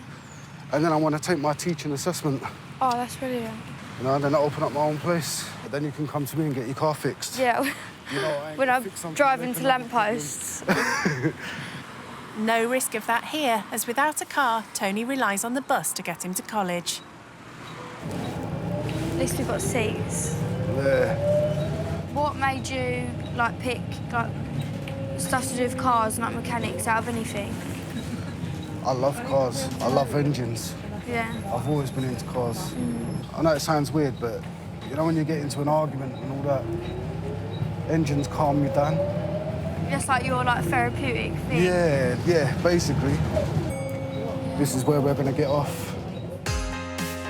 Tony has big plans for when he finishes his course. So this plot of land here, Yeah. once I finish my 3 years, I'm going to see if I can get a building built there for my garage. Do you know much about business and stuff? My missus has done a business course and then her sister's going to do my books. Do you know much about it? Obviously, with like the job that I fell into, the only thing I really have to know about is like invoices and things like that. So bookkeeping. Yeah, I'm not the best on, but I just go to my dad to ask him most of the time. Do you have any qualifications or anything like that from school? I don't have any like GCSEs or anything like that. When I left school, I didn't have an education either. No, you didn't. But it made it hard for me because I couldn't get a job anywhere. No. You know, it was mad. If I didn't fall into like the social media thing, I would have been so stuck, and I would have probably gone to college and found something that I wanted to do a career in, sort of thing. But for now, I don't need to. Rendle's had it easy, but Tony's ambition has impressed her. It's admirable that he's in his first year of this college doing it, and he's already planning what he wants to do, how he wants to go further. Tony's just a prime example that there's always room to do something else that you like. Tony shows Rendle how to remove a wheel. When you unscrew them, does the whole tyre just come off? Yeah. Now it's Rendle's turn in her white designer clobber to get her hands dirty. Rendle did have a new experience today, definitely. It was very much a fish out of water, but she still got stuck in. Oh. Told you I ain't got no muscles. Obviously, with my job, it's not really hands-on. I just either like, take a photo. There you go. Is that done? That's it. Yeah, I really enjoyed it. It was something different and it was interesting. Now you know how to change your wheel.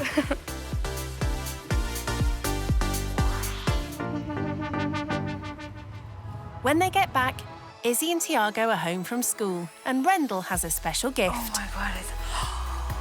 I got this because I know you like singing, and I got it because you like doing things together. Another way to spend your time together. It's a karaoke machine, fun for all the family, except Tony. My God. Yep, that's what he... We got something for you. Oh, no. We got your card. Thank you. Got your card. Can I open it now? Of course you can.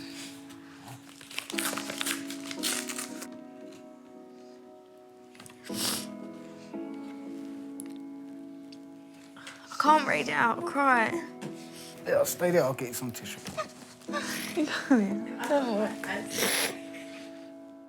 Izzy also steps in to help. Thank you for coming and spending time with us. We have loved every second of it, and you are truly amazing. Please don't forget us. We will not forget you. P.S. Sending your mom strength and love, and then all of our phone numbers. Thank you. You're welcome. It's really nice, thank you. You're welcome. Thank you. Looks like you need the whole roll. At least I didn't open it. It was like, you are a bitch. Don't come back. Do you know what? I'll be honest, I said to Diana, you actually changed my perception of rich people when you came, because I thought you was going to be stuck up and a little bit hoity-toity. Yeah. But you're actually really nice. Thank you. 4-year-old Tiago just wants to open the box and have a go at the gift that will be coming out at every party the Edens have. Going to God that Jesus is born. So good. Awesome. High five. That was wicked. Even with a sore throat, Izzy can't resist. Amazing grace. Yes. How sweet the sound. So sweet. That saved a wretch like me. I once was lost, but now I'm found. Was blind, but now I see. That's what. All right. Excellent. It's Tony's turn. Yes. I need to go for a cigarette. I'll wait for everyone to leave the house, and then I'll be getting on it. Yeah, you'll be gone. Sadly, Rendle will miss out on that as her visit has come to an end. I'm sad to be leaving, but I've missed my mum and everyone at home, so The thing that made me most emotional in the card was when they mentioned in my mum that like, they send strength and all things like that. That was just, I could feel like the care. And they left their contact details at the bottom. That was special, that hit home, because I wanted to keep in contact with them, and to see them put that in the card before I even mentioned it was, yeah, it was really nice. I'm going home now. Oh, I'm going home. Oh, I'm going to over the case. My friends are... Don't start crying. See you soon. Yeah. Oh, Yeah, it will be soon. Say goodbye to see you Rendle. later. Bye, Tiago. Bye. Bye. Bye. It's sad to see her go. To feel like we've just, like, bonded. It's like a piece of us is gone now. I always sort of knew that I was going to get emotional at the end when I was leaving, but the card just topped it off for me. Their words were so genuine, yeah, it really hit me. I think money doesn't make you rich. It's love.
Rich kids are used to living the high life. We have 8 bedrooms and about 12 bathrooms. But it's at Christmas when they really go to town. So I think my family usually spend between like 5,000 and 10,000 on Christmas, but this year it might be more. We'd go skiing every year, but my dad would just cover the bill. And with the festive season now upon us, one rich kid is about to learn all about doing Christmas on the cheap. Grow your own Christmas tree, £1. They were like 400. That would pay for 3 of these for Christmas, wouldn't it? When you want to give the kids what they want and you can't do it, it is hard. I feel quite bad. Will the rich kid learn? I can't do it. That there's more to the festive season. Happy Christmas. Than spending loads of money. We're used to like a big luxury Christmas, and they're not going to get that yet. When rich kids go skint at Christmas. 18-year-old April from Buckinghamshire is looking forward to her first Christmas in the family's brand new £9 million 7-bed mansion. So our interior designer decorated the house for Christmas this year. At the moment, we have 2 trees. There's some fish and a reindeer. This is the second Christmas tree, but we're getting a real Christmas tree as well. Blimey, 3 Christmas trees? It's practically a forest. So I think my family usually spend between like 5,000 and 10,000 on Christmas, but this year it might be more. It's only once a year, so you have to like go all out. And with their new pad kitted out with every luxury, the family are on track to have their biggest Christmas yet. So we have a bowling alley and a gym. Perfect for working off those excess Christmas pounds. And a bar. Ah, just the place to mix a festive cocktail. And a cinema. That's about it. She's forgotten the sauna, maybe because she's never even used it. And how many bathrooms? 1, 2, 3, 4, 5, 6, 7, 8, 9, 10. The house is arranged over 4 floors, but if the stairs are a bit much... So this is the lift. We don't really use it. The family's money is thanks to her dad's IT business, which he sold last year. My dad definitely likes cars. The most expensive is about 160,000. As well as working for a fashion company, April also sells vintage clothes. So originally, I got the money from my dad. I made it back quite quickly, so I gave him that and then kept the profit. But it's buying rather than selling clothes where April's passion really lies. The main thing I like doing is probably going shopping. I think that I'm probably addicted. These are my special shoes. Got them for my 16th. I think they were like 500. But they weren't the only present. I got a Cartier watch. I have no idea how much it costs, but Meghan Markle has the same one. And like Meghan, April is quite the jet setter. This year, I went to Dubai, Sweden, Croatia, Marbella, Barcelona, then Crete. So I'm going to New York next. So, is April nervous about festivities with no frills? Christmas, like for my family, is always a really good time of the year, but maybe for other families, Christmas is quite difficult. It will probably help me to appreciate what I have more. There certainly won't be any of the luxuries she's used to when she stays with the Burke family from Merseyside. Alan, Lindsay, 16-year-old Clayton, 11-year-old Wyatt, and Trinity, who's 4. I think the rich kids will probably pack the bags and run because they'd be terrified because they're used to a big luxury Christmas and they're not going to get that here.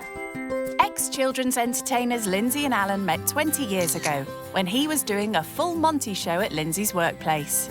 I think she liked the hat I was wearing. I think that's what it was. But 7 years ago, Alan developed a throat condition followed by a series of mini strokes and reluctantly had to give up his job. Sometimes I'm on the floor collapsing. I can't walk. I can walk, but I can't walk far. Lindsay also had to give up her job as a catering assistant in a local hospital to become Alan's full-time carer. I used to love the job, didn't want to give it up, loved it. The family now gets their rent paid and has to survive on benefits.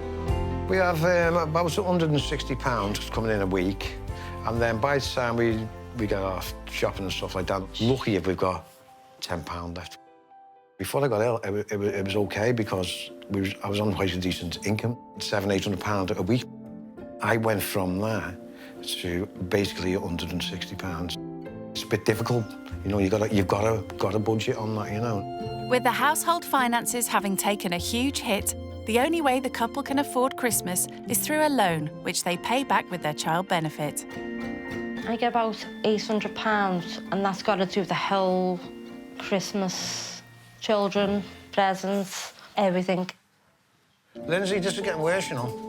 Lindsay's now become the queen of economising. I love doing bargains, especially on the internet. I do looking for them. And the family make do and mend as much as they can. I've had this for about 5–6 years, and it's quite good, actually. It's just for the bits.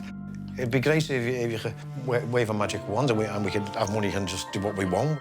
You know, when you want to give the kids what they want and you can't do it, it is hard.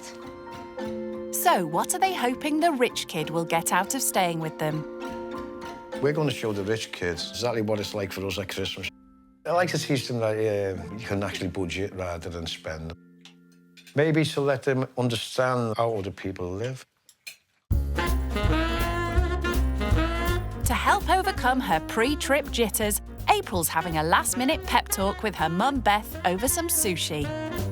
You looking forward to it?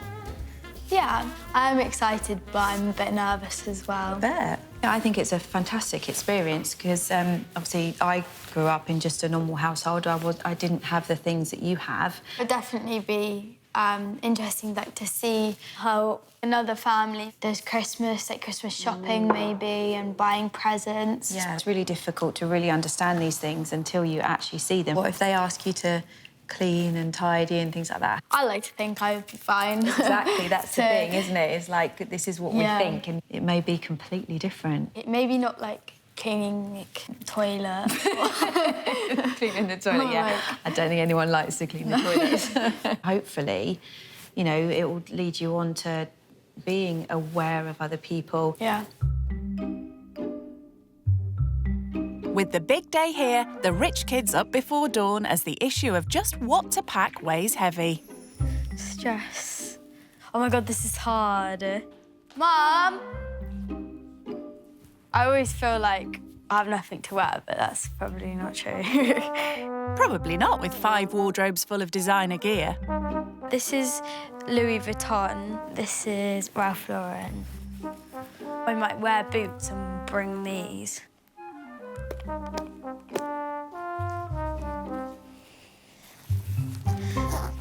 So is that all the essentials? Oh, my toothbrush. April's leaving her multi-million-pound home to travel 200 miles north to Merseyside, where the Burke family are preparing for her arrival. I don't know if they're going to like us. I'm just going to try and teach them what we do at Christmas with the low income and see if they can do it themselves. Well, she'll be here soon to join in the Christmas countdown in a council house. I only really know about council houses from, like, sociology at school. Don't see sofas on the street near me. I'm nervous now. The family were hoping to turn on the Christmas lights to welcome their rich kid, but they're running out of credit on the electric smart key. We're in the dark now. And that rich kid's coming in a minute. I know, it's pitch black. I say we just let them sit in the dark. Oh. It's what we do anyway. If it goes, doesn't it?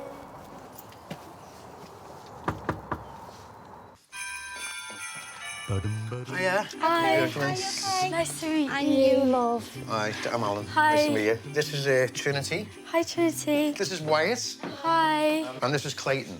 Hi. Just got to go and get some electric because the electric's gone as you turned up. Okay. Should we go and get electric?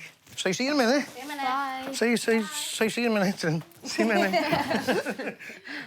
Pay-as-you-go electric smart cards can work out more expensive, but it's a way for the family to control their spending and not spiral into debt. We'll just have to wait till we get the electric, so we'll just have to sit in the dark for a bit longer. Can't do nothing, can't make a cup of tea or nothing. We got the electric. Hey, April, sorry to leave you in the dark. It's okay. You have the lights on. We have light. Not only is this April's first visit to Merseyside, it's also the first time the rich kids ever stepped inside a council house. So, time to see how it compares to the huge mansion she's used to. This is the kitchen. It's nice. It's OK for what it is. At home, my kitchen is, like, open plan a bit because it, like, flows through to, like, the dining room. Do you do the cooking at home? Not really. Have you cooked? Yeah, I know how to cook. If my parents aren't home, I can cook. What you don't see over them lights, kid? Yeah, well, this is the bathroom here. Have you got one of these in your house? I have about 8, 9 or 10. 10 baths? No, not baths, bathrooms. Bathroom, only, like, 10 bathrooms? Only, like, 2 baths. Yeah, but you only use one. This is Clayton's room. OK.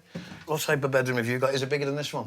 It is a bit bigger. Have you got an ensuite, anything like that in your bedroom? Yeah, I have an Don't say that. ensuite. You know? Yeah. When we've got to queue up to use the toilet and you've got an ensuite, it's great to get out of bed and you can go to your ensuite. Yeah. This is our room, OK.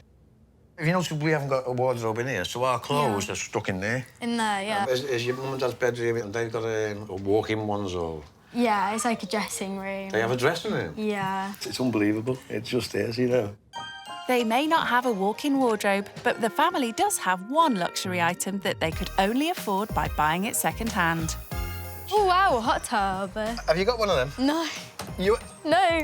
We've got something you haven't got? Yeah, exactly. Oh, yeah. It needs cleaning. I think you'll have to help me clean that as well. Yeah. Watch your feet where you're walking. And watch you not standing any dog muck. Yeah. It wasn't just the hot tub they got for a bargain. Alan and Lindsay also found a cheap second-hand swimming pool online. The reason we have this is because we don't go on holiday. Yeah. What we do is the children have got something to do. So you haven't got a pool, so what have you got? We have a sauna and a steam room as well. How often do you go in them? I haven't been in it yet. I can't believe you got them and you don't use them. Yeah. I mean, we'd be made up with them. Yeah. We could make one into a toilet. Yeah. Because we've only got one. That's true. But you haven't got a pool? No. You haven't got a hot tub? No. We're doing well. Yeah, exactly. We're doing well. There is, however, one thing the family definitely don't have. A spare room for April to sleep in. See that pillow there? Yeah. Well, guess where you're sleeping? On here. Oh. Yeah, no, it looks really comfortable. It might look comfy, but if the rich kid thought Christmas was all about sitting around scoffing mince pies, she's sadly mistaken. Catch this. Here's another one. Sorry. Didn't mean to do that, love. There's another one. There you go. The family wants to show April how decorating for Christmas can be done on the cheap and have roped her in to lend a hand. Should we just put them here somewhere? Lindsay's decking the halls with recycled Christmas decorations she's saved and collected over the years. A far cry from April's festive extravagances.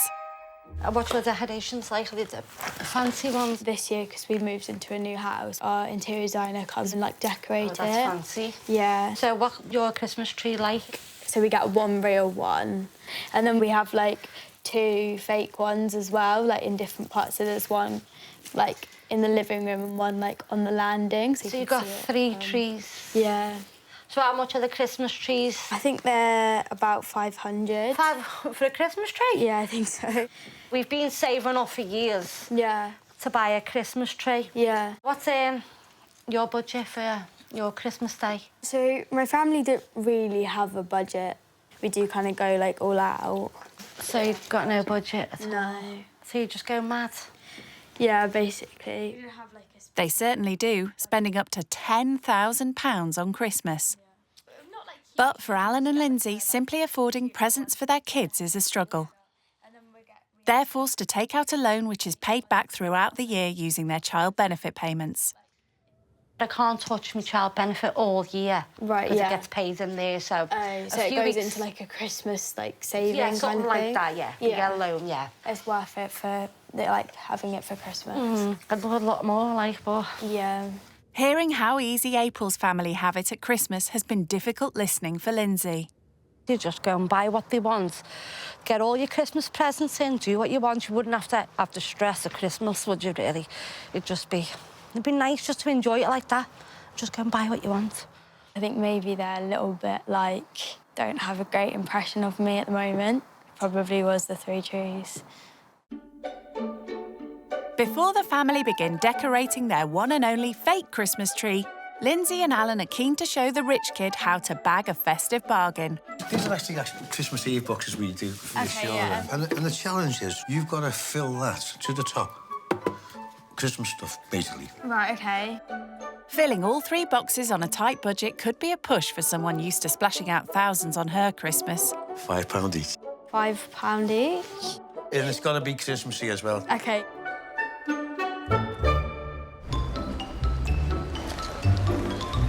Alan's brought April to their local high street to hunt for cheap Christmas knickknacks. There's actually a charity shop down here, which Lindsay would never dream of going in. When you don't mind having a little look, do you? No, that's you fine. might find something nice. Yeah, thank you.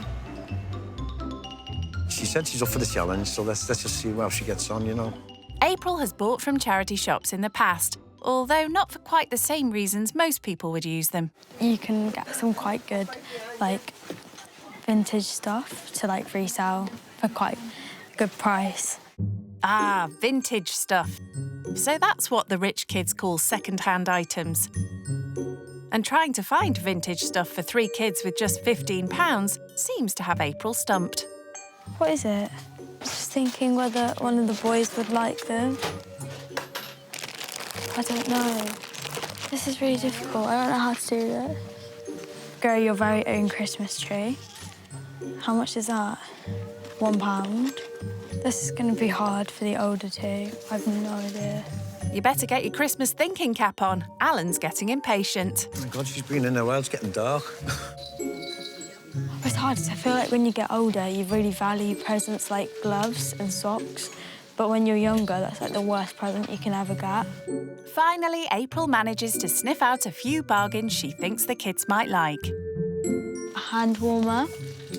I quite like these. Half price. Yeah, 47p. Time to find out if she's kept within Alan and Lindsay's all-important £15 budget. That'll be $14.96, please. Blimey, by the skin of her teeth. OK, thank you. I'm actually really happy about that. Been in a while, you know. It's going dark. Yeah, I know. How'd you get on? You never got change? I do have change. Ounce. 4p.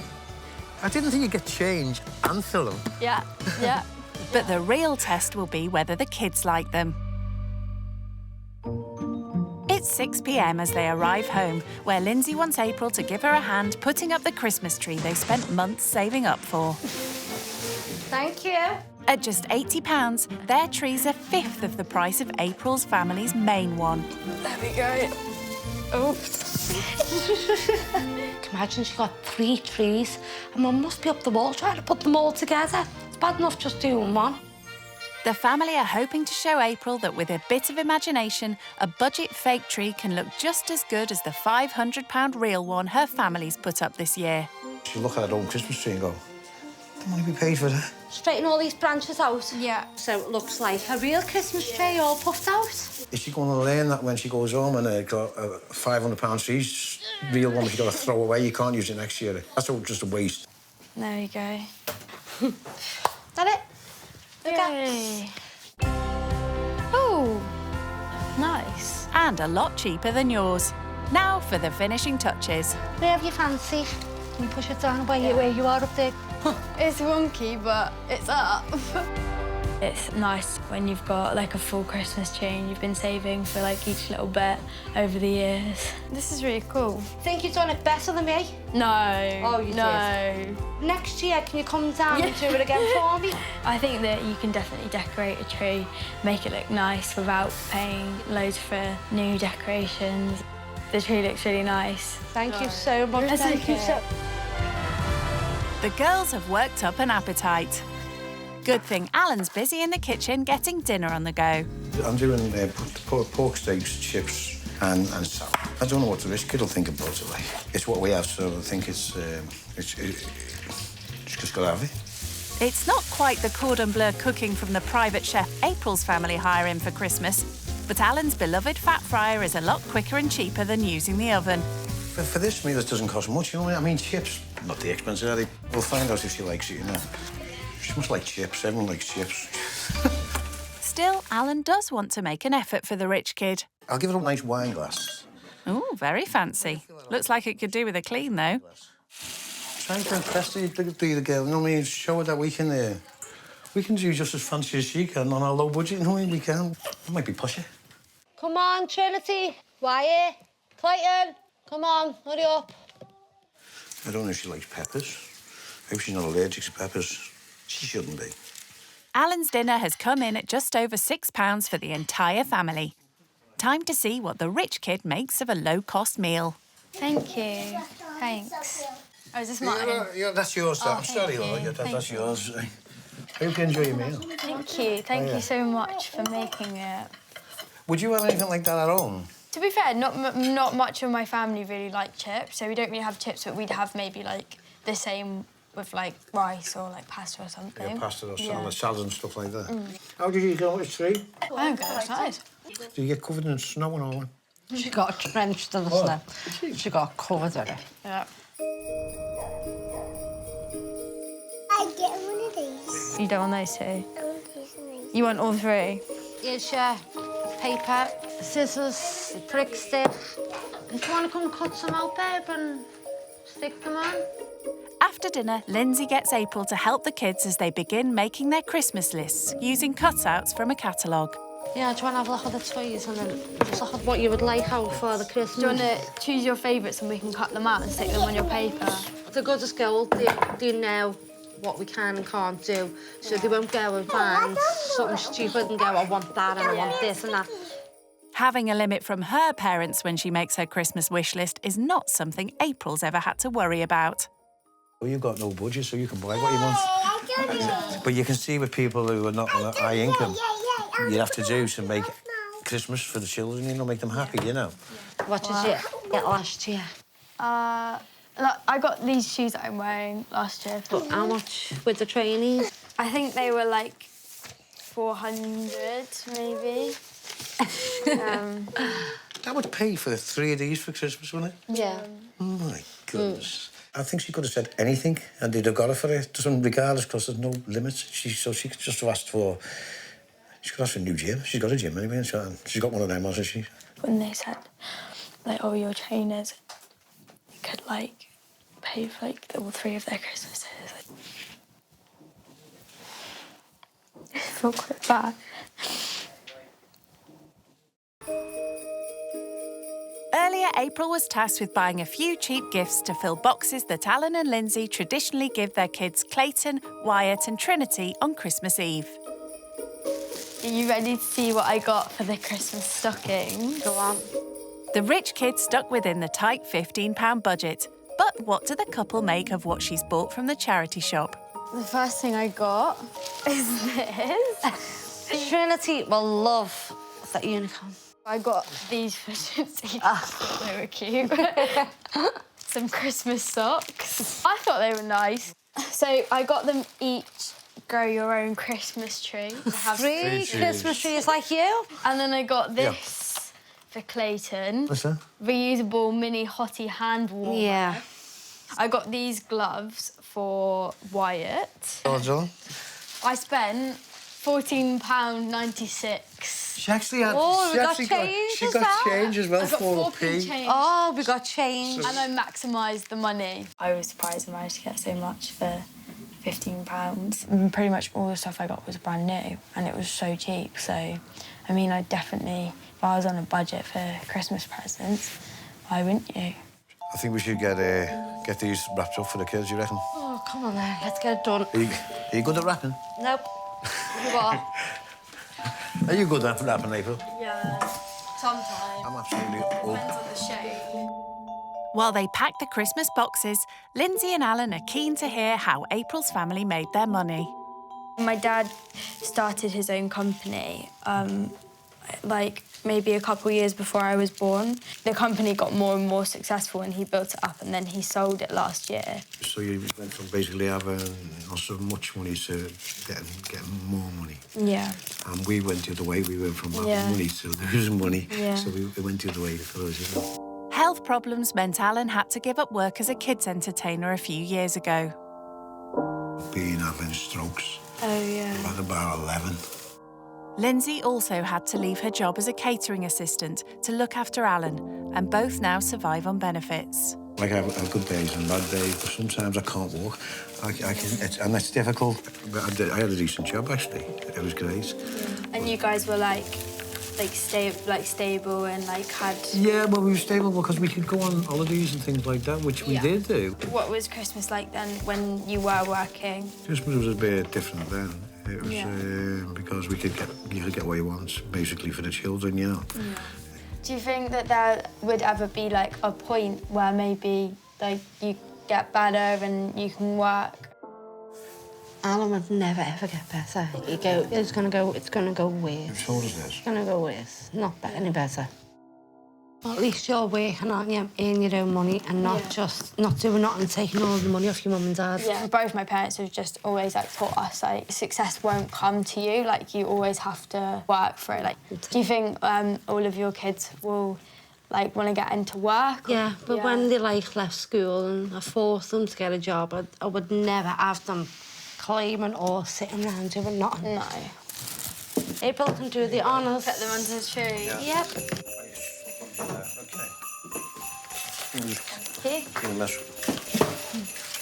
Yay. It's now 10 p.m. All ready for bed? Yeah. Look cosy. Do you like my sock? Oh, lovely. Keep your feet warm now on the floor. Yeah, exactly. With a big day of Christmas celebrations planned for tomorrow, April's keen to get an early night. But unfortunately for her, there's no luxurious king-size bed to slip into. You giving a pillow? Yeah, Trinity's pillow. Have a nice night, love. You too, sleep well. And you, love. I'll see you in the morning. Good night. Good night, love. I actually feel very comfy. And I'm very tired.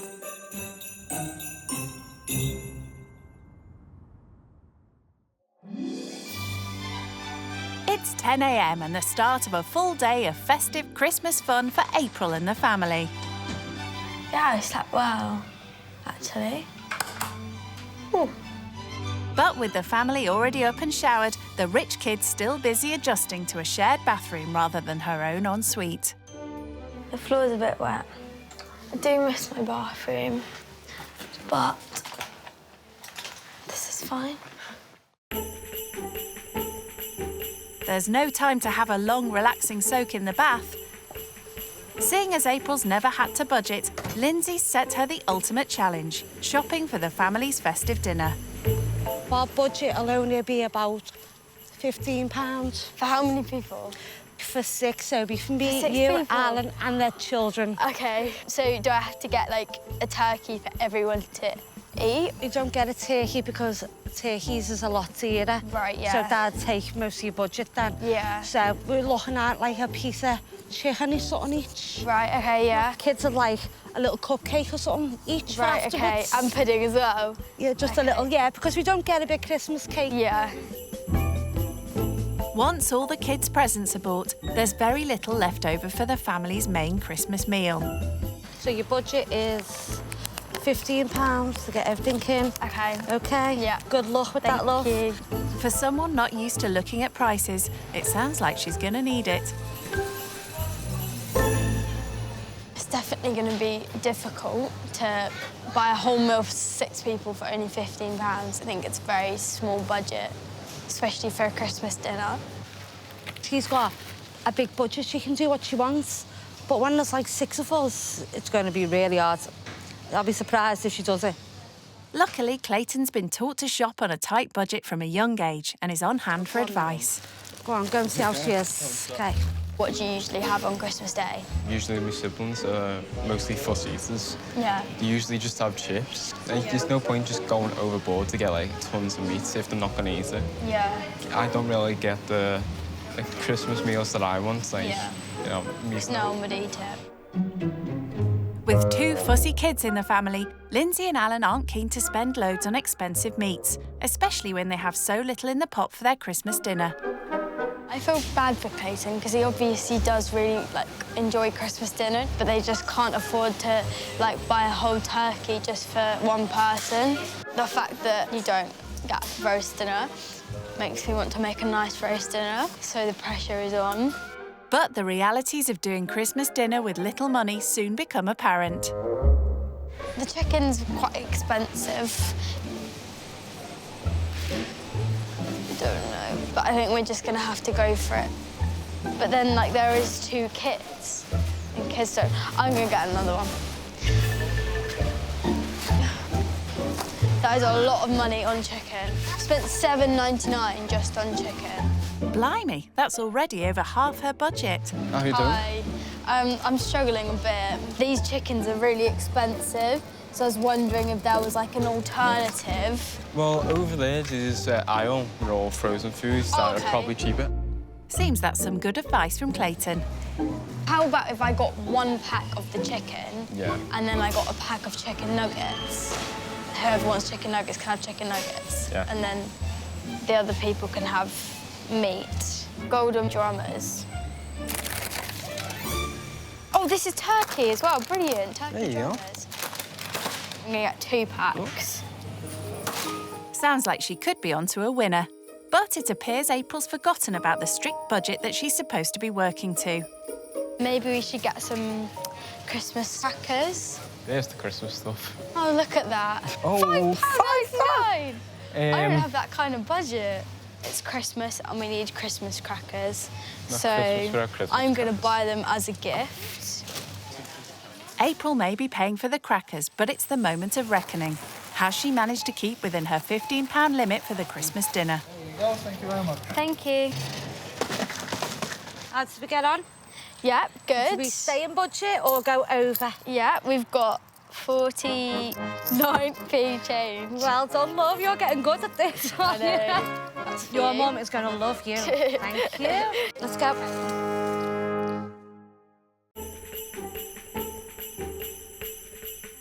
Time to see if she's bought enough to feed the whole family. First of all, I got the chips. Most important thing. Most important thing for is chips, Wyatt. yeah. Also, these potatoes Yeah, they're good. for roasting. For you to peel, yeah. These frozen vegetables. Clayton helped me out a bit in terms of what meat you guys eat and stuff like that. So I got these, but they're also turkey.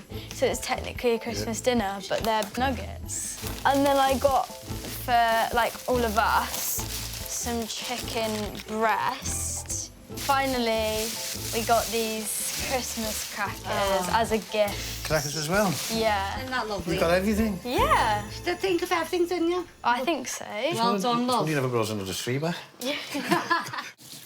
If April thought her festive chores were done with the shopping, she's sadly mistaken. It's 1 p.m. and Alan's keen to get the Christmas dinner on the go. Is that a deep fryer? Yeah. Yeah. As you're doing roast potatoes and stuff like that. If you put them in the oven, they take quite a long lot time, to do. yeah. And electricity costs a fortune to do, you know. Yeah. Do you eat any fried food at home? We sometimes like fry stuff in the frying pan. You want to invest in a fryer? Yeah. It's quick. Yeah, I know. It's quick, isn't it? Easy. We've never had like a fried Christmas dinner before. I don't think actually there's anything in our Christmas dinner that is fried. Doesn't look like she's ever had to peel a potato either. Put the blade onto the potato. What's your thumb? Yeah. You don't, and just pull it backwards. Not easy with those nails. That's it. So you got to just drop it in and just keep going. Just keep going. You okay? I've got some down my sleeve. Oh. She hasn't got a clue. I can usually peel a bag of potatoes in about a minute, full bag. I'll do that one now.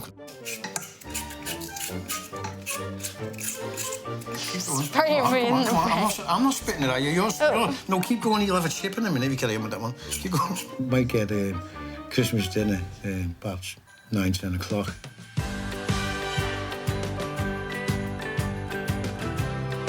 Guys, I got some boxes for you. While the dinner's cooking, it's time for Clayton, Wyatt and Trinity to see what April chose for them when she went Christmas shopping yesterday. Here you go. What'd you say to April? Thanks. Thank you. It's okay. Is that beautiful? Well, at least she likes the unicorn. What these? A pair of big socks to go with your legs. Thank you. That's okay. A hand warmer. Okay, definitely win. I draw all the time, so I need something to warm up my hands. Well, there you go. So I need, thanks. I think Clayton liked his box, which was good, and Trinity liked her unicorn, so I think that went well. Presents are well thought out, and it was like gifts that we actually use and we actually like. She doesn't know our children like we do, so I've made up for her. She worked well. Made up for her. She really worked well because you got everything with the ages as well. She did, didn't she? Yeah. You gonna play with these? Yeah. It's now 4 p.m. Because he likes chips. And that's why it's never do. And April's been called back to kitchen duty. Right, I'll just do this one without sorting that out, OK? Not only is this the first Christmas dinner April's ever made, it's also most likely the cheapest she's ever had. Satan's in, Clayton's in. I'll be sitting there on that table. Hello, your dinner's ready? Hello. Clayton. Christmas dinner, come on. She's very good, you know. She's a good cook, you know. She's very good at serving as well. Well done, love. Thank you. What do you say? Thank you very much. Okay. And she cooked it herself. And she bought everything herself. And she even brought it in. Thank you very much. Happy Christmas. It's been lovely having you. Ready? 1, 2, 3, well. Oh, I lost both. A £15 budget Christmas dinner has certainly made April see her family's lavish Christmas Day meal in a whole new light. I will be grateful for it because I guess I always just thought that maybe everyone has like a big Christmas dinner and you just save, but I guess it's just not possible if you're on a budget. Has your impression changed of me over the weekend? You surprised me, actually. When they asked you to do something, you didn't hesitate. You just got on with it. Yeah. I could have asked you to dig the garden and I think you'd have done it. Or I would have tried. it changed your opinion on rich children. Or I'm glad you think that. Especially coming from what you've got, coming from what we've got. Thank you very much, anyway. Thank you for having me. Not a problem. I'm very grateful. And special Christmas toast to April. And thank you for letting me stay. And Trinity, actually, didn't you get April a present yesterday? Thank you. A nice Christmas tree for when you go home. Thank you. Aw. I have a present for everybody as well. We are going to go to the Christmas Ice Festival in Liverpool. Wow. Yeah. Oh, It's okay. It's okay. Thanks a lot. It's okay. Thank you. It's really nice and thoughtful. She didn't have to. That's what I'm saying, No, she didn't have to. And we wouldn't bother us if she never, you know, it wouldn't But bother our us. kids will be made up because they haven't been out, so our kids will really be made up. Liverpool's Christmas market is held every year in a square in front of the city's St George's Hall. Filled with festive fun. Yeah, look, wow! It's a real treat for the Burke family, as Alan and Lindsay can't normally afford to take the kids out on their tight Christmas budget. What's she got to do? She'll win a husky. Have a go each. Well done. Oh! There we go. Thank you. And now it's time to get their skates on, as April has another little Christmas treat lined up at the market. It's hard work to walk in these things. And when I step on there, I want to fall over, so you better save me. The last time I went on there was about 1970, and I fell over. It seems the kids may need a little convincing to take to the ice. Where's Clayton? Has he fell over? I can't move. While skating may not be for all the family, it seems Trinity's taken to it like a duck to water. Or a penguin, that is. Look at Trinity. Trinity, this way, babe, down there. Watch her, Lynn. Stay with her. She loves it. Hi, beautiful. I am very glad that I did this. I haven't really had Christmas at someone else's family before, so it was nice of them to, like, let me join in and help make it. I did it! I've had a really lovely time. She actually brought us out somewhere with the children, you know. And even though it's cold, I mean, she still had she was so nice enough to even bring us out and come out with us. I mean, she could have just went home and she never, you know. Stand by, April. 1, 2, 3, cheers. Back home, it's time for April to pack up as her first skink Christmas has come to an end. I can't believe it's over. I've missed home. My gift from Trinity. I'll have that when I get home. It's been a far cry from the extravagant Christmas festivities April's used to. Okay, bye. Okay, bye. Can I have a hug? Thank you for having me. But as she says her goodbyes, she's leaving with a much better understanding of the struggles many families face during the festive season. I'll see you soon. Bye. Have a safe journey home. Thank you. Oh, miss her. It's interesting to see in a family, like, on benefits, like, firsthand. You can learn stuff in, like, lessons and in at school, but it's not the same as actually living it and seeing how they live. I'm definitely going to be more appreciative, like, on Christmas, like, for my family and for, like, everything we have, because it can be very different for a lot of people. I was expecting for to be that snobby, but she weren't. It was really fun and the best thing, and an experience for us and her, you know. So if you can come back next year, yeah, definitely. There is, however, one thing April won't be taking home from the experience. I don't think I'll be putting a deep fryer on my Christmas list. I mean, the chips were nice, but I'm not a fan of, like, really fried food.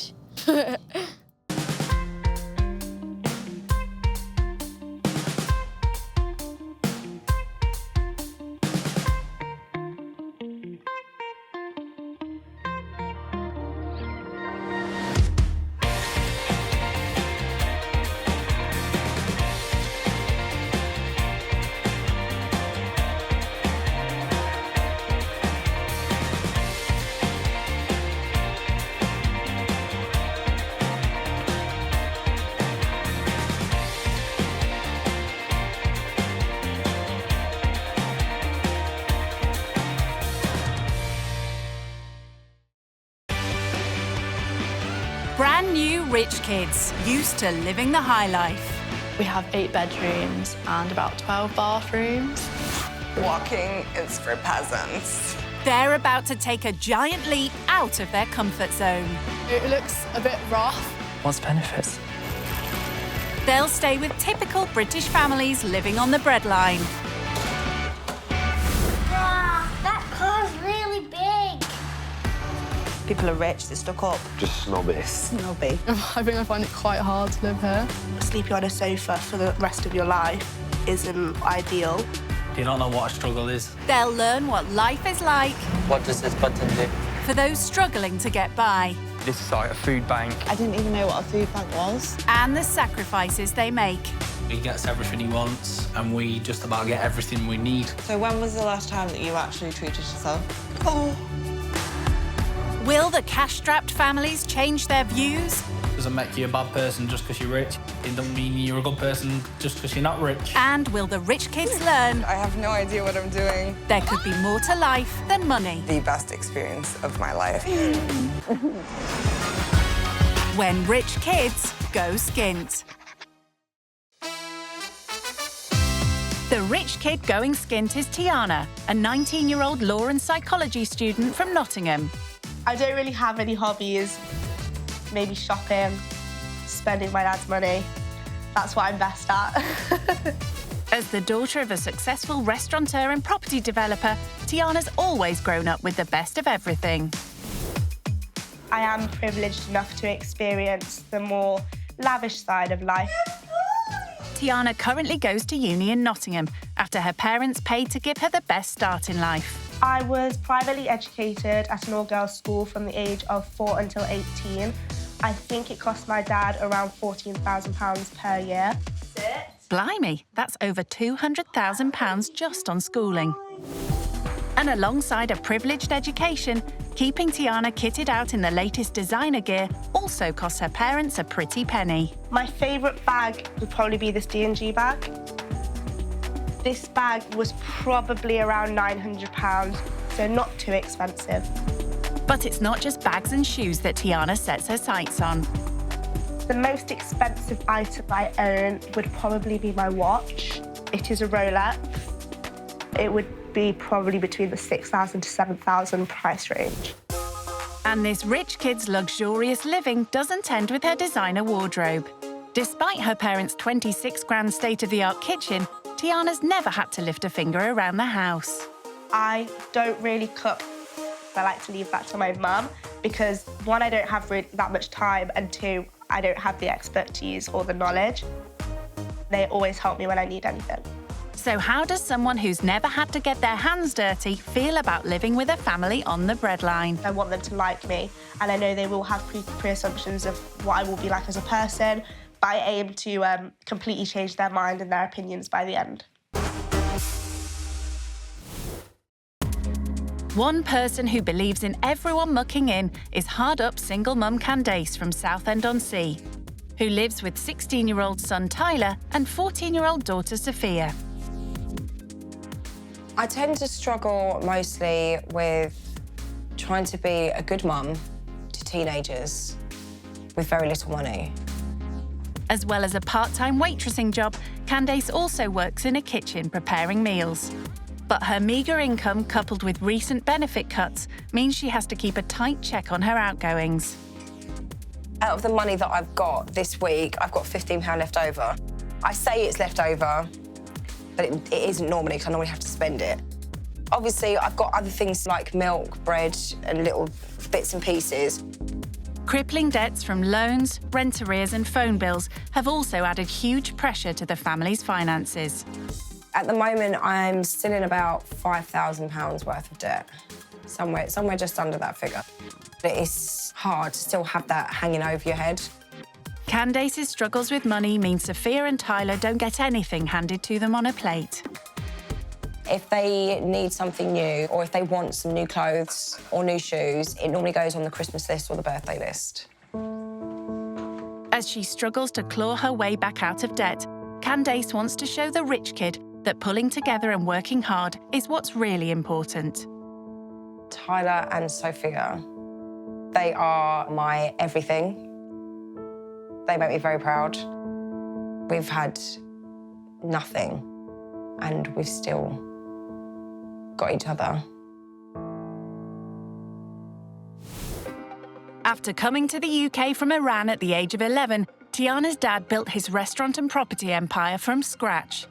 Realising just how easy their daughter has it, Tiana's multimillionaire parents have decided it's time she got a taste of the real world.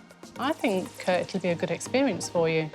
It's nice for you to experience the other side as well, because you can get quite used to a certain lifestyle.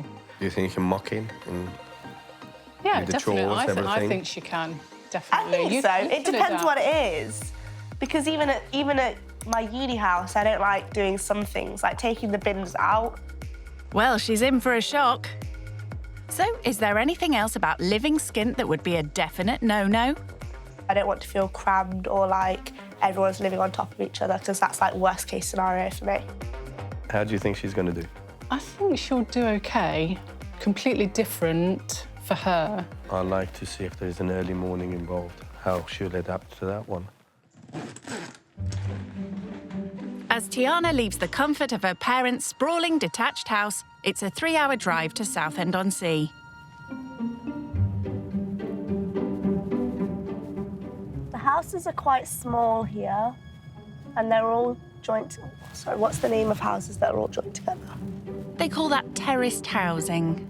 I'm definitely used to houses with driveways and their own like private area, or not so many houses almost on top of each other. As it's Candace's only day off this week, the family are chilling in their pyjamas as they nervously await the rich kid's arrival at their 2-bed upstairs flat. What do you hope they're going to be like? I hate stock-up people.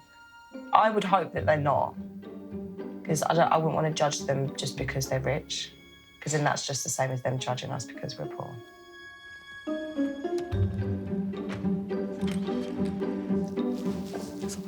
Is there someone there? Seems Tiana's not so worried about passing judgment as she approaches her new home for the next few days. It looks a little bit run down. It could be painted a bit nicer. Looks a little bit old.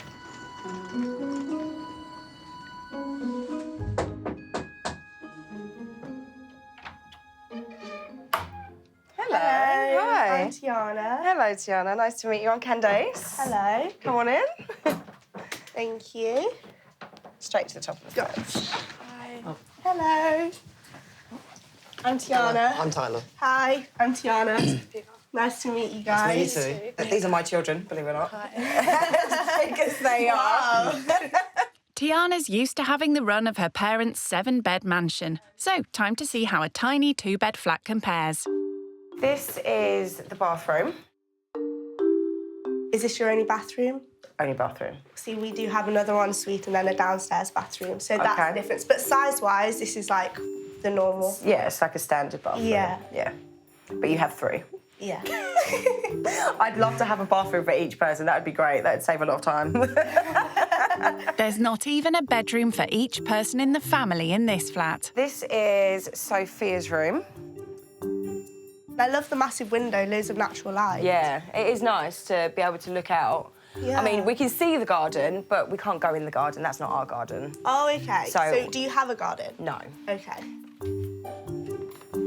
This is Tyler's room. Lovely. This is where we have to keep all of our coats and jackets and stuff, because there's 3 of us and we've got quite a few. OK. With 3 people living in a 2-bed flat, Tiana's astonished to discover that one of the rooms has to double up. This is the living room. This is also my room. OK. And this is where I sleep. OK.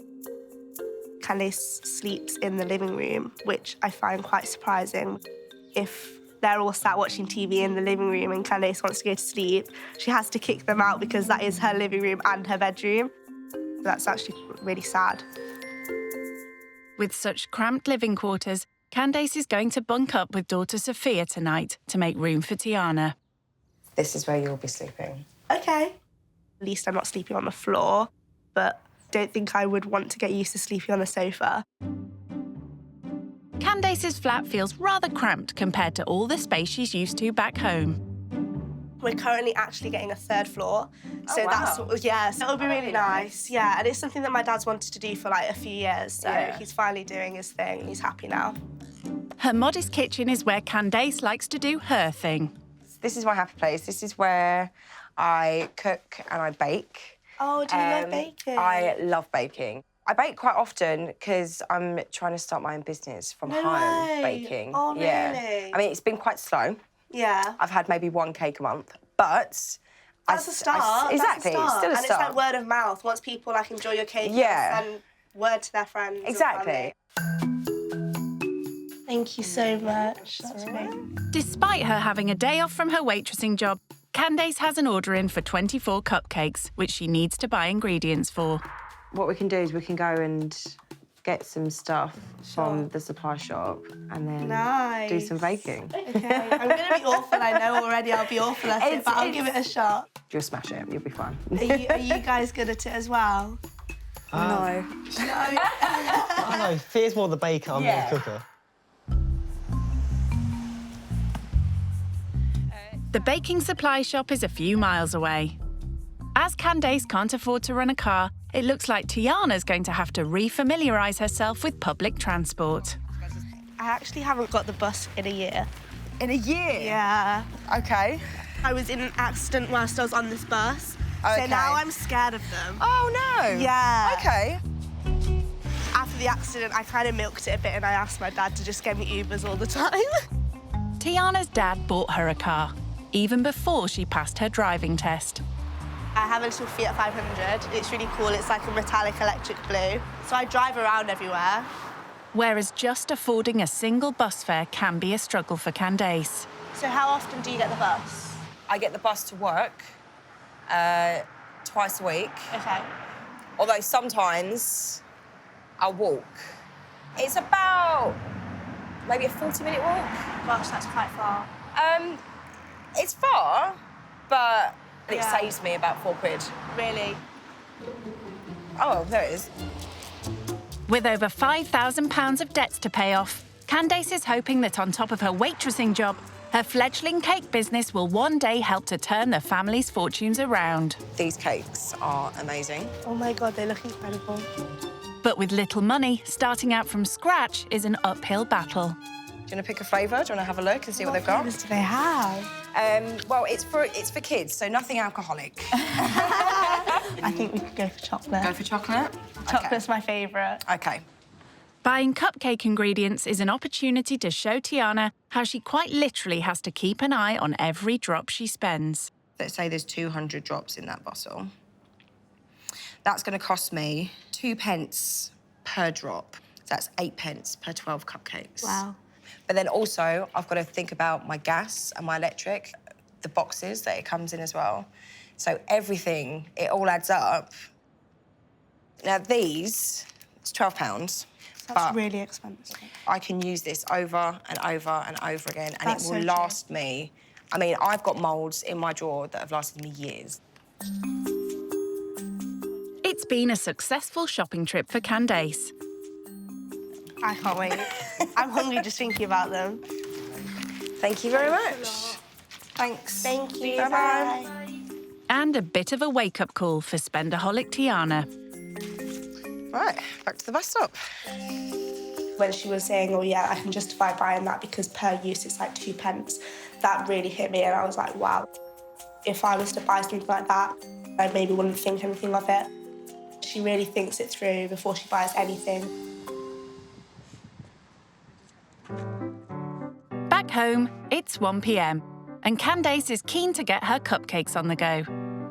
In this house, everyone mucks in. And sensing Tiana doesn't do much at home, Candace has roped her in as one of her kitchen assistants. Yeah, it looks good. OK, right, I'm going to add the flavour now. Okay. The flavour that you chose. So obviously, like, we go... OK. Looks like Candace could do with some serious investment if her business is to take off. Normally, I'd be using this, but it broke. Oh, my God. Yeah. But her tiny income means that for now, she just has to make do. I get paid for my time, and quite often the amount of hours that it takes me to make a cake, I'm earning less than minimum wage. So I'll be earning, well, maybe £5 an hour. And minimum wage for my age. Gosh, when you break it down like that. Yeah. I'm going to set a timer so it will beep at us when it's done. With her mum's meagre earnings, designer gear is out of the question for fellow teenager Sophia, who's been eyeing up Tiana's flashy outfit. I'm kind of worried to ask this, but how much were your shoes? So I think these were a little over £500. But I've had them for like a year now, so, and they're obviously going to last me a lot longer. My coat was, I think my dad said around like 800, something like that. Oh, wow, okay. But again, like, really, really long wear, fashionable. Not to mention the £500 Chanel belt that just finishes that outfit off. Perhaps Candace should put that in perspective for Tiana. So that's like pretty much a month's rent, like, in your coat. Like, hearing that, I'm like... Yeah. How often would you go out? We do eat out quite often. Like, Yeah. I probably eat out with my friends maybe twice a week, 3 times a week. I'd say, like, on average, my lunches with my friends are probably, like, £25 to £30 each. That's, like, if we have a cocktail each or a few drinks or, like... Each? Wow. Can I ask a frank question? Yeah. Does everything you do cost money? Yeah, okay. We have no idea how to entertain ourselves for free. Do you think if you knew ways to do that you would? Yeah, definitely. Yeah. I mean... Stick with me. I will show you how to have a good time for free. Definitely. Knowing her kids barely get what they need, let alone what they want, hearing about Tiana's privileged lifestyle has been difficult listening for Candace. She's able to go to university and not have to worry about where she's living because her dad's paying for it, not have to worry about transport because her dad's paying for it. What about those people that haven't got that to fall back on? I know that I wouldn't be able to give Tyler the same opportunity. She's been given a lot. While Tiana may think nothing of enjoying expensive days out, Candace has always taught Tyler and Sophia to be mindful of every penny and to do things on the cheap. You guys off? Got your pennies? Good, good. All right, well, have fun. Bye. See you soon. All right, bye-bye. Bye. Bye. While she finishes off her cupcakes, Tyler and Sophia are taking Tiana to a local amusement arcade. We always go here. It's like, so good. Is it really? Yeah. And I haven't been to an arcade in so long. Have you not? No, we don't have many in Nottingham. Candace wants the teenagers to show Tiana that a jar of old coppers is all it takes for a fun afternoon's entertainment. We've saved up all the 2p's over like a couple of months. Okay. We bring them all together. We come here. We go on the 2p machine. Should we go in? Let's go. I'll follow after you guys. All right. So. Wow.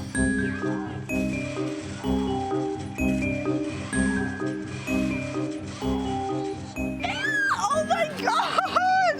That is amazing. That is mad. Oh my God! Yes! Just for a change, Tiana's actually winning money rather than spending it. I'm a bit jealous that they've got so many more 2p compared to me.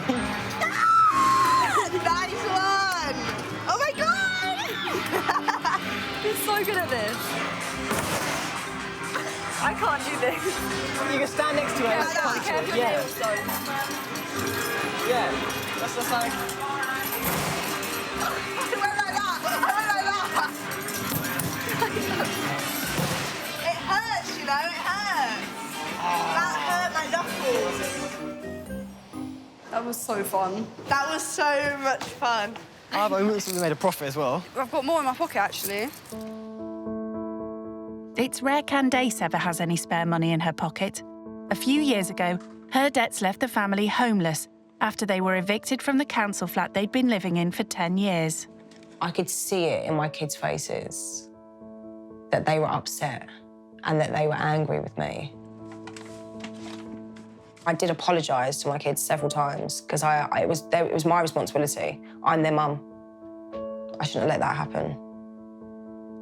Knowing that I disappointed my kids, yeah, that really got to me. A lot. Yeah.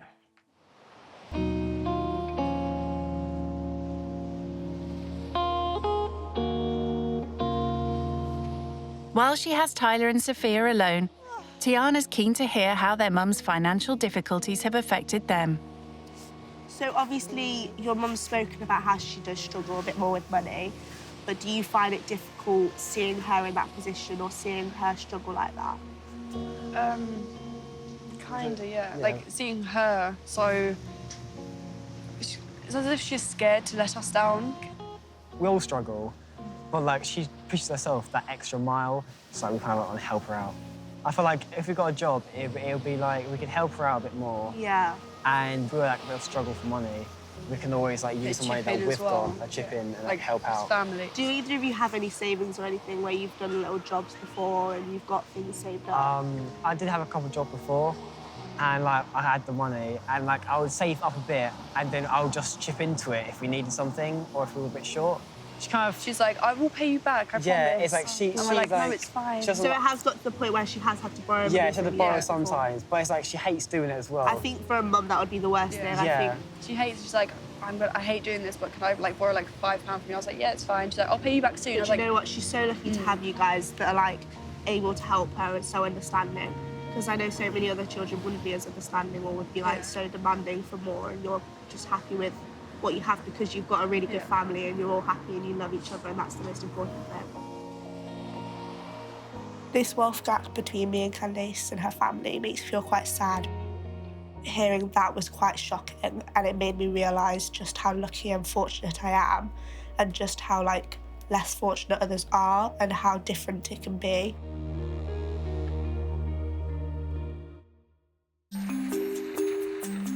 It's 7 p.m.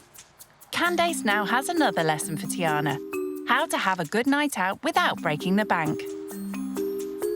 They've come to watch the South End firework display, an annual treat that cost the family next to nothing.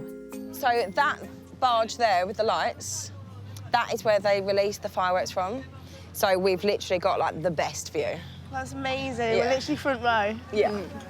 The fireworks aren't the only thing the family have been looking forward to. Oh, ho, ho, ho, look at these bad boys. Wow. Yes. this one is my one. Oh my God. Thank you. Thank you. This is like a treat. So this is something that we do once a year. We come down, the fireworks are free. Okay. Obviously we have to pay for hot chocolate, but it doesn't cost that much when you've waited all year for it. Cheers, guys. Right. Cheers. Here we go. Cheers. Oh, I'm excited! I love fireworks.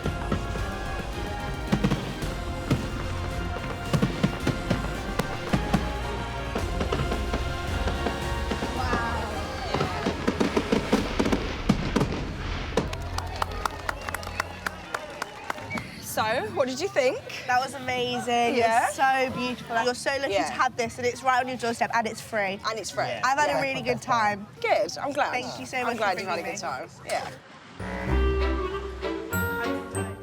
It's dinner time, and with this week's budget almost run out, Candace has a challenge for spendthrift Tiana.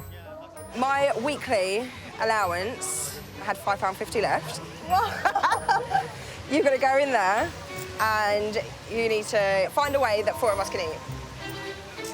Okay. Tiana never bothers to look at prices in expensive restaurants, so buying dinner for the family with just £5.50 could prove quite a challenge. Right, we're going to go and find a table. Even in a South End chippy. I could get a kid's meal, and then I could get a portion of chips. Can I? 3, 5.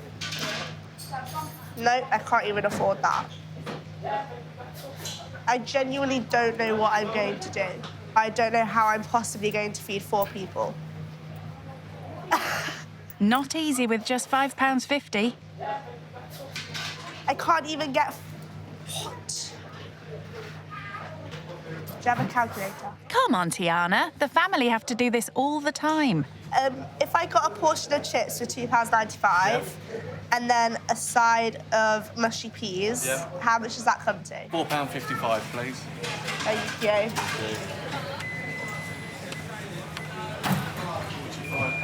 Thank you so much. It was really embarrassing because I was literally like counting the pounds in my hand. I have a little bit spare, but nothing that I could afford to buy anything here with. Time to see what the family think. Oh, hello. So I couldn't get much. Okay, that's fine. So I just got us a portion of fries and the side. Cool. Yeah. Okay. That's perfect. That should change. It's not enough to afford anything else on the menu. That's not even a roll with butter.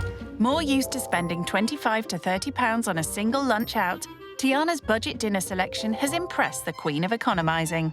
You literally did exactly what I would have done. Okay. Yeah. I feel That's better definitely now. a high five moment. Thank you. High five. Yeah. Thank you Any very other much. sauces for you? No, that's all right. No, Thank you. Thank you. Nice. Dig in, guys. Salt and vinegar? Yes, please. Oh, chunky chips as well. We dip in. Yeah. Oh, yeah. Of course we dip in. 100%. Oh, it's so good. It's nice and thick, Have baby. fun here again, guys.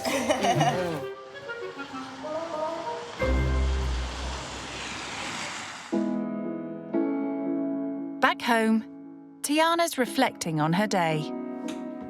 It is possible to enjoy things and go out with a limited budget. So I could save a few pounds by thinking wisely before buying just anything that I want. Maybe I don't have to go without, I can just be sensible with my money. After a long day learning how to budget, Tiana's ready for bed. Well, the sofa, that is. Right, I want to go to bed. Wonderful. Right, see you in the morning. Thank you so much for today. That's all right. Thank you as well. I've had a good day. See you in the morning. Given all their financial difficulties, it's been hard to hear how easily Tiana comes by everything. As the family head to bed, Sophia's still stewing over the cost of those designer shoes. £100. I know, for a pair of shoes. I know. Why? I mean, because she can. That's why. Hope she sleeps all right. I think she'll be okay. She seemed quite comfortable.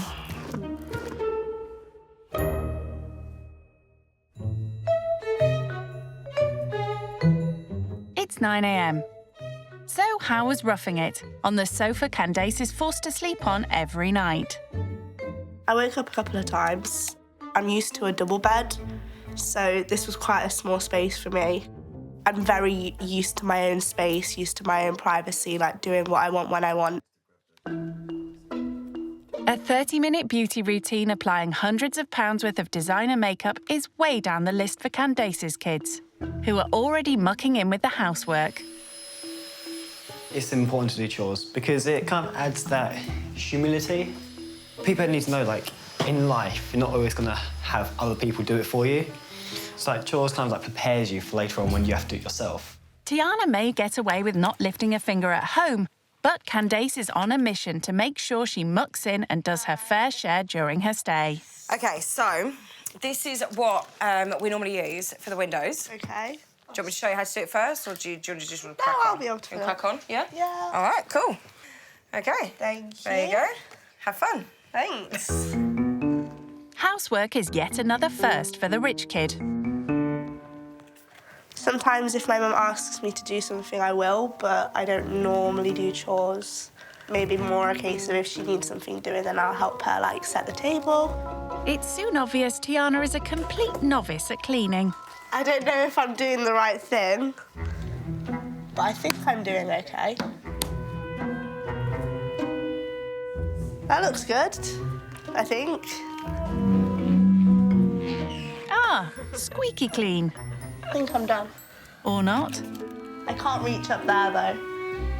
Tyler? Time for an expert to show her the proper way to clean windows. This is how I usually do it. You go right from the top, carry the water right to the bottom to make sure there's no marks. I started from the bottom and then went to the middle and then went as high as I could and left the top for Tyler. So now he's done twice the work because he's had to clean the whole window, even though I did half the job for him. Returning to the comfort of the sofa, Tiana's back on social media whilst Tyler finishes off her chore. Out of 10, what do you rate my cleaning job? Can I go minus points? I really thought. That may be, but there's only one person's verdict that really counts. I can see that there is a definite difference. Would you pay for my services? I mean, I wouldn't pay anybody to clean my windows because I can do it myself. If Tiana thought she could now put her feet up, she's sadly mistaken. Candace is determined to teach her to fend for herself in the real world and wants her to buy all the ingredients for a Sunday dinner. So, this is what I would normally use. That's £6 there. Okay. Okay. For 4 of us? For 4 of us. Awesome. Good luck. Thanks. I'm going to need it. Bye. See you later. Have fun. See you in a bit. So what kind of things do you normally get? What do you like? I'm kind of worried. You worried? Why are you worried? I'm not. You're worried you're going to be hungry? Yeah. Sophia may have good reason to worry. Tiana may be the daughter of a successful millionaire restaurateur, but she's barely done a food shop in her life, let alone one on a tight budget. When Candace gave me £6 to buy a full meal for 4 people, I almost laughed in her face. I've done one full shop for myself. It wasn't as if I was making sure that everything was cheap and within budget. So, very out of my comfort zone. Fortunately, 16-year-old Tyler's been taught to shop frugally from a young age. So let's hope he can keep spendthrift Tiana in check. I have no idea what I want to get. Often what do you normally get from here? Well, as the end of the week, we usually do a sort of roast.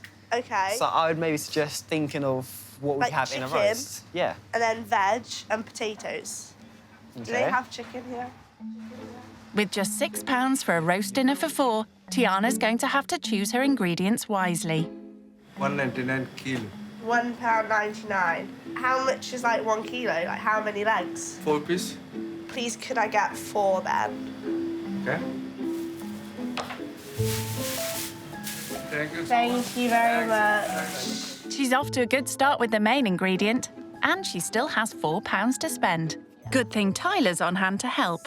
Car is 99 per kilo. 1 kilo. I don't know these measurements. How? So it's like 99p for a kilogram. Yeah, so but how many carrots is going to make up a kilogram? Where are potatoes? There. There you go. We don't need a whole potato each, do we? You could get 3. 3. Just be like a bit extra.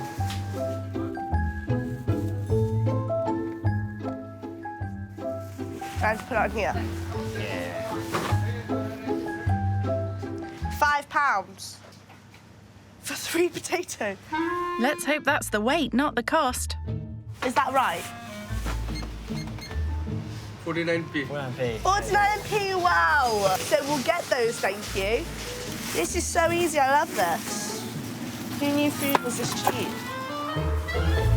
What else do you think we should get then? What do you normally like with your roast? You could do some rice, or you could look around the shop and I find don't anything. want rice with that. You don't have rice? You don't have rice Do with you have rice? rice with your roast? Well, some people do.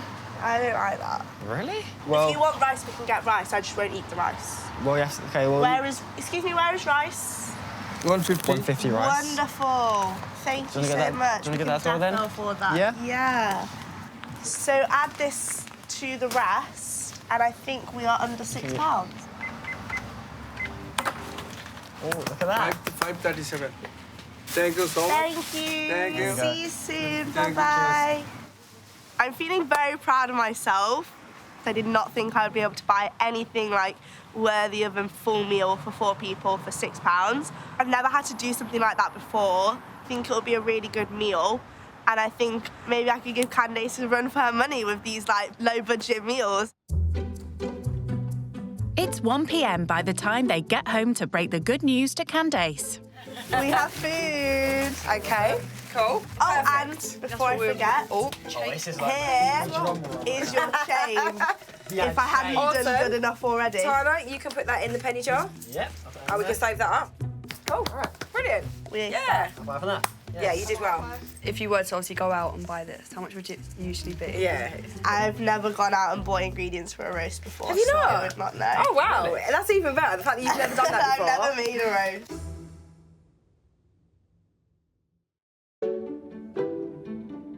Learning about real-life struggles with a hard-up family from Southend is making pampered rich kid Tiana realise how little she does for herself.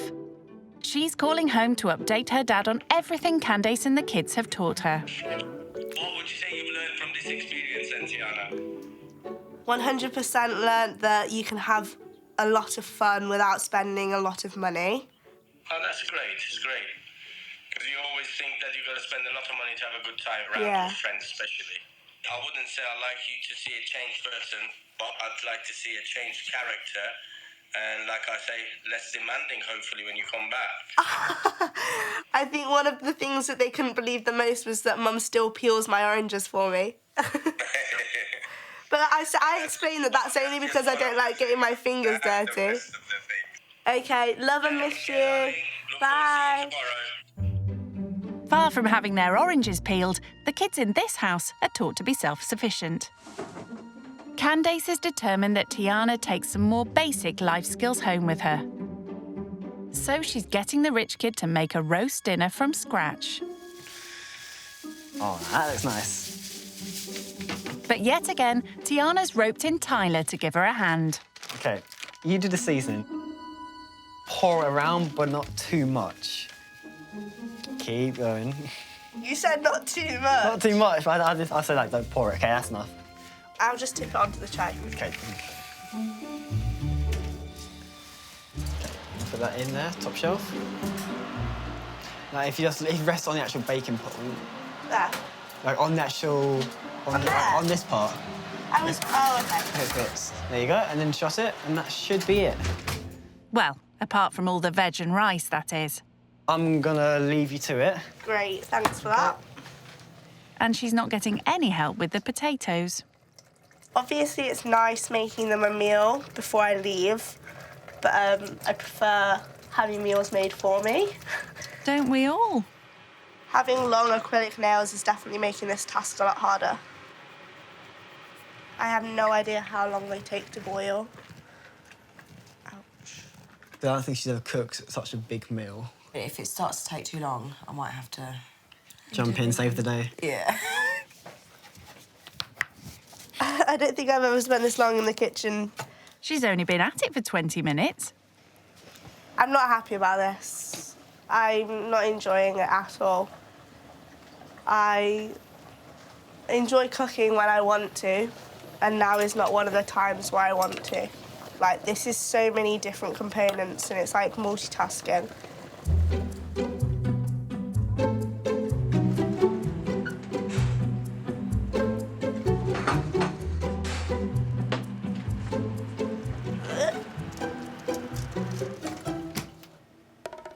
I don't think I'm strong enough to do this.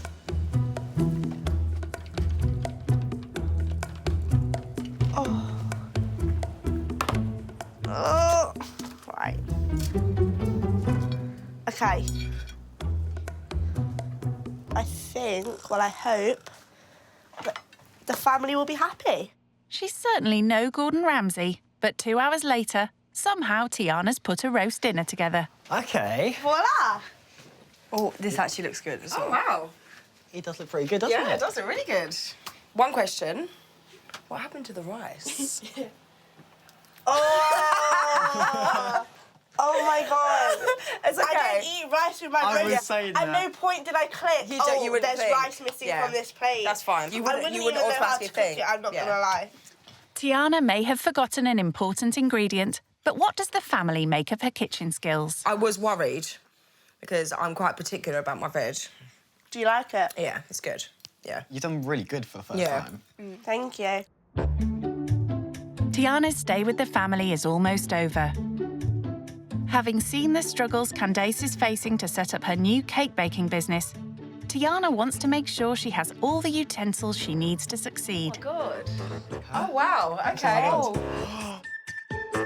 It's a top-of-the-range cake mixer.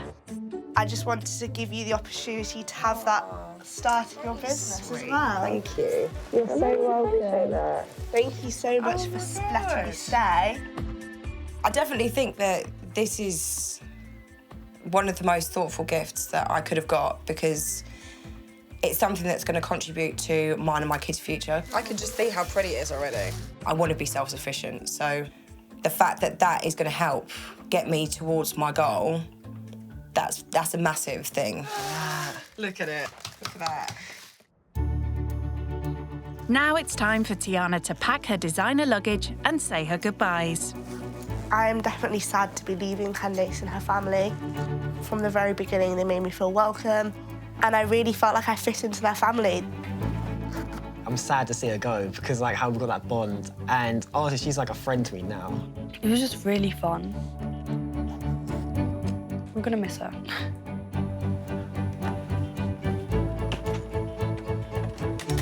Thank you so much for having me. And I'll stay in touch with you on Instagram. Thank you so much for helping me cook, Tyler. Couldn't have done it without you. It's been a really, really positive experience. I'm definitely glad that she came to stay with us. Bye, guys. See you later. Miss you. Living skint has been a wake-up call for Tiana and taught her to do more things for herself. From this experience, I will most importantly take away how to make a roast. And that's not all. Her time with the family has also made her rethink her extravagant spending habits. I can go out with my friends and have a lot of fun for a fraction of the price that I have been doing. I definitely know now that you can budget and still have a really good time.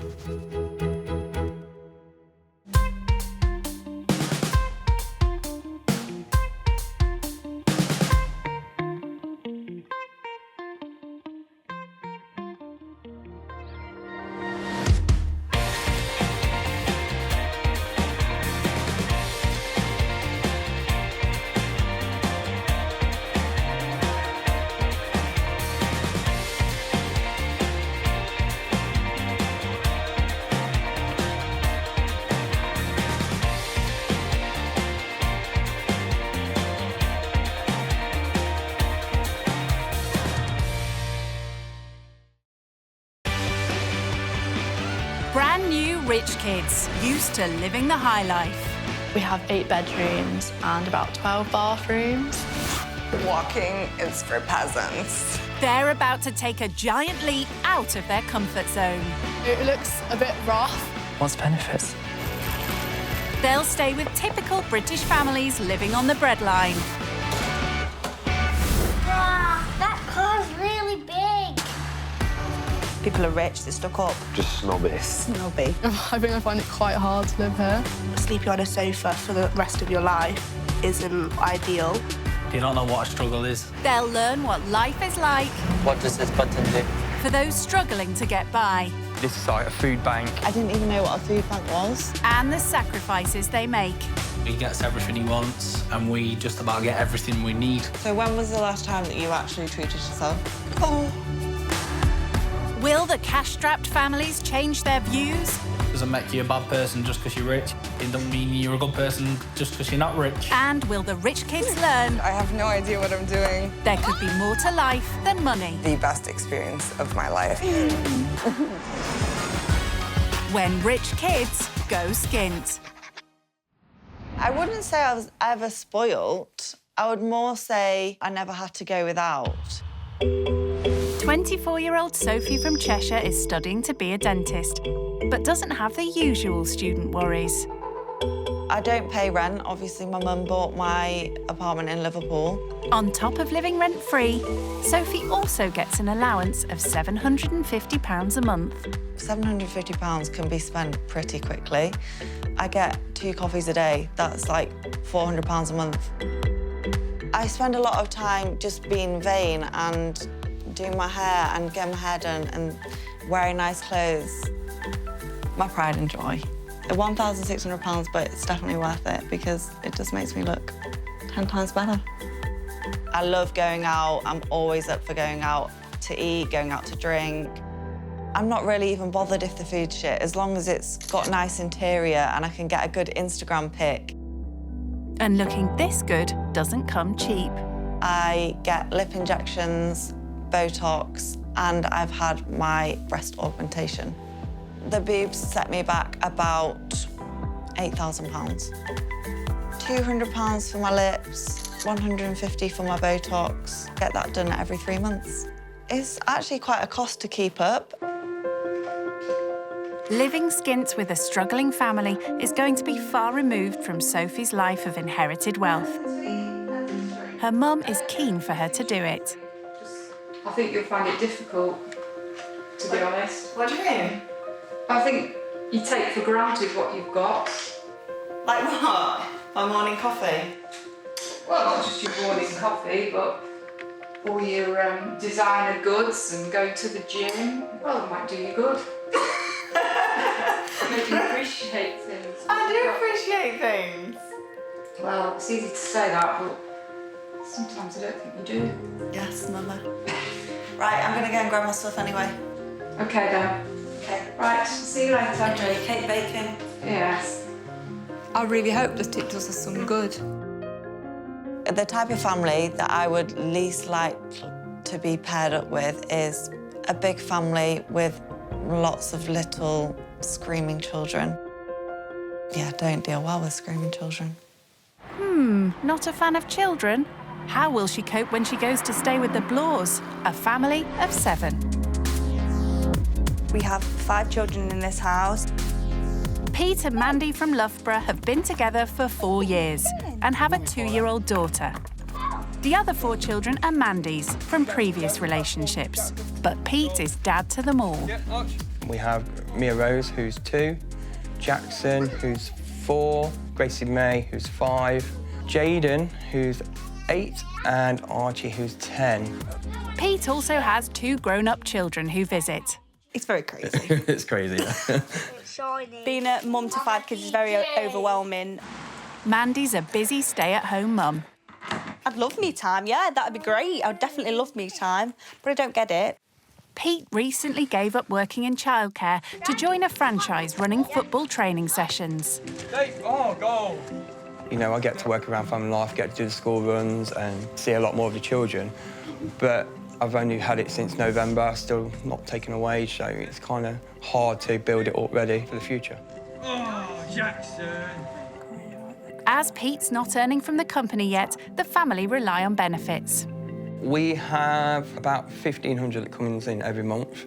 400 of that goes to the rent, 100 or so to the council tax, our utility bills, and then the food on top of that. It tends to leave us with about £40 by the end of the month. The family have had to endure real hardship. We've been to food banks 2 or 3 times. When you've got children and you just have to do whatever's best for them. We've gone times where, you know, we've skipped a meal, so they're not hungry. So what kind of rich kid are they hoping for?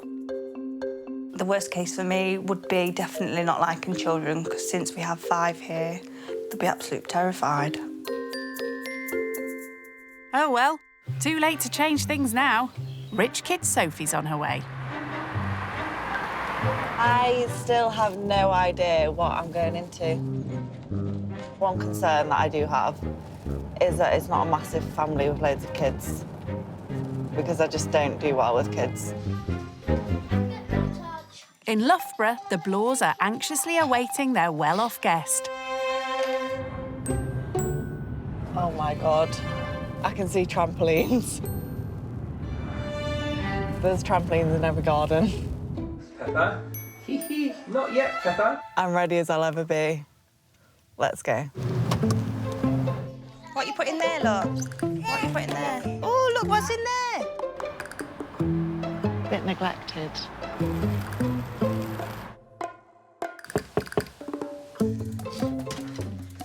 Hello. Hey. Come in. Would you like to come in? Hey, I'm Sophie. This is Mandy. I'm Oh, Pete. hello. Say hi. That's Jackson. Hi, Jackson. Hello. Say hello. Say hello. Oh, lots of children. That's Mia. We'll go from the youngest first. She's 2. Okay. That's Jackson. He's 3. This is Gracie May. 4, sorry. Yes, 4. This is Gracie May. She's 5. That's Jaden. 5. He's 8. That's Archie, and he's 10. I've forgotten. You will. I'm not very good with children, but I'll try. You will be by the time you finish. Yeah. First up, Sophie is taken on a tour of the Blaw's house. This is our kitchen. Oh, it's quite spacious. This is the garden. Okay. Lots of toys. Yes. What type of garden you got? I was brought up on a farm. Ah. So, Plenty of space. yeah, loads of space and not so many toys. Right, shall we show you the rest of the house? Yeah. You go. This is our downstairs bathroom. Okay. So, do you actually use the bath? Yeah. Yeah. Upstairs in the Blaw's council house are 4 bedrooms. This is Mia's bedroom, which we're in the process of decorating. So Mia's the youngest and she's got her own room. Yeah. What kind of size bedrooms and houses? Bigger than this. This is our room. Okay. So we tend to have most of the children's clothes, not loads of room for wardrobes. Yeah, we yeah, tend yeah. to have a So you lot of take- Oh their my God, stuff. I could not imagine my mum having my clothes in her room. This is Jaden and Archie, so the Okay. 2 older ones sleep in here. This is Gracie and Jackson's bedroom. Oh, it's very... Good. Very pink, yeah, very good, very pink. It's pink because Mia and Gracie were in here. You should go in your bedroom. So, Mandy, first impressions of Sophie? Not what I expected. I thought she'd be dressed with branded clothes on. She's not, she's just in jeans, a nice little cardigan thing. And Sophie? What do you think? I'm surprised of the size for the amount of children. Uh-huh. So are they all all your children? Mia is mine and Mandy's. Right. But the other 4 are Mandy's from previous. Oh, okay, right. So, yeah, and I've got 2 older ones as well. I think she was shocked at how small the house is for 7 people. Just so many children. I don't know if I'm going to remember their names. And, oh my God, they're all, sharing bedrooms and stuff. Sophie doesn't know it yet, but she's about to meet even more kids when she goes to work with Pete. I coach football to children, so you're going to come and help me do Oh, a that'd be session. fun, actually. Do a football session. With the children? With the children. Don't worry, it'll be fine. They don't bite. If it was older guys, I'd be like, yeah, I'm there. So, be interesting. I'll either learn to love children or just hate them more than what I already do. Can you fit all of you in this? Yeah, there's 2 seats in the boot. Oh, is there? It's not long before Sophie's trainers catch Pete's eye. They're looking very shiny. Are they new ones or do you have a wardrobe for? I've had these for quite a while. I don't really wear them that often. How much are the ones you got on now then? I think they're about 360, 400 pounds. Oh my God, that's my monthly rent. For the house? For the house, yeah. What's your most expensive trainers? I just bought a pair of trainers and I think they were £7.90.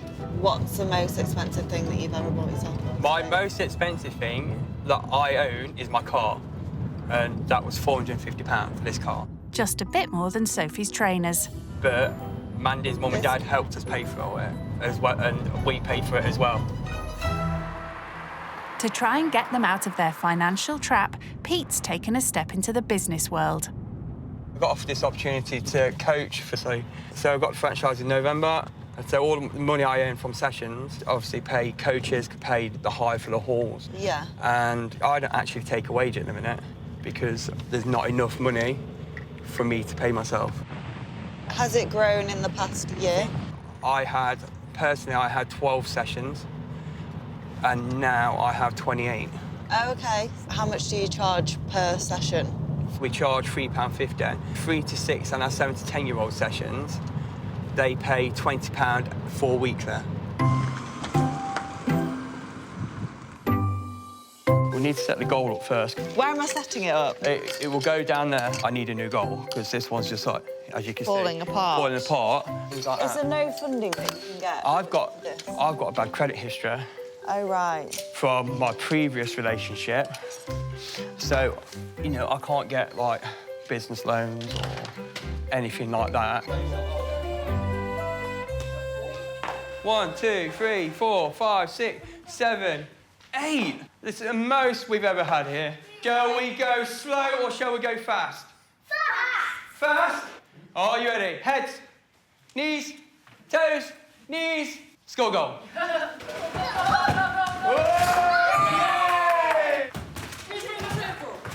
It's good, it's fun. They all look like they're having fun, which is the main thing. In terms of a business, Ready, go. not sure, but it's a good thing for the kids. Whoa! Too many! Too many! Pete pays a trainee coach as he's trying to expand his sessions, but that eats into any profit. So what we're going to do, OK, is you're going to run from that wall to where the goal is, kicking the football, no hands. But the cones must be on your head. There you go. That's it, Paul, be on your head. Can't hold them. There you go. Oh. See, it's not that easy. Are we scoring a goal? So you got to dribble your ball to the orange line. But make sure they don't fall off. Hold on. Oh. So there's 8 kids, and what did you say they pay? £5. Yeah, so 40 quid. He's paid a coach, but he's here. Yeah. It's not, I don't think it's a money maker. So how do you think it went? Did you? Yeah, it was good. Do you see this as like a business? I run it like a business. So do you ever think, oh my God, like, how am I going to pay for this? Because I've noticed, so the first session was 8 kids. Yeah. And then you obviously pay £15 for this. Yeah. So that £25 profit. And then you've got to pay... Amy, yeah. So it doesn't work at the minute. I'm positive, always yeah, positive. I know there's the negatives, but no, we'll get there.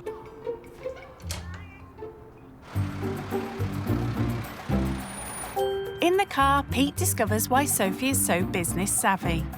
You know, are you fit and healthy? Do you do any kind of fitness or? Yeah, so I actually have my own business in online coaching. Right. I basically write people's training plans and diet plans. They'll check in with me on a weekly basis. What kind of prices do you charge? So most of them do roll monthly, and they have a diet and a training plan, and I charge them £120 a month. Right. So it's a big difference compared to like what you what charge I for do, your yeah. On like a normal month, what kind of wage could you possibly take from? It massively depends, because obviously in summer everyone's wanting to get in shape, so I was so busy. In the past 8 months, I've earned about 60,000. Wow. You know, £60,000 in about 8 months, and it was like, wow, you know, it's going to take me years to make that kind of money myself. And Sophie earned it writing diet plans. Will she be expecting a strict calorie-controlled offering for lunch? Hello. Hi, Sophie. Would you like to come and help me make some lunch? Only thing we have left is ham. Do you like ham? Yeah, I like ham. That's cool then. What kind of things do you have to eat when you're at home? I follow like a diet plan. So I'll have like between 4 and 5 meals a day. How many meals do you have? We literally have breakfast, dinner and tea, and that is it. Oh my God. Yes. I couldn't, like, that's just mad to me. This is obviously quite a normal lunch.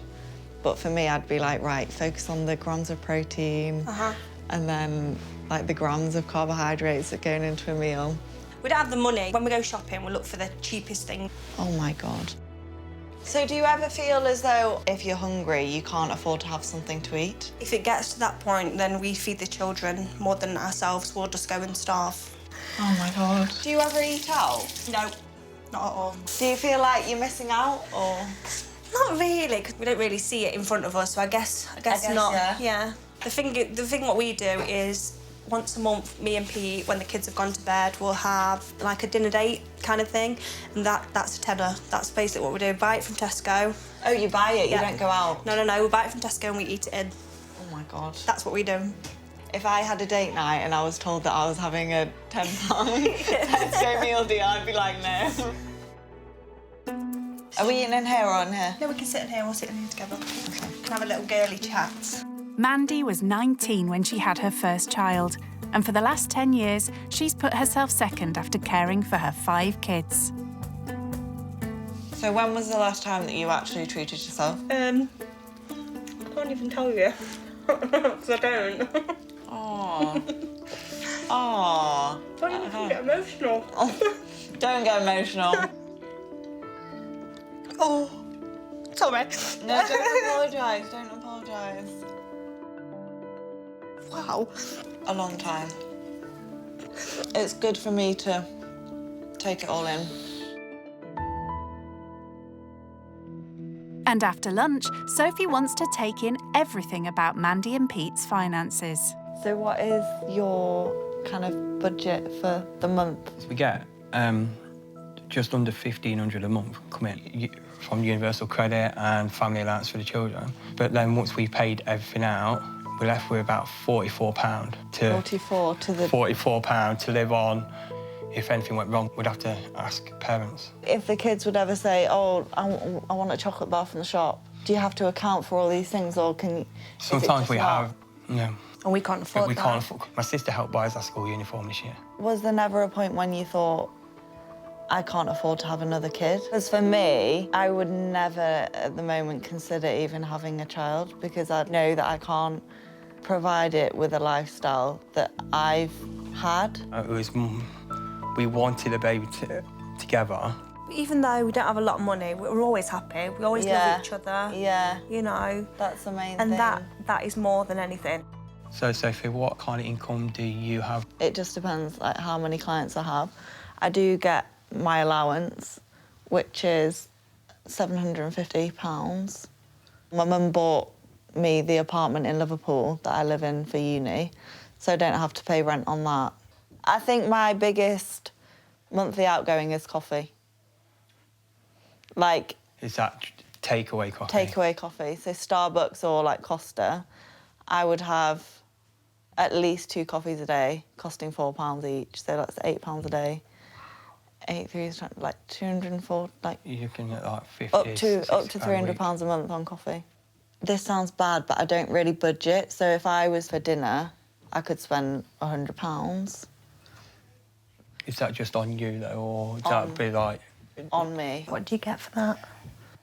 So I'd go, say, to a restaurant and have the 3-course meal and then a few drinks. Wow. I know, it costs like that. Wow, a 3-course meal? I don't think I've ever had one of them. Oh, my God. Wow. No, I don't think I have. What, even, so no, if you... never. To spend £100 on one meal is like, you know, it's 2 weeks worth of shopping. Yeah. And that's to feed 7 of us. Yeah. Sophie has been living in a completely different world. Pete thinks it's time for a wake-up call. You know how you said you spend £100 on a meal? I just want to show you something that's down here. All right. Oh, God. This food bank is one of 2,000 across the UK. It distributes donated food to people in crisis. So me and Mandy have been here 2 or 3 times when we've had no money at all, not been able to afford food, and they gave us like groceries for a few days, 2 or 3 days, and 2 or 3 times we've had to do it. It's the hardest thing that I've ever had to do is ask someone for help to feed my family, which I should be doing. So I'm not an emotional person. That's horrible. So, yeah, it's the hardest thing I've ever had to do, but hopefully, fingers crossed, I've never had to do it again. It hits home when you compare it to, say... Yeah, it's like when Mandy said, I've never had a 3-course meal. Yeah. It's like... Like, I didn't even know what a food bank was. Yeah. And that's just ignorance. I just felt like I let my family down. You and that should never feel like that. Like, no. It's not your fault, you're trying your best. I know. At the end of the day, like, you you're trying to set up a business and stuff. So it just makes me feel a bit guilty, like spending money when there's people like you that are just genuinely struggling to even eat like tinned food. No, thank you thank you. That's all right. Wake me up a little bit. That did really hit me hard. I'm not an emotional person, so for me, when he contrasted it to my lifestyle, you know, going out for dinner and spending £100, it was kind of hard to hear that he's had to go through that.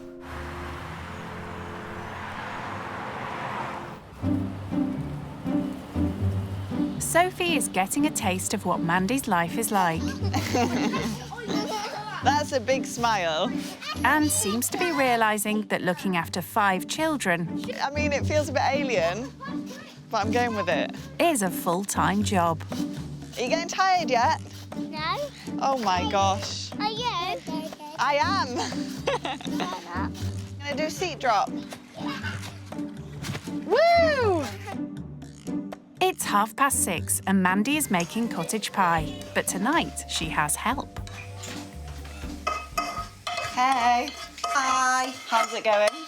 All right, thank you. Do you want me to help? Of course you can help. The potatoes need peeling. So is this sort of the usual tea that you would have? This is the kids' favourite. I'm just going to ask you, once you've done that, if you don't mind cooking some mince. Of course. I did see you'd already cooked some. I have, yes. That's not enough, though. We have to use 2 packs. How much does a pack cost? Oh, anything from £2 to £3. And you have 2 yes. to feed the family? Yes. Do you think that's where most of your, like, it's quite a high-cost meal to have this? Yeah. Probably why the kids love it. They always love expensive stuff. Yes. And then what would be a cheaper kind of tea option for you? Beans on toast. So that's that done. Shall I go and do the mince? That's perfectly fine, yes.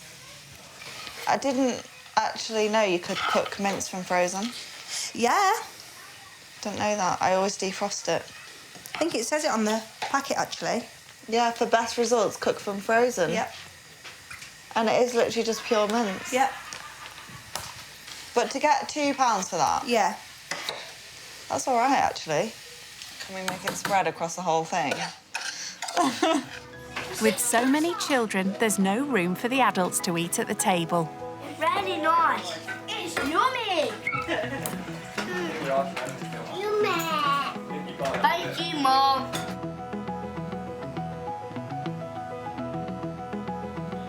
This looks good. It does, doesn't it? Although giving advice on nutrition is her business, Sophie doesn't want to put the family under pressure.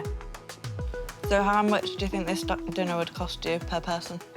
Yeah, about £1.50 at the most. Right. Do you ever do desserts? Sometimes we'll have ice cream and 65p or something, isn't it? Yeah. No such luxury tonight, though. Today's been amazing. You know, I was so happy that we met her. She's really lovely. It's been so nice. Had a fantastic day, but I am very tired. Time for Sophie to find out where she's sleeping tonight. Here you go, Sophie. Here's a pillow and a blanket for you. Thank you. That feels all right, you know. The bed feels, well, sofa, not bed, but it's comfy. I've slept in worse places. See you in the morning. Yes. See you in the morning. Enjoy your sleep. Hope it's comfy for you. You too. It's been a long day for everyone. Night. Do I get a hug?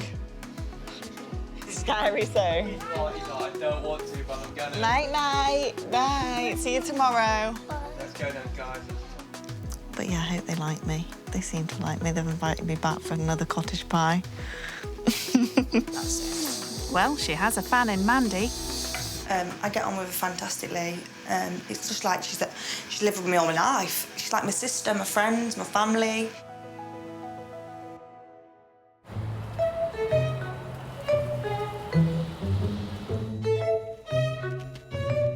Day 2 started very early for Sophie. So I heard the kids in the morning at, like, I don't even know what time. 5:30, maybe. That is why I don't like kids. The guilty party tried to win round their sleepy guest. Morning. Don't look like you've got no energy. You all sound like a herd of elephants above me. But underneath their cuteness lies an ulterior motive. Please, can you make us some breakfast? Me make you breakfast?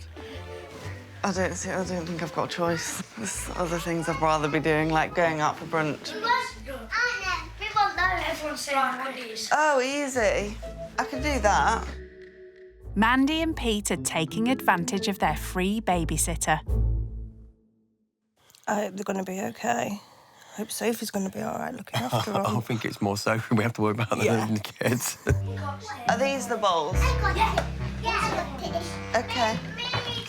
Portion size, what's it like? Despite claiming she'll never remember all their names, Sophie's doing pretty well. Archie, come and tell me how much you have. Right, Jayden, how much do you have? Tell me when. Can you see? Yeah. You guys are going to mug me off here and give me a whole bowl. I basically That? Yeah. OK. That one's for you. Thank you for being patient, Gracie. The children are intrigued by the live-in home help. What do you usually have for breakfast? Probably eggs, mushrooms, spinach, peppers. I usually have a cooked breakfast. Mix of everything then. A mix of everything. Or sometimes porridge. Do you ever have porridge? I like I love porridge. Well, Can't hear screaming or yeah, shouting, the children so- are quiet, so I should ask her to move in. I know, yeah. I have the kids over every morning. Do I like staying here? Yes, it's actually been really good. I've actually had a lot of fun. I could have slept better, I think. You guys woke me up early. I know, because I was still in bed. Oh, were you? Are you done? You all done? For someone who says they don't like children, Sophie appears to be a natural. It's 9:30 a.m. and Mandy, refreshed from her lie-in, is raring to go. Hey, Sophie. Oh, hey. How was this morning? Yeah, good, actually. So today, me and you are going to do some cleaning. We're going to spend the day being me, so I'm going to show you what I do in this household and also look after 5 children and the kids being here as well. OK. Let's go. Come on. Okay. Mandy and Pete have a long list of chores they'd like to get done today. I'll see, I always use the tablets. Ah. It's filthy. I'll get them off. Thank you, baby. Isn't that drawer? Flash from pound shop. Sophie doesn't complain as she gets stuck into washing pots and pans, cleaning the cooker, vacuuming, and she helps paint Mia's bedroom too. yeah, that's it.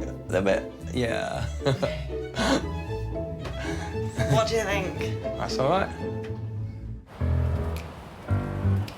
Bye.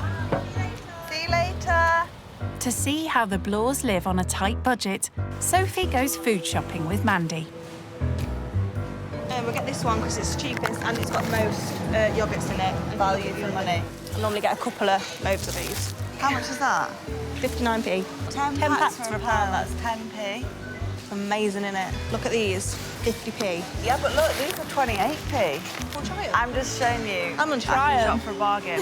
I'm if I try need to. 'em. Mandy thinks Sophie is ready to hunt down a deal. She challenges her to get dinner and breakfast for 7 people. I'm ready to go. See you later. Oh my God, Cocoa Pops. Yeah, let's treat them to Cocoa Pops. Oh, they're gonna love me. Ice cream. That is so cheap. I think I am gonna get them some veg because Mandy likes to get them peas and sweet corn, but actually they're not that healthy. They are actually full of sugar. I'm gonna get them some like frozen broccoli and things. And I don't think they'll like it because they never do. Sophie's bought some things for the kids, but she still hasn't figured out a meal for tonight. So for dinner, I am thinking chicken and rice, because that's what I eat. You get a flavoured rice, it can taste quite nice. But 2 for £3, so for a serving, it's half a bag. Sophie's trying to stick to the cost of last night's dinner, which was £1 per person. I'm spending nearly £6 on rice.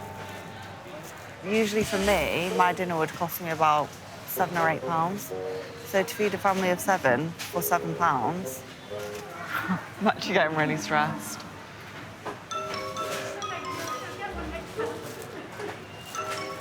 Oh, OK, 65p. Wham, bam, thank you, Mum. So much cheaper. Frozen meat doesn't look appealing at all. Oh, that's way cheaper. Half the price. That's dinner done. £4.90 change. Thank you. Enjoy the rest of your day. Oh, there's that thing. Food bank thing that Pete was on about yesterday where you put all your food. I'm going to start doing that. Hello. Hello. How did it go? Yeah, really well. So I got them dinner for tonight and then a few snacks as well. Okay. And a big box of cereal. Oh, yes, that's what I was worried about. Hi, guys. Sophie may not have gone as far as a 3-course meal, We've got shopping. but she splashed out on 2. I got them dessert for tonight. Bless you. Treated them. And they were only like 90p, so... Bargain. Yeah. So you did it. Yeah, that's 10p each for dessert. Fantastic. Frozen chicken. Uh-huh. That's for tonight as well. Yeah, that's cool. Frozen veg. That's amazing. Yeah. That you've so thought of the kids, and I like that. Yeah. Okay, good. You did good, so well done. Right. Sophie's had an intense couple of days with the Bloor family. She steals a few minutes to have a catch-up with her mum.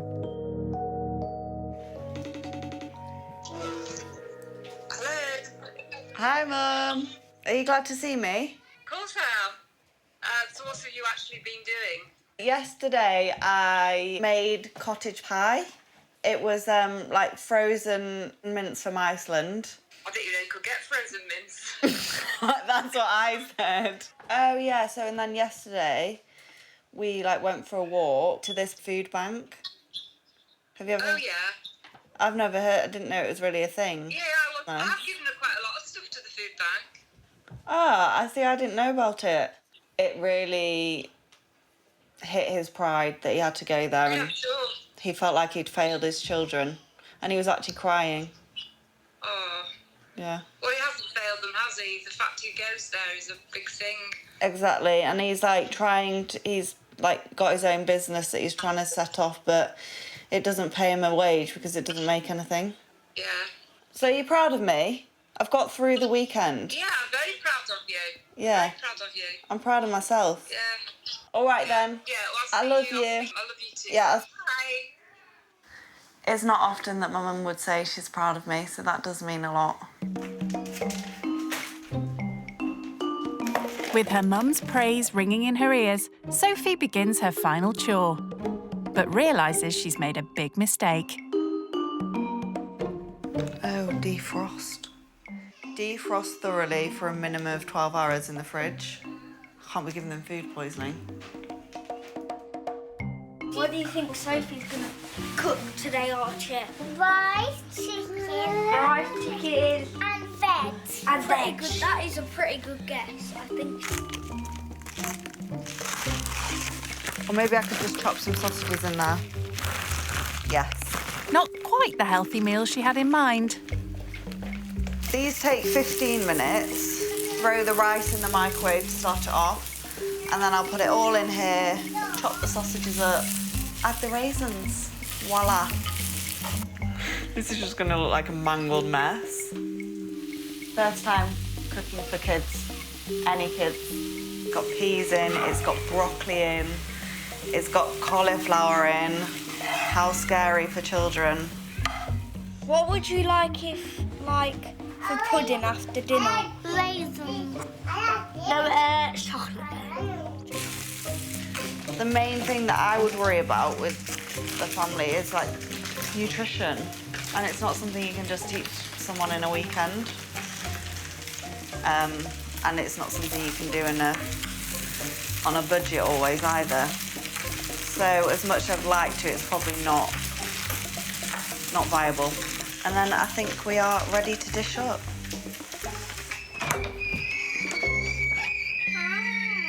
Are you all ready for dinner? Yeah. It's on the table. Yeah.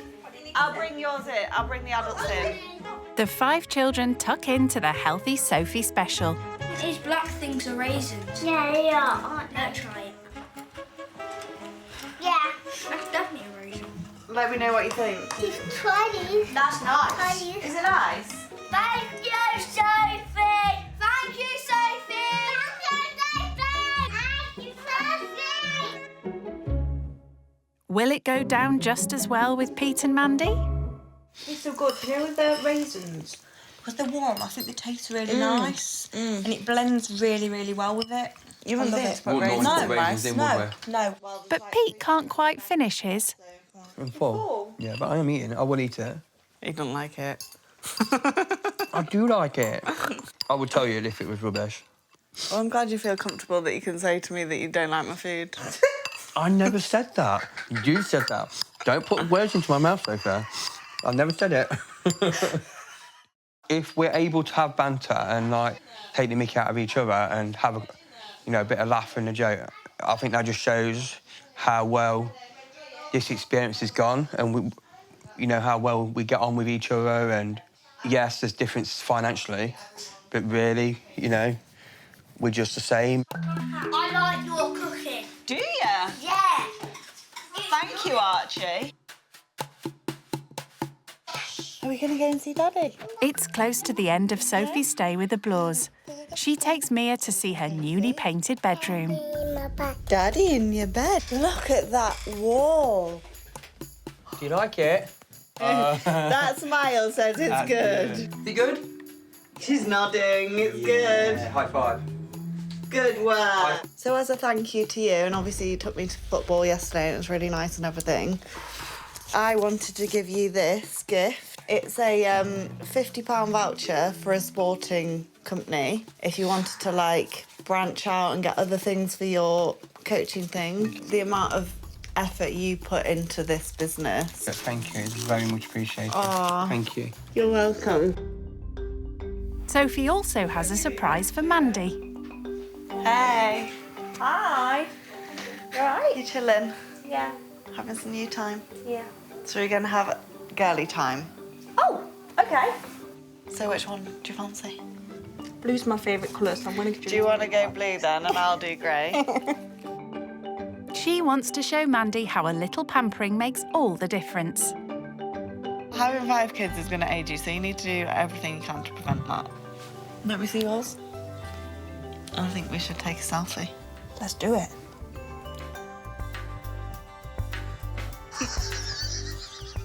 That's great. I'm going to say that. It was just fantastic.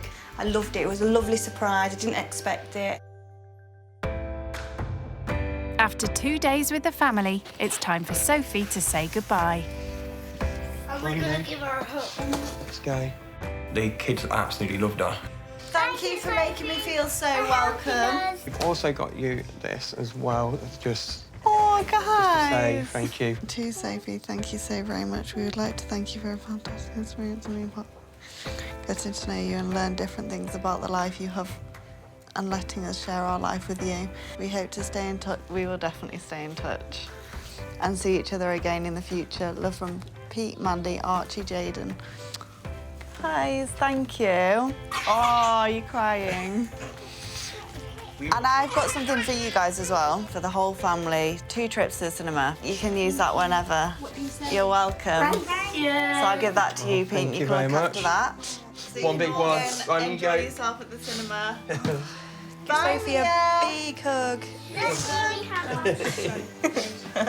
Sophie kind of like chucked herself into our situation and like did what we asked of her and helped with the children, and then, you know, to give us those gifts for me for my business and you for yourself and children as a family was, you know, she really didn't have to do that, and they're very much appreciated. Thank you, Sophie, for everything. Honestly, thank you so much. Thanks again.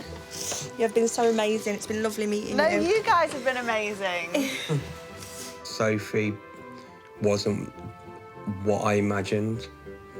She's more down to earth than what I thought, so that was my biggest surprise.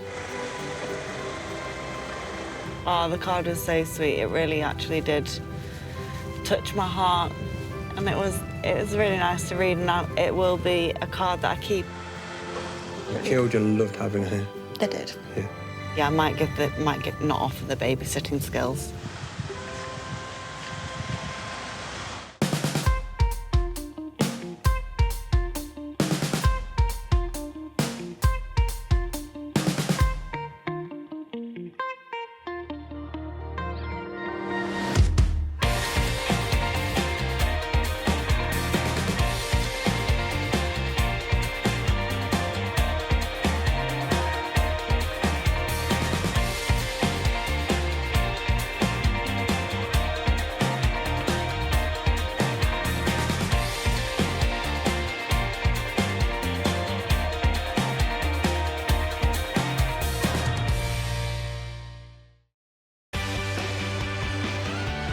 Brand new rich kids used to living the high life. It was about £85,000 on my education. On a month on clothing, I'd probably spend about £5,000. That sounds really bad, doesn't it? They're about to take a giant leap out of their comfort zone. These are flats. I've never been in one of those. I've never really stayed anywhere by myself. They'll stay with typical British families living on the breadline. Obviously, she looks rich. He never had anybody say no to him. Oh. This is worth about 8,000. Terrible, aren't I? They'll learn what life is like. I don't know how they do it. I'm just surviving. For those struggling to get by. I just cried and cried. And the sacrifices they make. She's doing all she can. It's heartbreaking. If you have something that you want to do, you have to work hard for it. Told you I ain't got no muscles. Will the cash-strapped families change their views? I thought he was going to be stuck up, but I was wrong. Rendle is a big surprise. Oh, it's a big one. And will the rich kids learn? I was blown away by what they do and how they live. There could be more to life. Thank you, Jesus. Than money. That's the least I could do. This is so great. When rich kids go skint. I don't think it's fair that people can potentially receive a full-time wage from benefits and just laying on their arse doing nothing. Alex, 25, from Stoke-on-Trent, pulls no punches with his views on the unemployed. If it's just laziness, then I have no sympathy at all. Alex was privately educated from the age of 3, costing his parents over £100,000. He still lives at home, a 5-bedroom, 6-floor mansion. I do still live at home because I'm not sure where my career is going to take me at this moment in time. His father is a millionaire entrepreneur. He's a very successful businessman, so that's what makes me so ambitious. To achieve success himself, Alex took a degree in international business and qualified as a financial advisor. My lifestyle is funded by juggling 2 jobs. Alongside my financial advisor job, I work as a personal shopper. That's allowed me to produce a 6-figure salary, which also allows me to live a luxury lifestyle. His personal shopping clients are the mega rich, who are impressed with Alex's eye for style. It's important to be able to showcase myself, and also fashion is a good way to express yourself without saying anything at all. And he doesn't hold back showcasing himself. On a month on clothing, I'd probably spend about £5,000. And I don't like to wear the same pair of boxers twice. Come again? I don't like wearing the same pair of boxers twice. That's £3,600 a year just on designer undies. And it's not only clothes he splashes out on. Average a day on food and drinks, I'd probably say about £100 to £150 a day. At the weekends, we'll go out to nightclubs, and then it'll be a hell of a lot more. Tables can be sort of about £2,000 to £5,000. I drive a BMW X6 that was brand new, and that was, I believe, 65 grand. I saw it and I liked it, and a couple of weeks later, it was on the driveway. I'm very spontaneous with my purchases. If I see something, I can't miss out on it, so I need to buy it right there and then. So why does he want to try living skint? I want to see their side of the story. I want to see why this family is on the breadline. I want to be able to deliver my story and maybe install a drive in them to become a better person. Humble ambitions from our Alex. So can he improve the life of unemployed single mum Nikisha? She lives with her 5 kids. Ivany, 16, Kashai, 7, Kashana, 6, Kashayla, 3, and Kashane, 1. Having 5 kids, it's a lot. They share a 3-bedroom council flat in North London. One and floss. Look at it. Look at it. Look at that. Ooh. She's been on benefits for 7 years, which barely cover her basic expenses. Sometimes all I have is £3 to last me until, like, the next 4 days. There's nothing left for me to do anything. I'm just surviving. Money's so tight that Nikisha needs to budget carefully for every meal. We can't do seconds. There's usually no leftovers anyway, so we have to make it work because this is all we have. The family go without things that many take for granted. The only time we go out to eat out is when we get invited to parties, like birthday parties, if you call that a eat out, but takeaways is too expensive. It's not only the lack of money that Nikisha finds tough. Being a single mom is extremely difficult. It's not that the dad is not involved in their lives, he is, but we're not in a relationship. And at times I would like some help. Nikisha's mother supported her in raising her kids. She was a wonderful person. She would give you her last pound and leave herself with nothing. But she developed dementia at an early age, and her last months were spent in a state care home. I did everything I could, but financially, that's a big issue when you have relatives and they're ill and you can't afford the care. I would love to have been successful in life, so I don't think I made her as proud as I should have. So what does Nikisha think the rich kid will learn from staying with her family? I think spending £1,000 on anything that's not life-saving is a waste of money. In Stoke, Alex is getting ready for his trip into austerity. He's getting a trim from his personal barber and close friend Leroy. That's going to be a real eye-opener for you still, isn't it? Because you're going to see what exactly goes on. Yeah, I could be staying on a sofa, you never know. There'll be no clubs, there'll be no shopping, no clubs, no food out, nothing. You're not going to be shopping? No, I'll be in Asda buying pot noodle and bread, spaghetti and beans, fish fingers, it'll be all of that. No pan-fried salmon. Yeah, so no more eating out, you're going to start cooking now, yeah? I'm going to be a chef now. Chef one, yeah. Come out and be a chef. First of all, I think maybe the cooking bit, yeah? One is to learn how to cook. I can't wait to see how long you last then, innit? Because Why? Why? I'm good. I'm not that bad. I'm not that bad. Alex is a very intelligent guy, but you know, when it comes to some other skills, life skills, I think it's going to be a good test for him to go through. Am I ready now, yeah? Yeah, man, you're ready now, man. So, yeah, good luck, man, yeah? Look after the guys, man. See how it goes. With his hair done, Alex is ready to pack some choice threads. I'm going to take these cargo pants. We've got a matching hoodie as well, which is the same branding. I think it was like about $250 for that, so it's not too bad, to be fair. He's taking a hoodie, but he's got his financial planning hat on. My game plan is, first of all, find out what their education was like and see if they are, you know, willing to improve and better themselves, really. If they're not, then a climbing uphill battle. With Alex prepared for battle in Stoke, 150 miles away in North London, Nikisha's rallying the troops. Jump up, Shani Boo.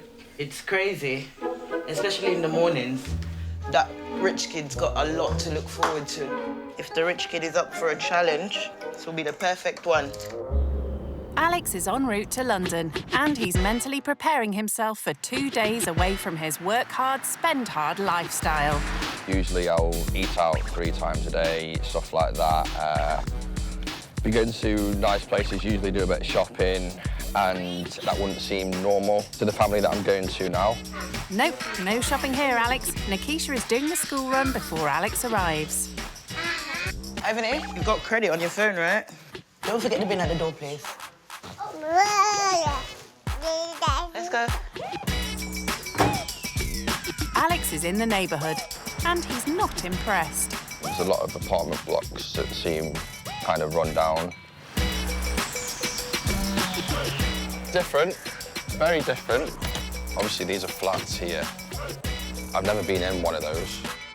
Fortunately, house dweller Alex is comfortable using a lift. think we're on the top floor of like about 8 blocks of flats, so I guess it's going to be pretty small. It's no penthouse, but for the next 2 days, it's home.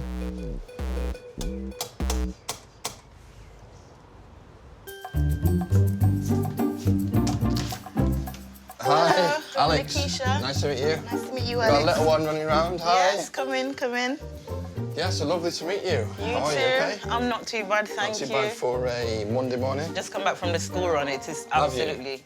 Oh, so is there more children? Is there? How many children do you have? I've got 5. Are you on your own or partner or? No, I'm on my own. Right, so you're on your own with 5 children. Yeah. Wow. Right, I'm ready for this. I'm ready for this. I'm ready for this. When I first went in, I would have probably said there's maybe 3 people living in there maximum. Finding out it's actually 6. Yeah, it's tight, very tight. This is Shayla. Nice Say to hi, meet Shayla. you. Is she scared?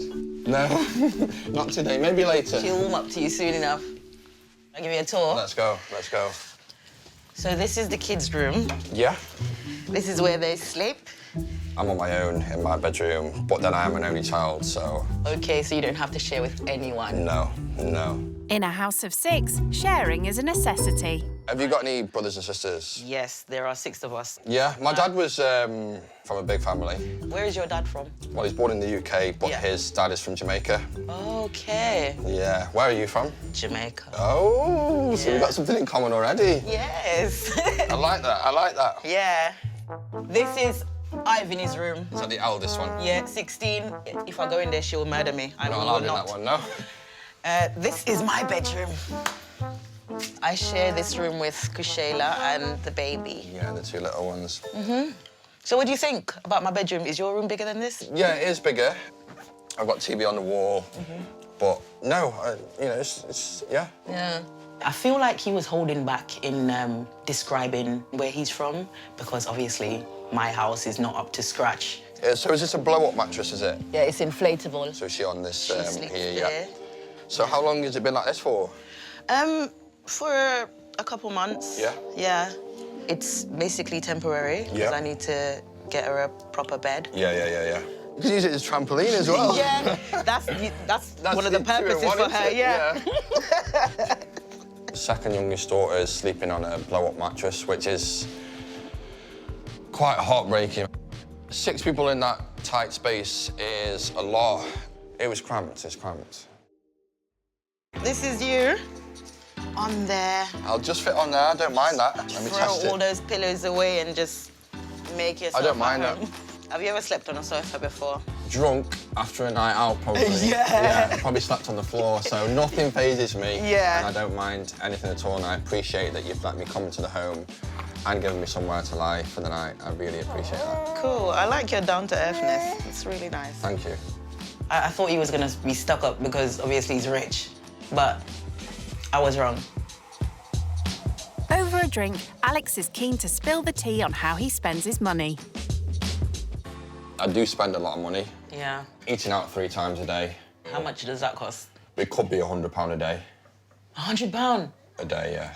That's my whole week food shopping. Ooh, £100 a day for takeout. That seems like a lot. It's almost like a crime, and it's a sin. And also going out at the weekend, we usually go on tables in nightclubs. What does that mean on tables? A table in a nightclub usually costs about 3,000. I know. But you mix in with these footballers and stuff like that who are on 500,000 a week, some of these guys are on. Yeah. But once they trust you, you're winning. Especially when you're a personal shopper to the rich. Would I like to be able to spend £3,000 a night in a nightclub? Absolutely not. No way. There are better things to do with that £3,000, I think. What about yourself? Well, I have not worked since 2012 when I gave birth to Kushai. I was doing caring work, so I kind of decided to take some time off. And then during that time off, I got pregnant with Kushana. Yeah, it's just followed on. It just followed on. What do you do for income? I get benefits. And what kind of figures are they? So that's £290 per week. £70 of that goes towards my rent. Yeah. I have to top up my gas and my electric, which is How much does that cost? £20 each Per week? Yeah. Broadband, toiletries, and Everyday essentials and yeah. stuff. Well, for food shopping for the week, Yeah. it can be anything up to £100. Yeah, yeah. Do you usually feed them all pretty much the same food? Yeah, everybody eats the same. Yeah. Mostly it's, simple meals. Yeah. But it's never any ackee and saltfish and fried dumpling or anything like that. So what are outspoken Alex's views on this single mum with 5 kids on benefits? She's kind of chosen to have the children. So she has got to provide for them, I see it, and she is doing that, which is great. And no one should ever be able to look at you in a different way for having more children. Then there shouldn't be no issue. Not quite so outspoken with his opinions anymore. Nikisha needs to buy some winter coats for the kids, but her budget is very constraining. Where would you usually get the kids' clothes from? Charity shops, because I've got 5 of them, so... Yeah, of course, it adds You up. know, Yeah, definitely adds it up. does. Have you ever shopped in a charity shop? No. I have been in one. Why did you go in there? In a charity I shop? think I just went to have a look. It's not me, I'd never judge anything. I'd always want to see it. I want to Yeah. experience it for myself and make my own judgment and opinion on what it's like. I hear that. Nikisha has £15 to spend in here, but her options are limited. This one's $4.99, I think. It's tiny though. Yeah. It's way too small, isn't it? Yeah. It's either too small or too big. I know, just can't get the bargains you like, you know? Yeah. But personal shopper Alex has a very different idea of the bargain. That's Prada, so Prada jacket. Oh, wow, look at that. Which $39.99. is That's obviously in still here over now. my budget. That's £40, but Yeah. that brand new will probably be over 200. Wow. The way I'd look at this is buying this and sell it on eBay, because you sell that for double the amount. Really? Easily. He's really just thinking about profit and making money. So I don't really think he gets the drift of shopping from a charity shop. Fortunately, the shop manager understands Nikisha's budget. This is the only decent one I see there, Alex. $4.99. What do you think of it? Yeah, it's in good condition. How much was your jacket? This was $7.50. And he doesn't mean £7.50. Alex! Terrible, aren't I? Oh, my God! I know. Oh, my, wait. How much was your watch? How much was it? This is worth about 8,000 now.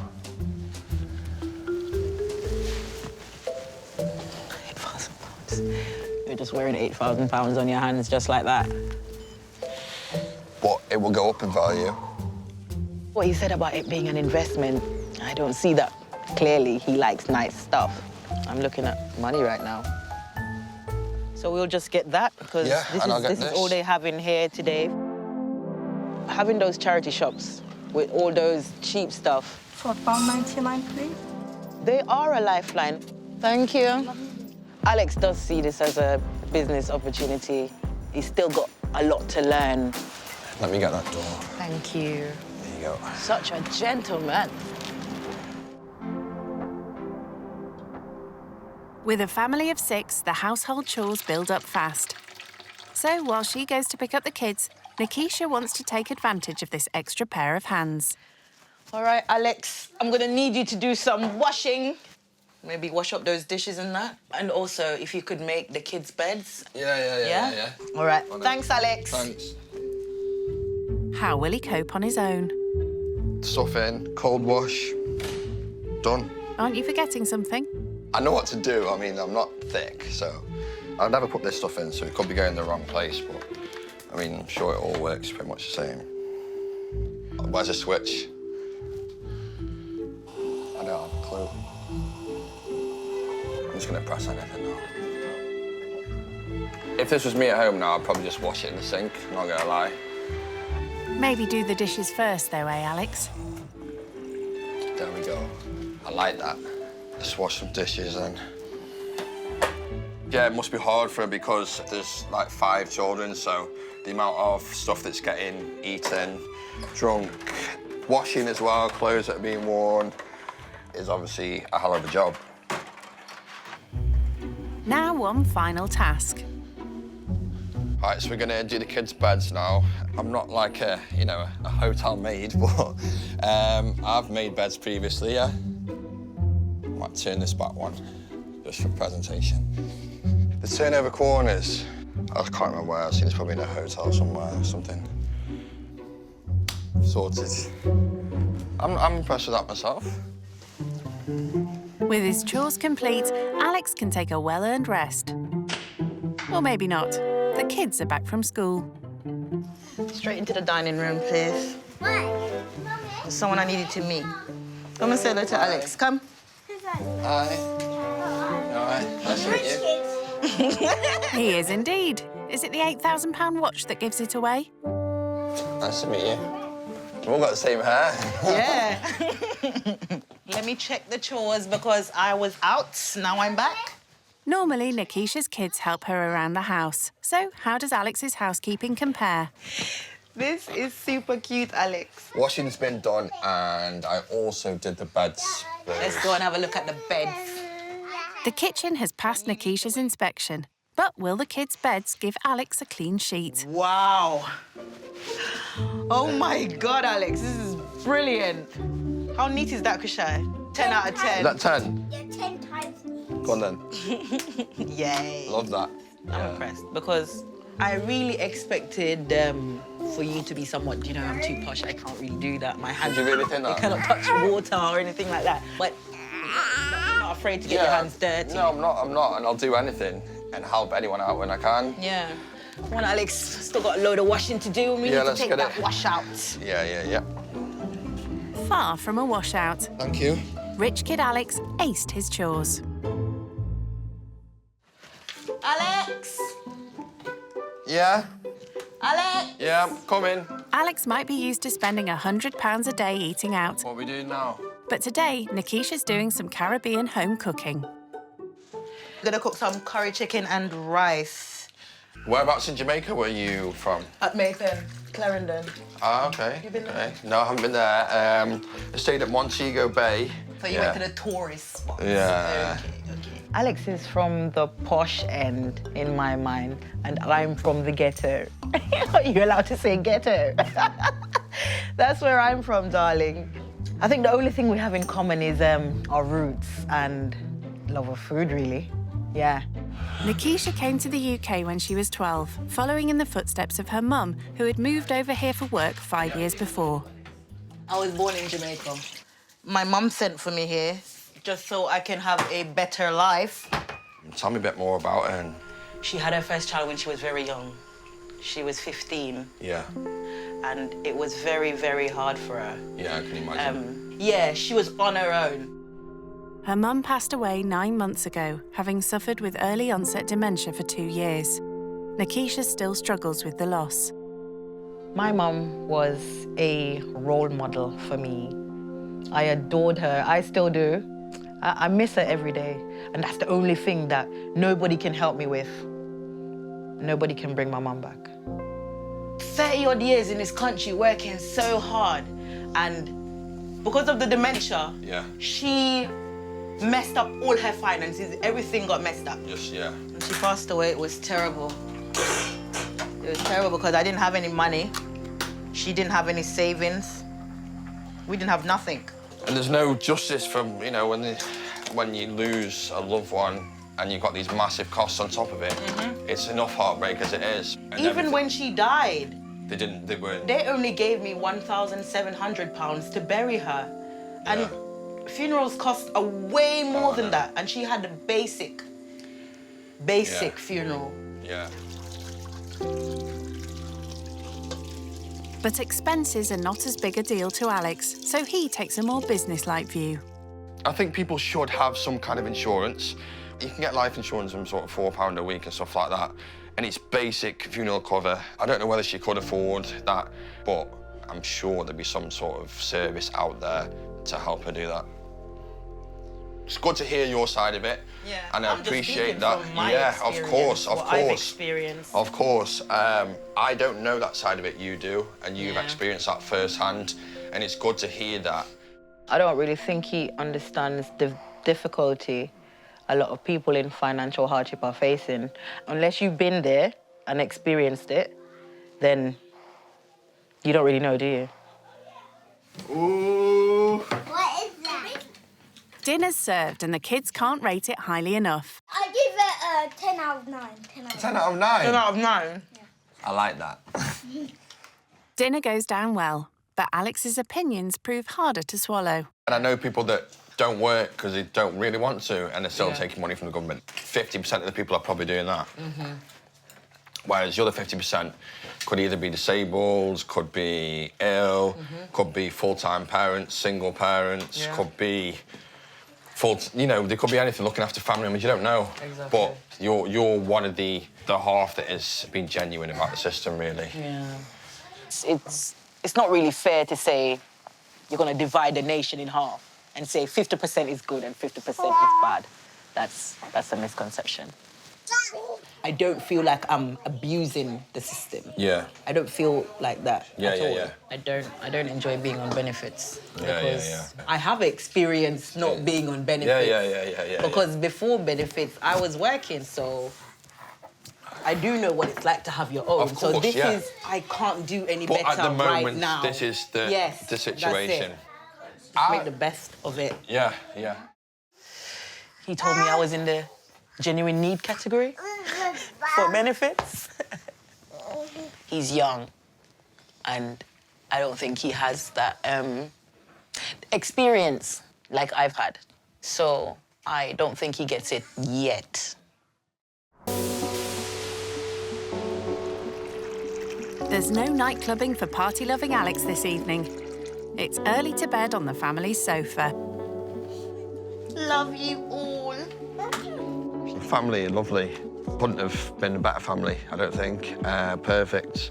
Obviously, it's different than my life because I'm free, no children, whereas she's got obviously 5 children to look after and no time to herself. I've got all the time to myself.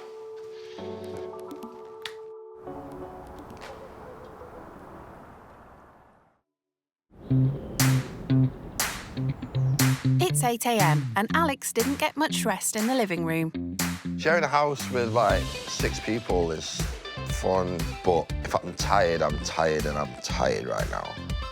Nikisha doesn't have the option of a long lie-in. Even without a job, she works hard every morning getting her kids ready for school. Have some porridge. Huh? Morning. Good morning, Alex. How are you? We're gonna go do the school run this morning. So what time do you normally leave for that? 8:20. So like 15, 20 minutes? And we are walking. Let's do it. No luxury BMW for Alex this morning. I might ride you one of these at school as well. We are ready. Good to go. Smiling. All right, guys. Chop, we don't want to be late. With her daily routines being this busy, Nikisha has little spare time to search for a job, let alone do one. Getting the kids ready takes 1 hour in the morning. Yeah. And to go and pick them up It's again, another hour. it's another hour to get these ones ready. So I don't get much time to go out and look because by the time I get in and I do a few bits and that, it's time to pick them up again. And then you got to look after them all the and evening. then, it's very difficult to juggle, sort of look for work in between time course, and that. Even online and stuff, that does require dedication and time. Yeah, so when the youngest 2 are at school, you think it'll be easier to... It will be much easier for me. Then? It will be much easier. Do you think that you could manage being a single dad with 5 kids? I don't want to say no, because I can manage anything and I'm confident. Yeah. But it will be a hell of a tough time. Hell of a tough time, and I respect you for what you're doing. And I've seen it firsthand. Yeah. And, I'm proud. Yeah.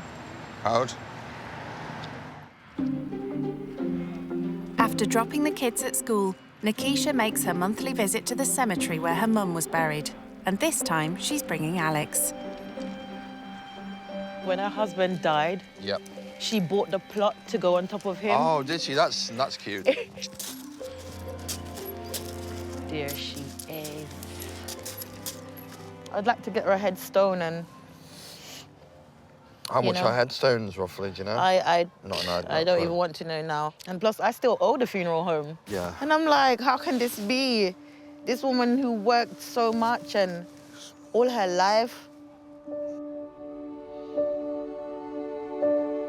Maybe she's not proud of me because everything didn't go according to how I wanted it to go. But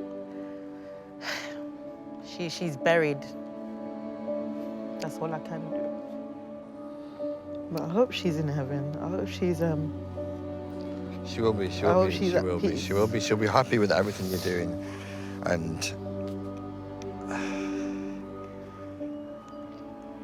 I know it sounds impossible, but I wish she would come back, even if it's for a day. That's my wish. That's what I want most in the world, more than money. More than money, riches, food, clothes. Just to spend one day with Mum.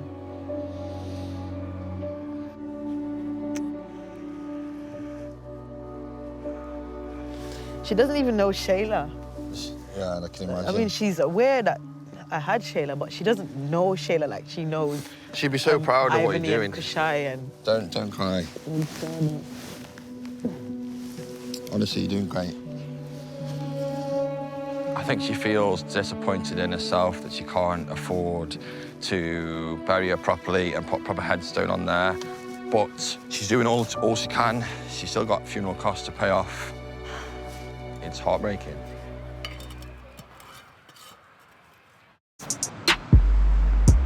Alex eats out for every meal, costing over $3 grand a month.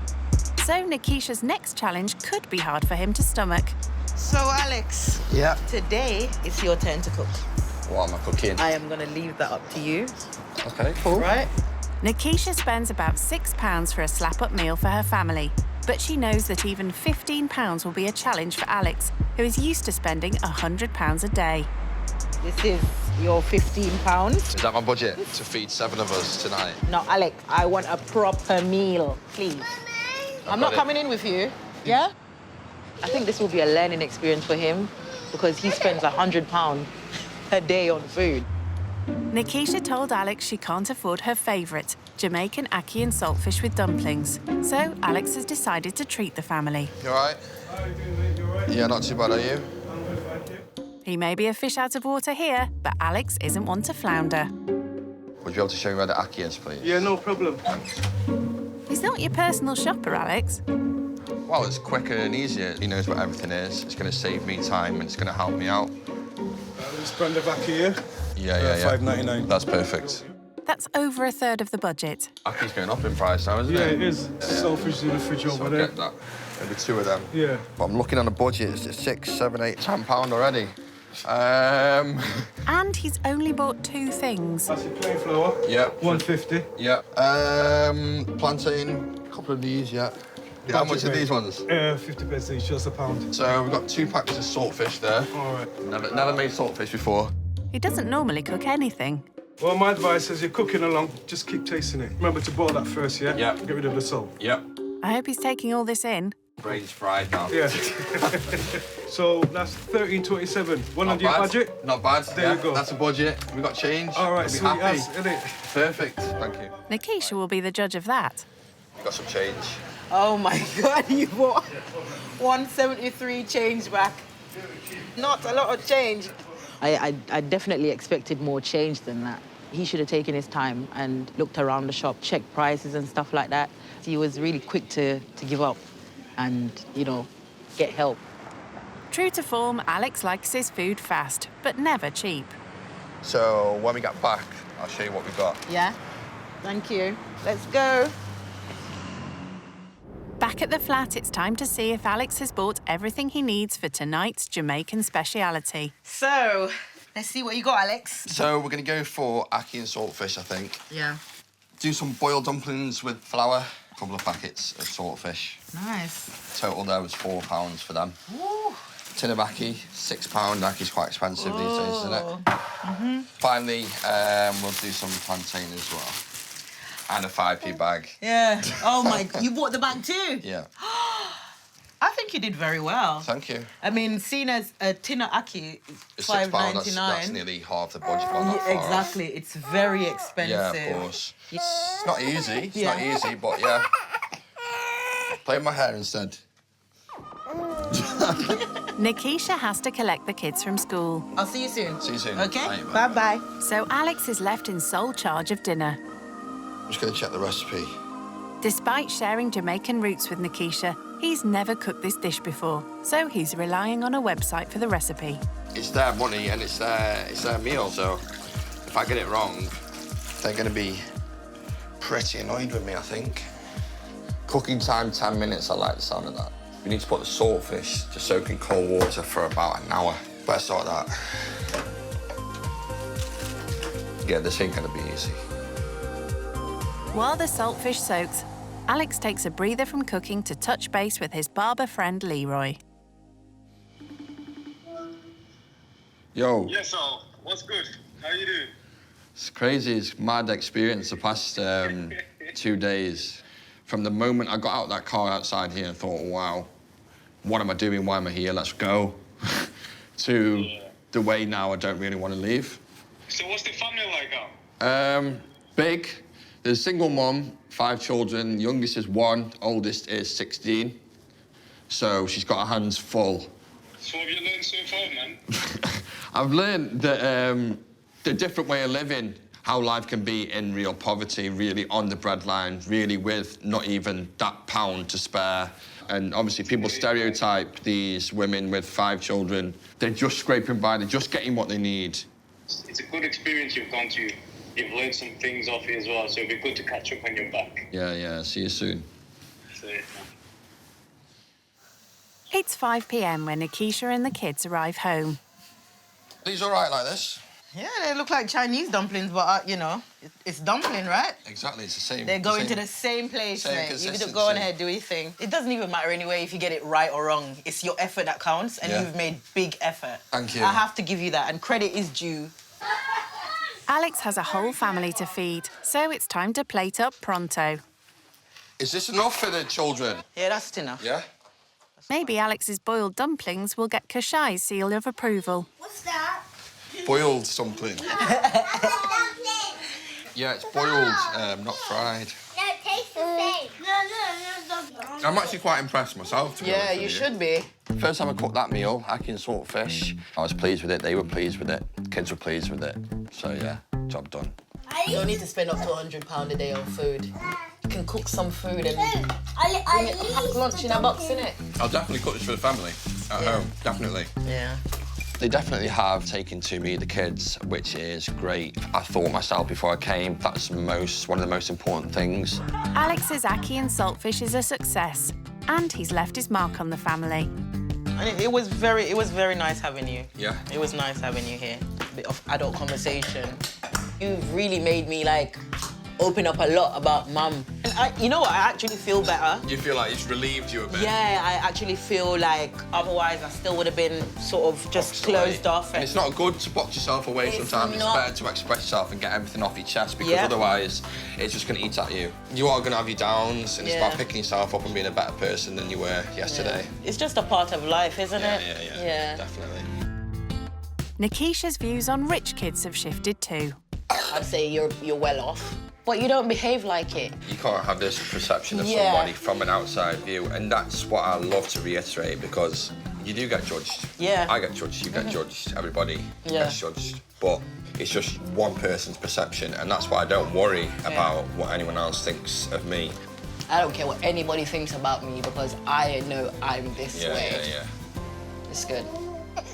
I'm actually gonna miss him when he leaves, like, it's one of my own children leaving home. Honestly. One thing that really touched me when I first come in the house, you showed me your bedroom, and obviously there was the mattress on the floor because obviously you couldn't afford to get the bed frame. So, I've got a gift for you, and it's just outside. So I'll bring it in. Good. I don't know where we're going to put it and how I'm going to set it up, but there's one part.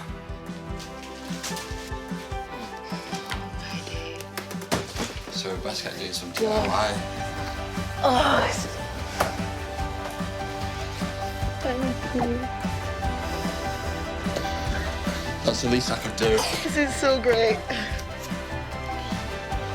I really appreciate it, honestly, I do. Thank you so much.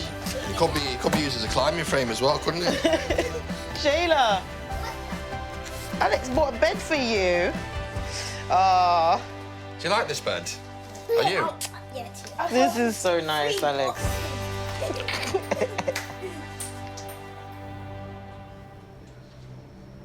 Before he leaves, Alex has some time to reflect on his experience going skint. It's a sad time to leave, obviously. I've been here for the past sort of 36 hours, so we've got a real connection.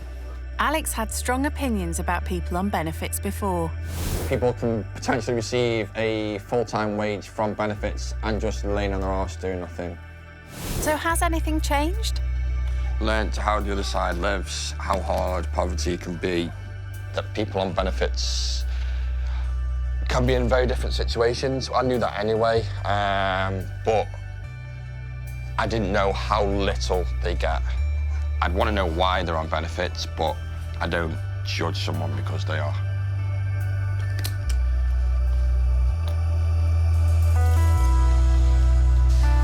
Well, Alex. The time's come to an end. Yeah. Thanks very much for welcoming me into your home. I'm gonna miss you so much. Listen, look after yourself, yeah, okay? I do.